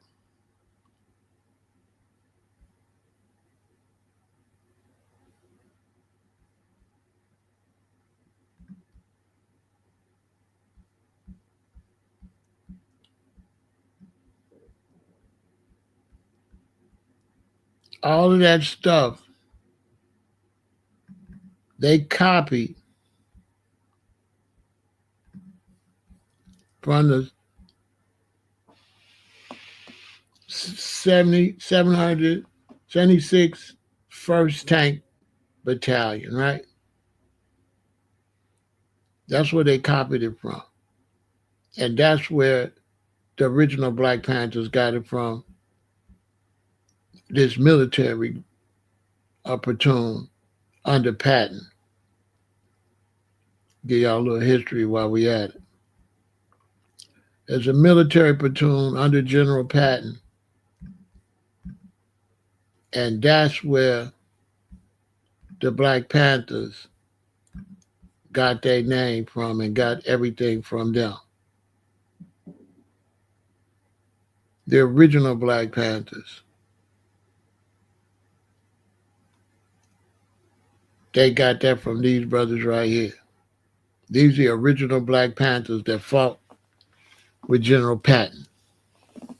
General Patton called them the Black Panthers. The 76th 1st Tank Battalion.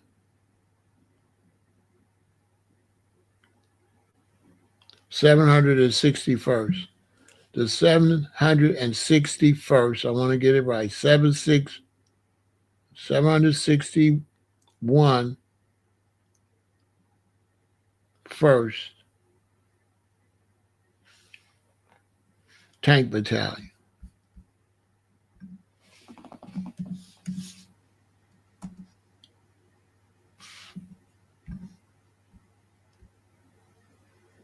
The 761st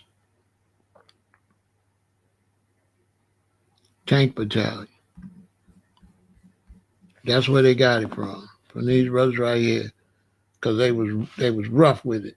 Nobody wanted to fight them. Nobody wanted to fight them. And so the original Black Panthers here got that from them. Just so y'all know a little of the history. They got that from them.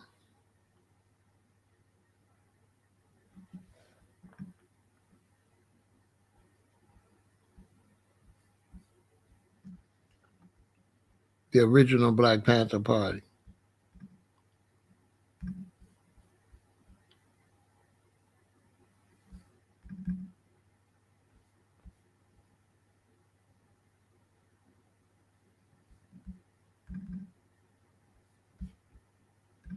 That's where they got it from.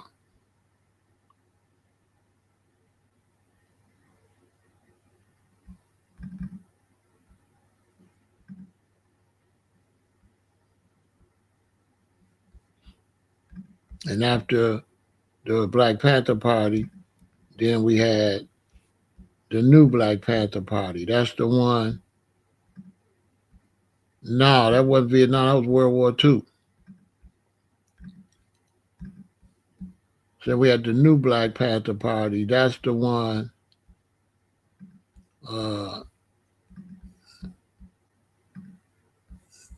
that had leadership under Khalid.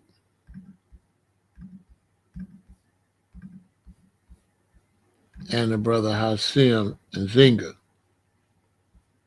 The new Black Panther Party was up under these two brothers.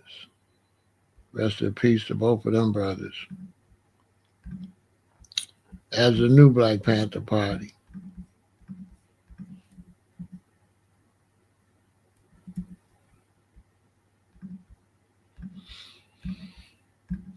Then you had the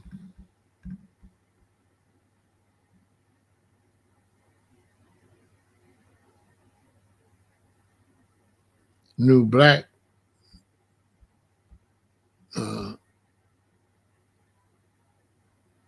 new African Black Panther Party.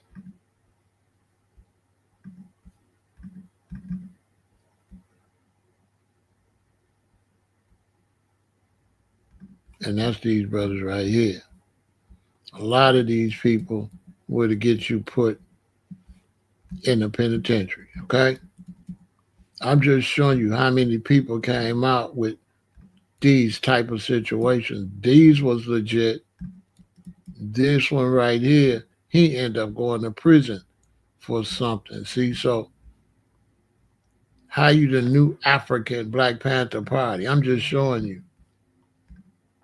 how brothers made up all this different stuff. You understand? So I don't want y'all just going out here following stuff. You know what I'm saying? Because we had a lot of stuff. So I'm going to break this history down before I go. We had the Black Guerrilla family, who was basically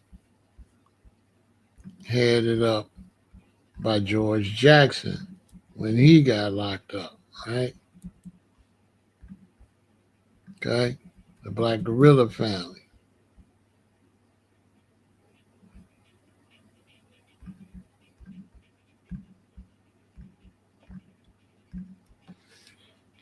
Right?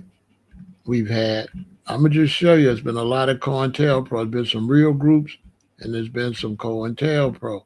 This for the young people, so you know, stay out the way. Then we had the Black Liberation Army. Same situation. This is how Sada and Tupac Mama and all them got caught up.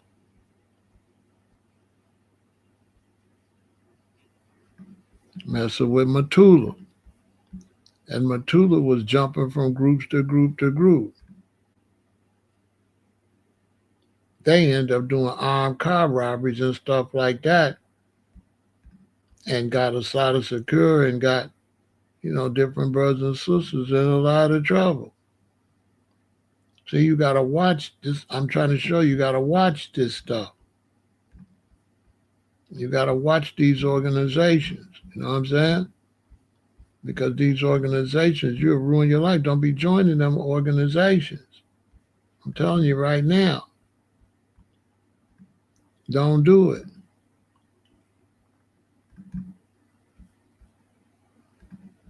Then you got the Melanic Muslims Palace. Once again,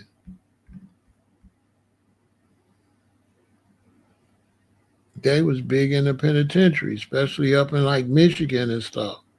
You know what I'm saying? You join these various groups, they profit is Nat Turner. You join these various groups, and things gonna go bad for you.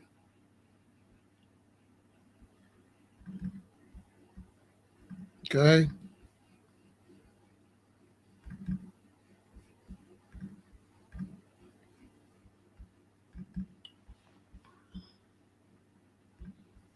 You had the SLA.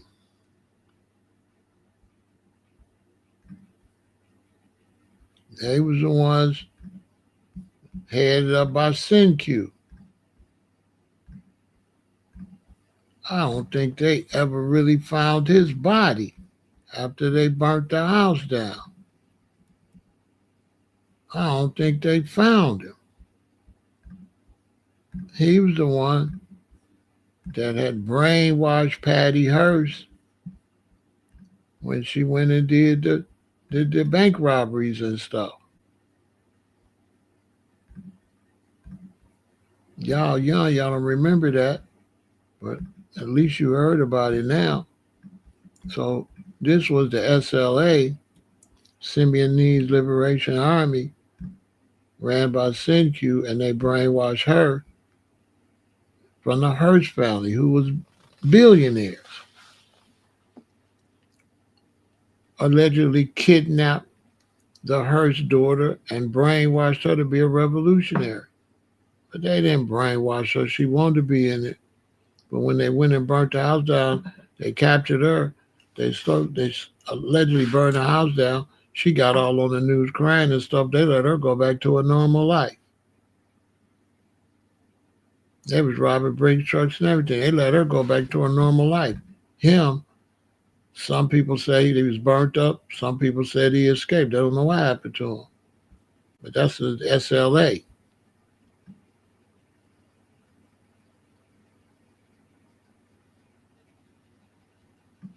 My point is,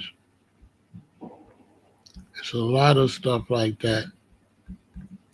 Okay? When people like this pop up, don't you get involved. You know what I'm saying?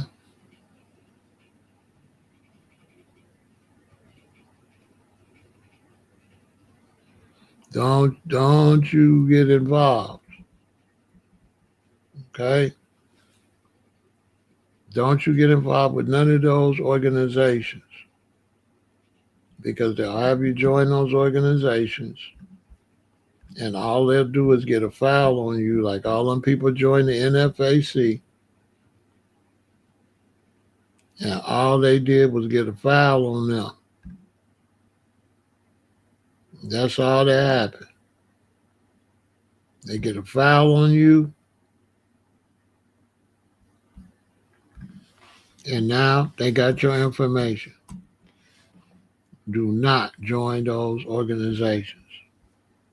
We've seen Grandmaster Jay do it with the NFAC,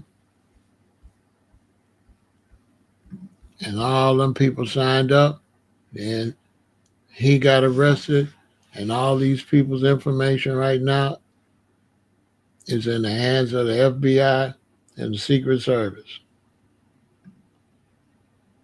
All these people have been compromised as a threat to the United States.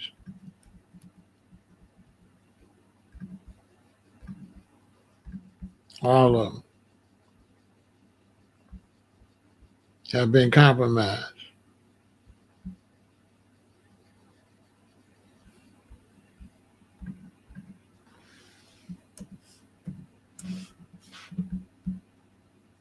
As a threat. And that's the same thing gonna happen with everybody that mess with this other dude.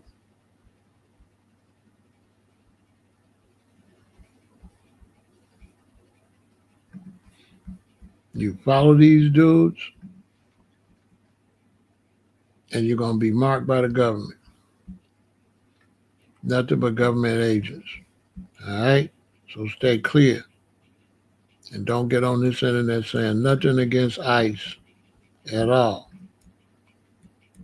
And don't show no support for Birdsong, the brother that's talking crazy. Don't show no support for him.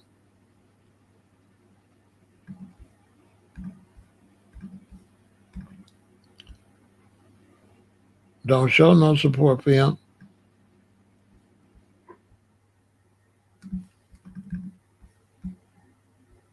Don't show no support for that brother.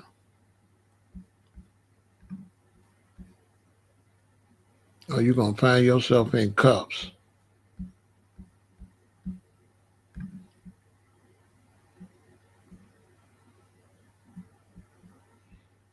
I'm telling you.